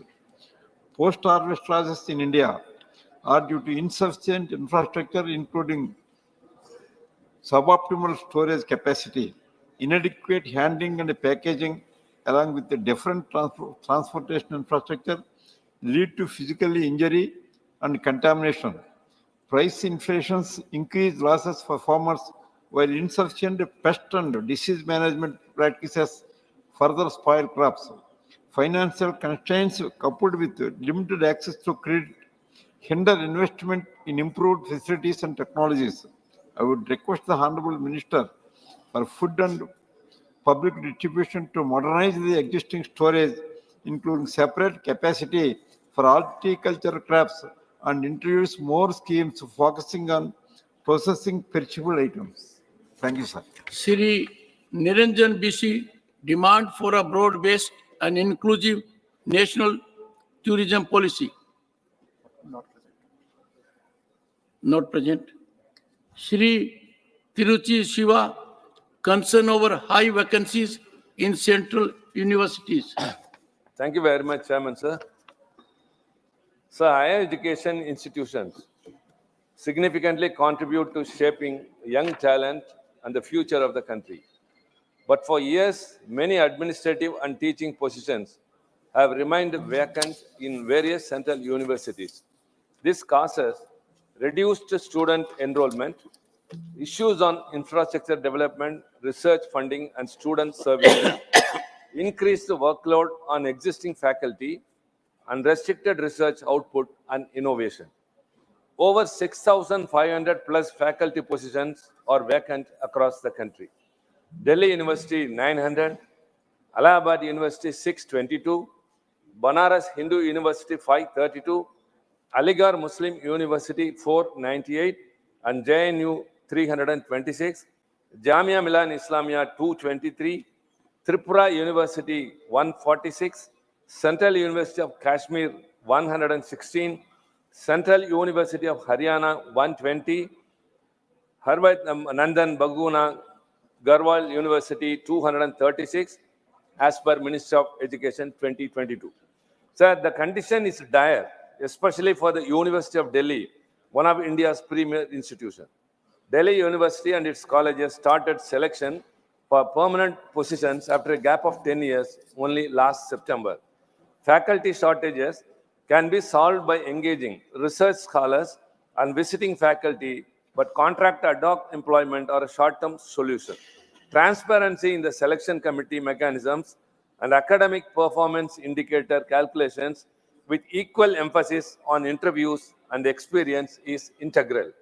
Education outlay was hiked by 8% in the Union Budget 2023-24. This needs further improvement. For a future perspective, pedagogic reforms and synchronization of recruitment processes with best global practices are needed. I urge the government to look into the matter. Thank you very much, sir. There should be a word of appreciation. After a long gap, Delhi University, under Vice Chancellor Professor Umesh Singh, has effected massive recruitment, very transparently, very effectively. The point is well taken. Shri Krishnalal Pawar, demand of housing for scheduled caste. There is a disclaimer. I am Chancellor of Delhi University, because Derek was looking at me. So there is a disclaimer. I am Chancellor, Delhi University, therefore I know about it. धन्यवाद मान्यवर। मान्यवर, मैं आपके माध्यम से सदन का ध्यान एक गंभीर विषय की ओर आकर्षित करना चाहता हूं। मान्यवर, यद्यपि प्रधानमंत्री आवास योजना के माध्यम से गरीबों को काफी राहत मिली है, लेकिन एक लंबे समय से छोटे छोटे घरों में इनके परिवार बड़े हो गए हैं तथा बहुत से गांव में या तो पंचायती जमीन नहीं थी या तो चकबंदी नहीं हुई है। मान्यवर, मेरा भारत सरकार से सुझाव है, ऐसे तमाम मामलों में जमीन अधिग्रहण करके गरीबों के लिए रिहायशी मकान बनाए जाए। इसके अतिरिक्त मेरा एक सुझाव भी है, जिस परिवार में 5 से ज्यादा वयस्क लोग हों, उनको 2 यूनिट मानकर 2 रिहायशी मकान दिए जाएं। इसी से प्रधानमंत्री जी की गरीब कल्याण योजना का सपना साकार होगा। धन्यवाद मान्यवर। Sri R. Girirajan demand to include Tamil Nadu in the National Cyclone Risk Mitigation Project and establish multi-purpose cyclone center at vulnerable locations. Of the 7,516 kilometer long coastline of India, close to 5,700 kilometers is prone to cyclones and tsunamis. 68% of the cultivable area is vulnerable to drought and hilly areas are at risk from landslides. The coastal areas of Tamil Nadu are increasingly vulnerable to tropical cyclones and the consequent recurrent loss of life and property.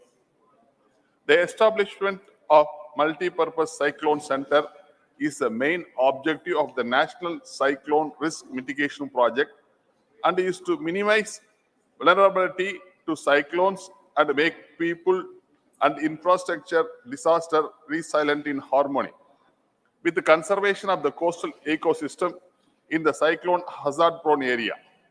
In the first phase, the government had constructed 567 such multi-purpose cyclone centers in Odisha, Andhra, Gujarat, and West Bengal, but not a single MCC was constructed in Tamil Nadu, which has been revenged frequently than any other state in the country.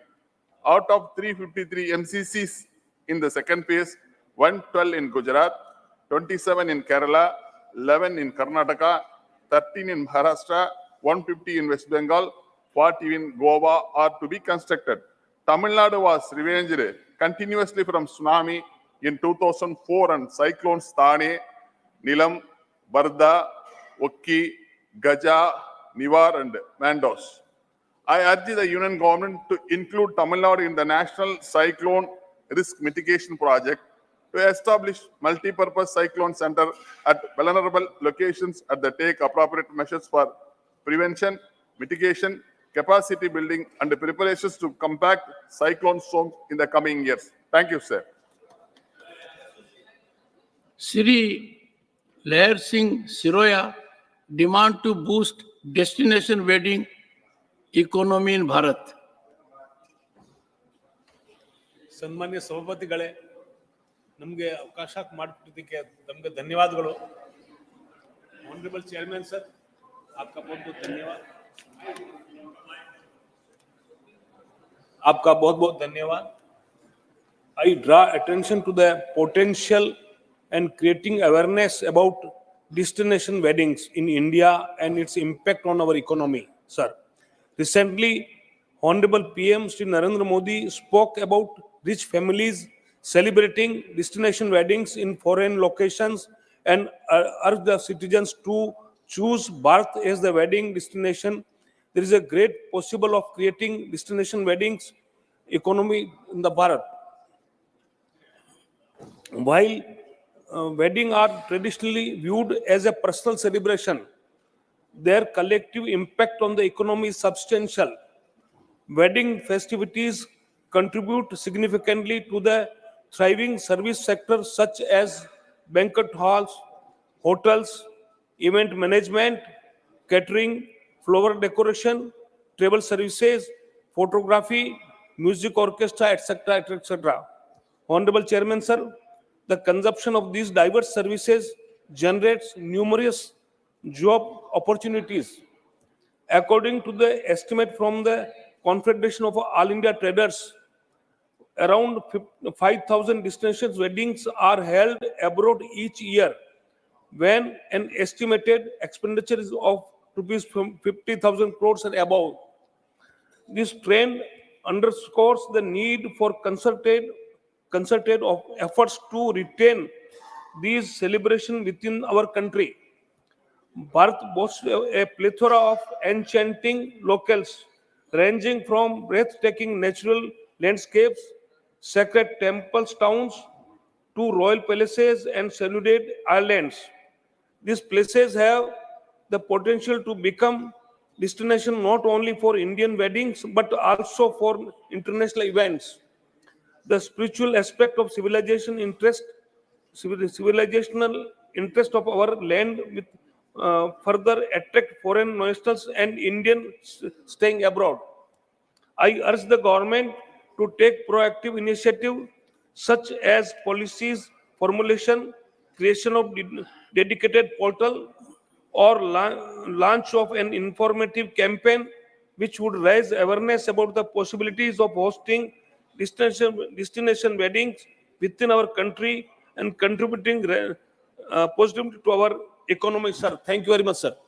Shrimati JB Mathur Hisam, demand for enhancement of salary and other service benefits of Anganwadi employees.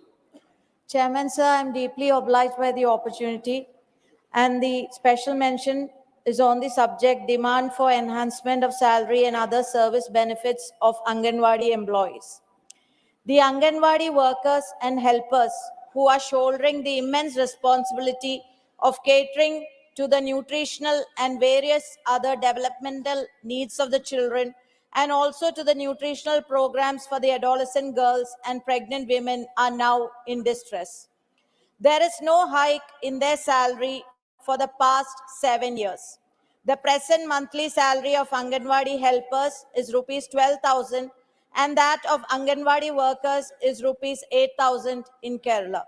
This should be enhanced to a minimum of rupees 21,000. There should be provision to bring about their salary revision along with that of government employees. Even though subscription amount is being collected towards Anganwadi workers and helpers welfare fund, benefits are not enhanced in accordance with the amount collected. Chairman, sir, Anganwadi employees are facing various difficulties in performing their duties on a daily basis. They are not given performance grant for the data collection work in respect of various programs and projects implemented at various levels starting from the panchayat level. Since all of them do not have smartphones, they find it practically difficult to upload this data. Every expense, including the payment of electricity and water bills of the Anganwadi centers, travel expenses for attending official meetings, etc., have to be borne by them, which is burdening them even more. In this context, I urge the central government to appoint a high-level commission to study the factual position and to make necessary recommendation for the betterment of Anganwadi helpers and workers. Thank you. Shri Babu Bhai Jaisang Bhai Desai, concern over air, water and soil pollution. माननीय अध्यक्ष श्री, आपने मुझे air, water, soil pollution के बारे में बोलने की तक दी है, आपका आभार व्यक्त करता हूँ। हमारे पर्यावरण, स्वास्थ्य और अर्थव्यवस्था पर प्रदूषण के गंभीर परिणामों के लिए तत्काल और ठोस कार्यवाही की आवश्यकता है। भारत वायु, जल और मिट्टी प्रदूषण सहित बहुआयामी प्रदूषण चुनौती का सामना कर रहा है। हमारे शहर प्रदूषणों के खतरनाक स्तर से जूझ रहे हैं, जिससे लाखों लोगों का स्वास्थ्य खतरे में बढ़ गया है। फसल, आयोग, जलाना, वाहन उत्सर्जन, औद्योगिक अपशिष्ट और निर्माण गतिविधियों इस संकट में महत्वपूर्ण योगदान देती है। वायु प्रदूषण को कम करने के लिए नवीनीकरण ऊर्जा अपनाने, सार्वजनिक परिवहन वृद्धि और कड़े उत्सर्जन मापदंडों पर ध्यान केंद्रित करने के लिए मजबूत नीतियां और निवेश का पता लगाना अनिवार्य है। हमारी नदियों और जिलों औद्योगिक अपशिष्ट, सीएज और कृषि अपवाह के सूचित हो रही है। इसमें न केवल हमारे जल संसाधन शक्ति पर उन पर निर्भर लोगों का स्वास्थ्य भी खतरे में पड़ता है। हमारे जल निकायों की सुरक्षा के लिए कड़े नियम, अपशिष्ट जल उपचार सुविधाएं और सामुदायिक भागीदारी सहित व्यापक उपाय महत्वपूर्ण है। इससे अलावा रसायनों के अंधाधुंध उपयोग और अनुचित अपशिष्ट निपटाने विधियों के कारण हमारी मिट्टी का क्षरण कृषि उत्पादकता और मानव स्वास्थ्य के लिए खतरा पैदा करता है। हमारी भूमि की रक्षा के लिए टिकाऊ कृषि पद्धति और उपशिष्ट प्रबंधन रणनीतियों को प्रोत्साहित करना आवश्यक है। मैं सरकार के प्रदूषण से निपटने के लिए प्राथमिकता देना आवश्यक करता हूँ। माननीय अध्यक्ष श्री, अपने ऋषि मुनियों ने और अपने वेदों और शास्त्रों ने भी बोला है कि जिसका कोई विकल्प नहीं है, ये चीज को पूरी अपने को तकेदारी लेने की अपने सबकी फर्ज है। Thank you sir.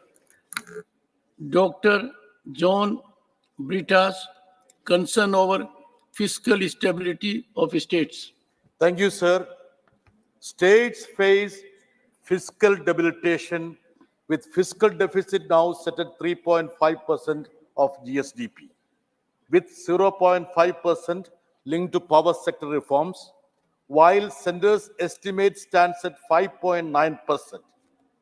In 2018-19, center raised 62.7% of aggregate resources, while states bore 62.4% of aggregate expenditures, covering only 44.8% from their own resources. The rest came from vertical resources transfers and by contracting debt. There is a notable revenue devolution imbalance, exemplified by Kerala's decline in tax share from 3.875% during 10th Finance Commission period, when Kerala's share of India's population, as per the benchmark 1971 census, was 3.89%, to around 1.925% now, when state's population share is 2.76%. Besides, use of population figures of 2011 census in lieu of 1971 census in determining horizontal devolution of revenue resources led to decline in the share of southern states. Should include cess and surcharges in divisive pool, as there is significant increase in center's gross tax revenue from 8.16% in 2011-12 to 28.08% in 2021-22, amounting to 7.06 lakh crores, thereby reducing states' effective share in central taxes. Another constriction is the new stipulation to reckon public account balances and borrowings by state entities when fixing states' net borrowing limits, while off-budget borrowings of central entities are neither considered as government debt or reckoned for fixing its borrowing limits. 34% of union revenue is estimated from borrowings and other liabilities. Hence, I urge government to take steps to ensure fiscal stability of states. Thank you, sir. Shri Surender Singh Nagar, concern over air pollution in Delhi NCR. सभापति जी, Delhi NCR में हवा प्रदूषण में वृद्धि हुई है, जिसका अधिकांश दोष किसानों पर लगाया जा रहा है। पराली जलाना इसका महत्वपूर्ण कारण बताया जा रहा है। दिल्ली एनसीटी की प्रदूषण गतिविधियों में अगर आप देखें तो वाहन एमिशन का जो कंट्रीब्यूशन है वो लगभग 40% है। दिल्ली एनसीटी में प्रदूषण के लिए अन्य राज्यों में पराली जलाने की घटनाओं को जिम्मेदार माना जा रहा है, जबकि यह विडंबना है कि पराली जैसी घटना जलाने की घटनाओं का उच्चतम प्रतिशत जो है पंजाब से सामने आया है। 2022 की इस अवधि के मुकाबले 63% अधिक मामले पंजाब से आए हैं। अगर अन्य राज्यों के वो आंकड़े देखें तो इस संबंध में हरियाणा में 2022 में पराली जलाने की घटनाओं में 39% कमी आई है। उत्तर प्रदेश में लगभग 65% पराली जलाने के मामले में कमी आई है। जैसे राज्यों के, इसलिए मैं इससे राज्यों के नेतृत्व की सराहना करता हूं जिन्होंने अपनी नीतिगत बदलाव लागू किए, पराली जलाने के विकल्प जैसे बायोडिकम्पोजर को बढ़ावा दिया। अंत में मैं किसानों पर दोष लगाने की बजाय दिल्ली एनसीटी को पड़ोसी राज्यों के साथ मिलकर बहाल, निर्माण, विध्वंस, अन्य गतिविधियों सहित सभी स्रोतों से प्रदूषण को संबोधित करते हुए पहल करनी चाहिए।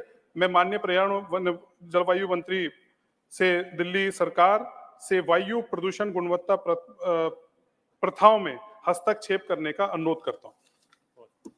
Dr. Shantanu Sen, demand for release of funds under National Health Mission to West Bengal. Thank you, sir. Sir, my special mention is on demand for release of funds under National Health Mission to West Bengal, regarding which our Honorable Chief Minister, Madam Mamata Banerjee, has also written a letter to our learned Prime Minister a few days back. Sir, in our state of West Bengal, in our endeavor, we are providing affordable, accessible and quality healthcare to all free of cost. There has been significant increase in our budgetary allocation to healthcare in the last 12 years, and many important public health initiatives such as construction of super specialty hospitals, Shastro Shati, Shishu Shati, Matrima, Chokher Alo, etc. have been successfully launched in the last few years, and a large number of people have benefited out of this. Under National Health Mission NHM also, West Bengal has always been front runner in implementation of different public health programs. As a part of National Health Mission scheme, our state has been performing exceedingly well for settling up health and wellness centers in our state. You may be happy to know, sir, that at present there are around 11,000 functional health and wellness centers benefiting to more than 3 lakh people every day. These buildings have been constructed since 2011 in accordance with color branding of state. I am informed that fund release under NHM to West Bengal has been withheld due to non-compliance of certain color branding guidelines for health and wellness centers, despite other conditionalities being fulfilled. The withholding of fund release would adversely deprive the poor people of their benefit. Kindly appreciate that changes in the color brand by way of repainting so many buildings would involve significant infractuous expenditure. I would therefore urge the government for release of NHM fund for West Bengal and for removal of specific color branding conditionalities for health and wellness centers for fund release under NHM, so that the poor people do not suffer from lack of quality health services. Thank you very much. Honorable members, the remaining special mentions will be taken up tomorrow. The House stands adjourned to meet at 11 a.m. on Wednesday, the 6th December 2023.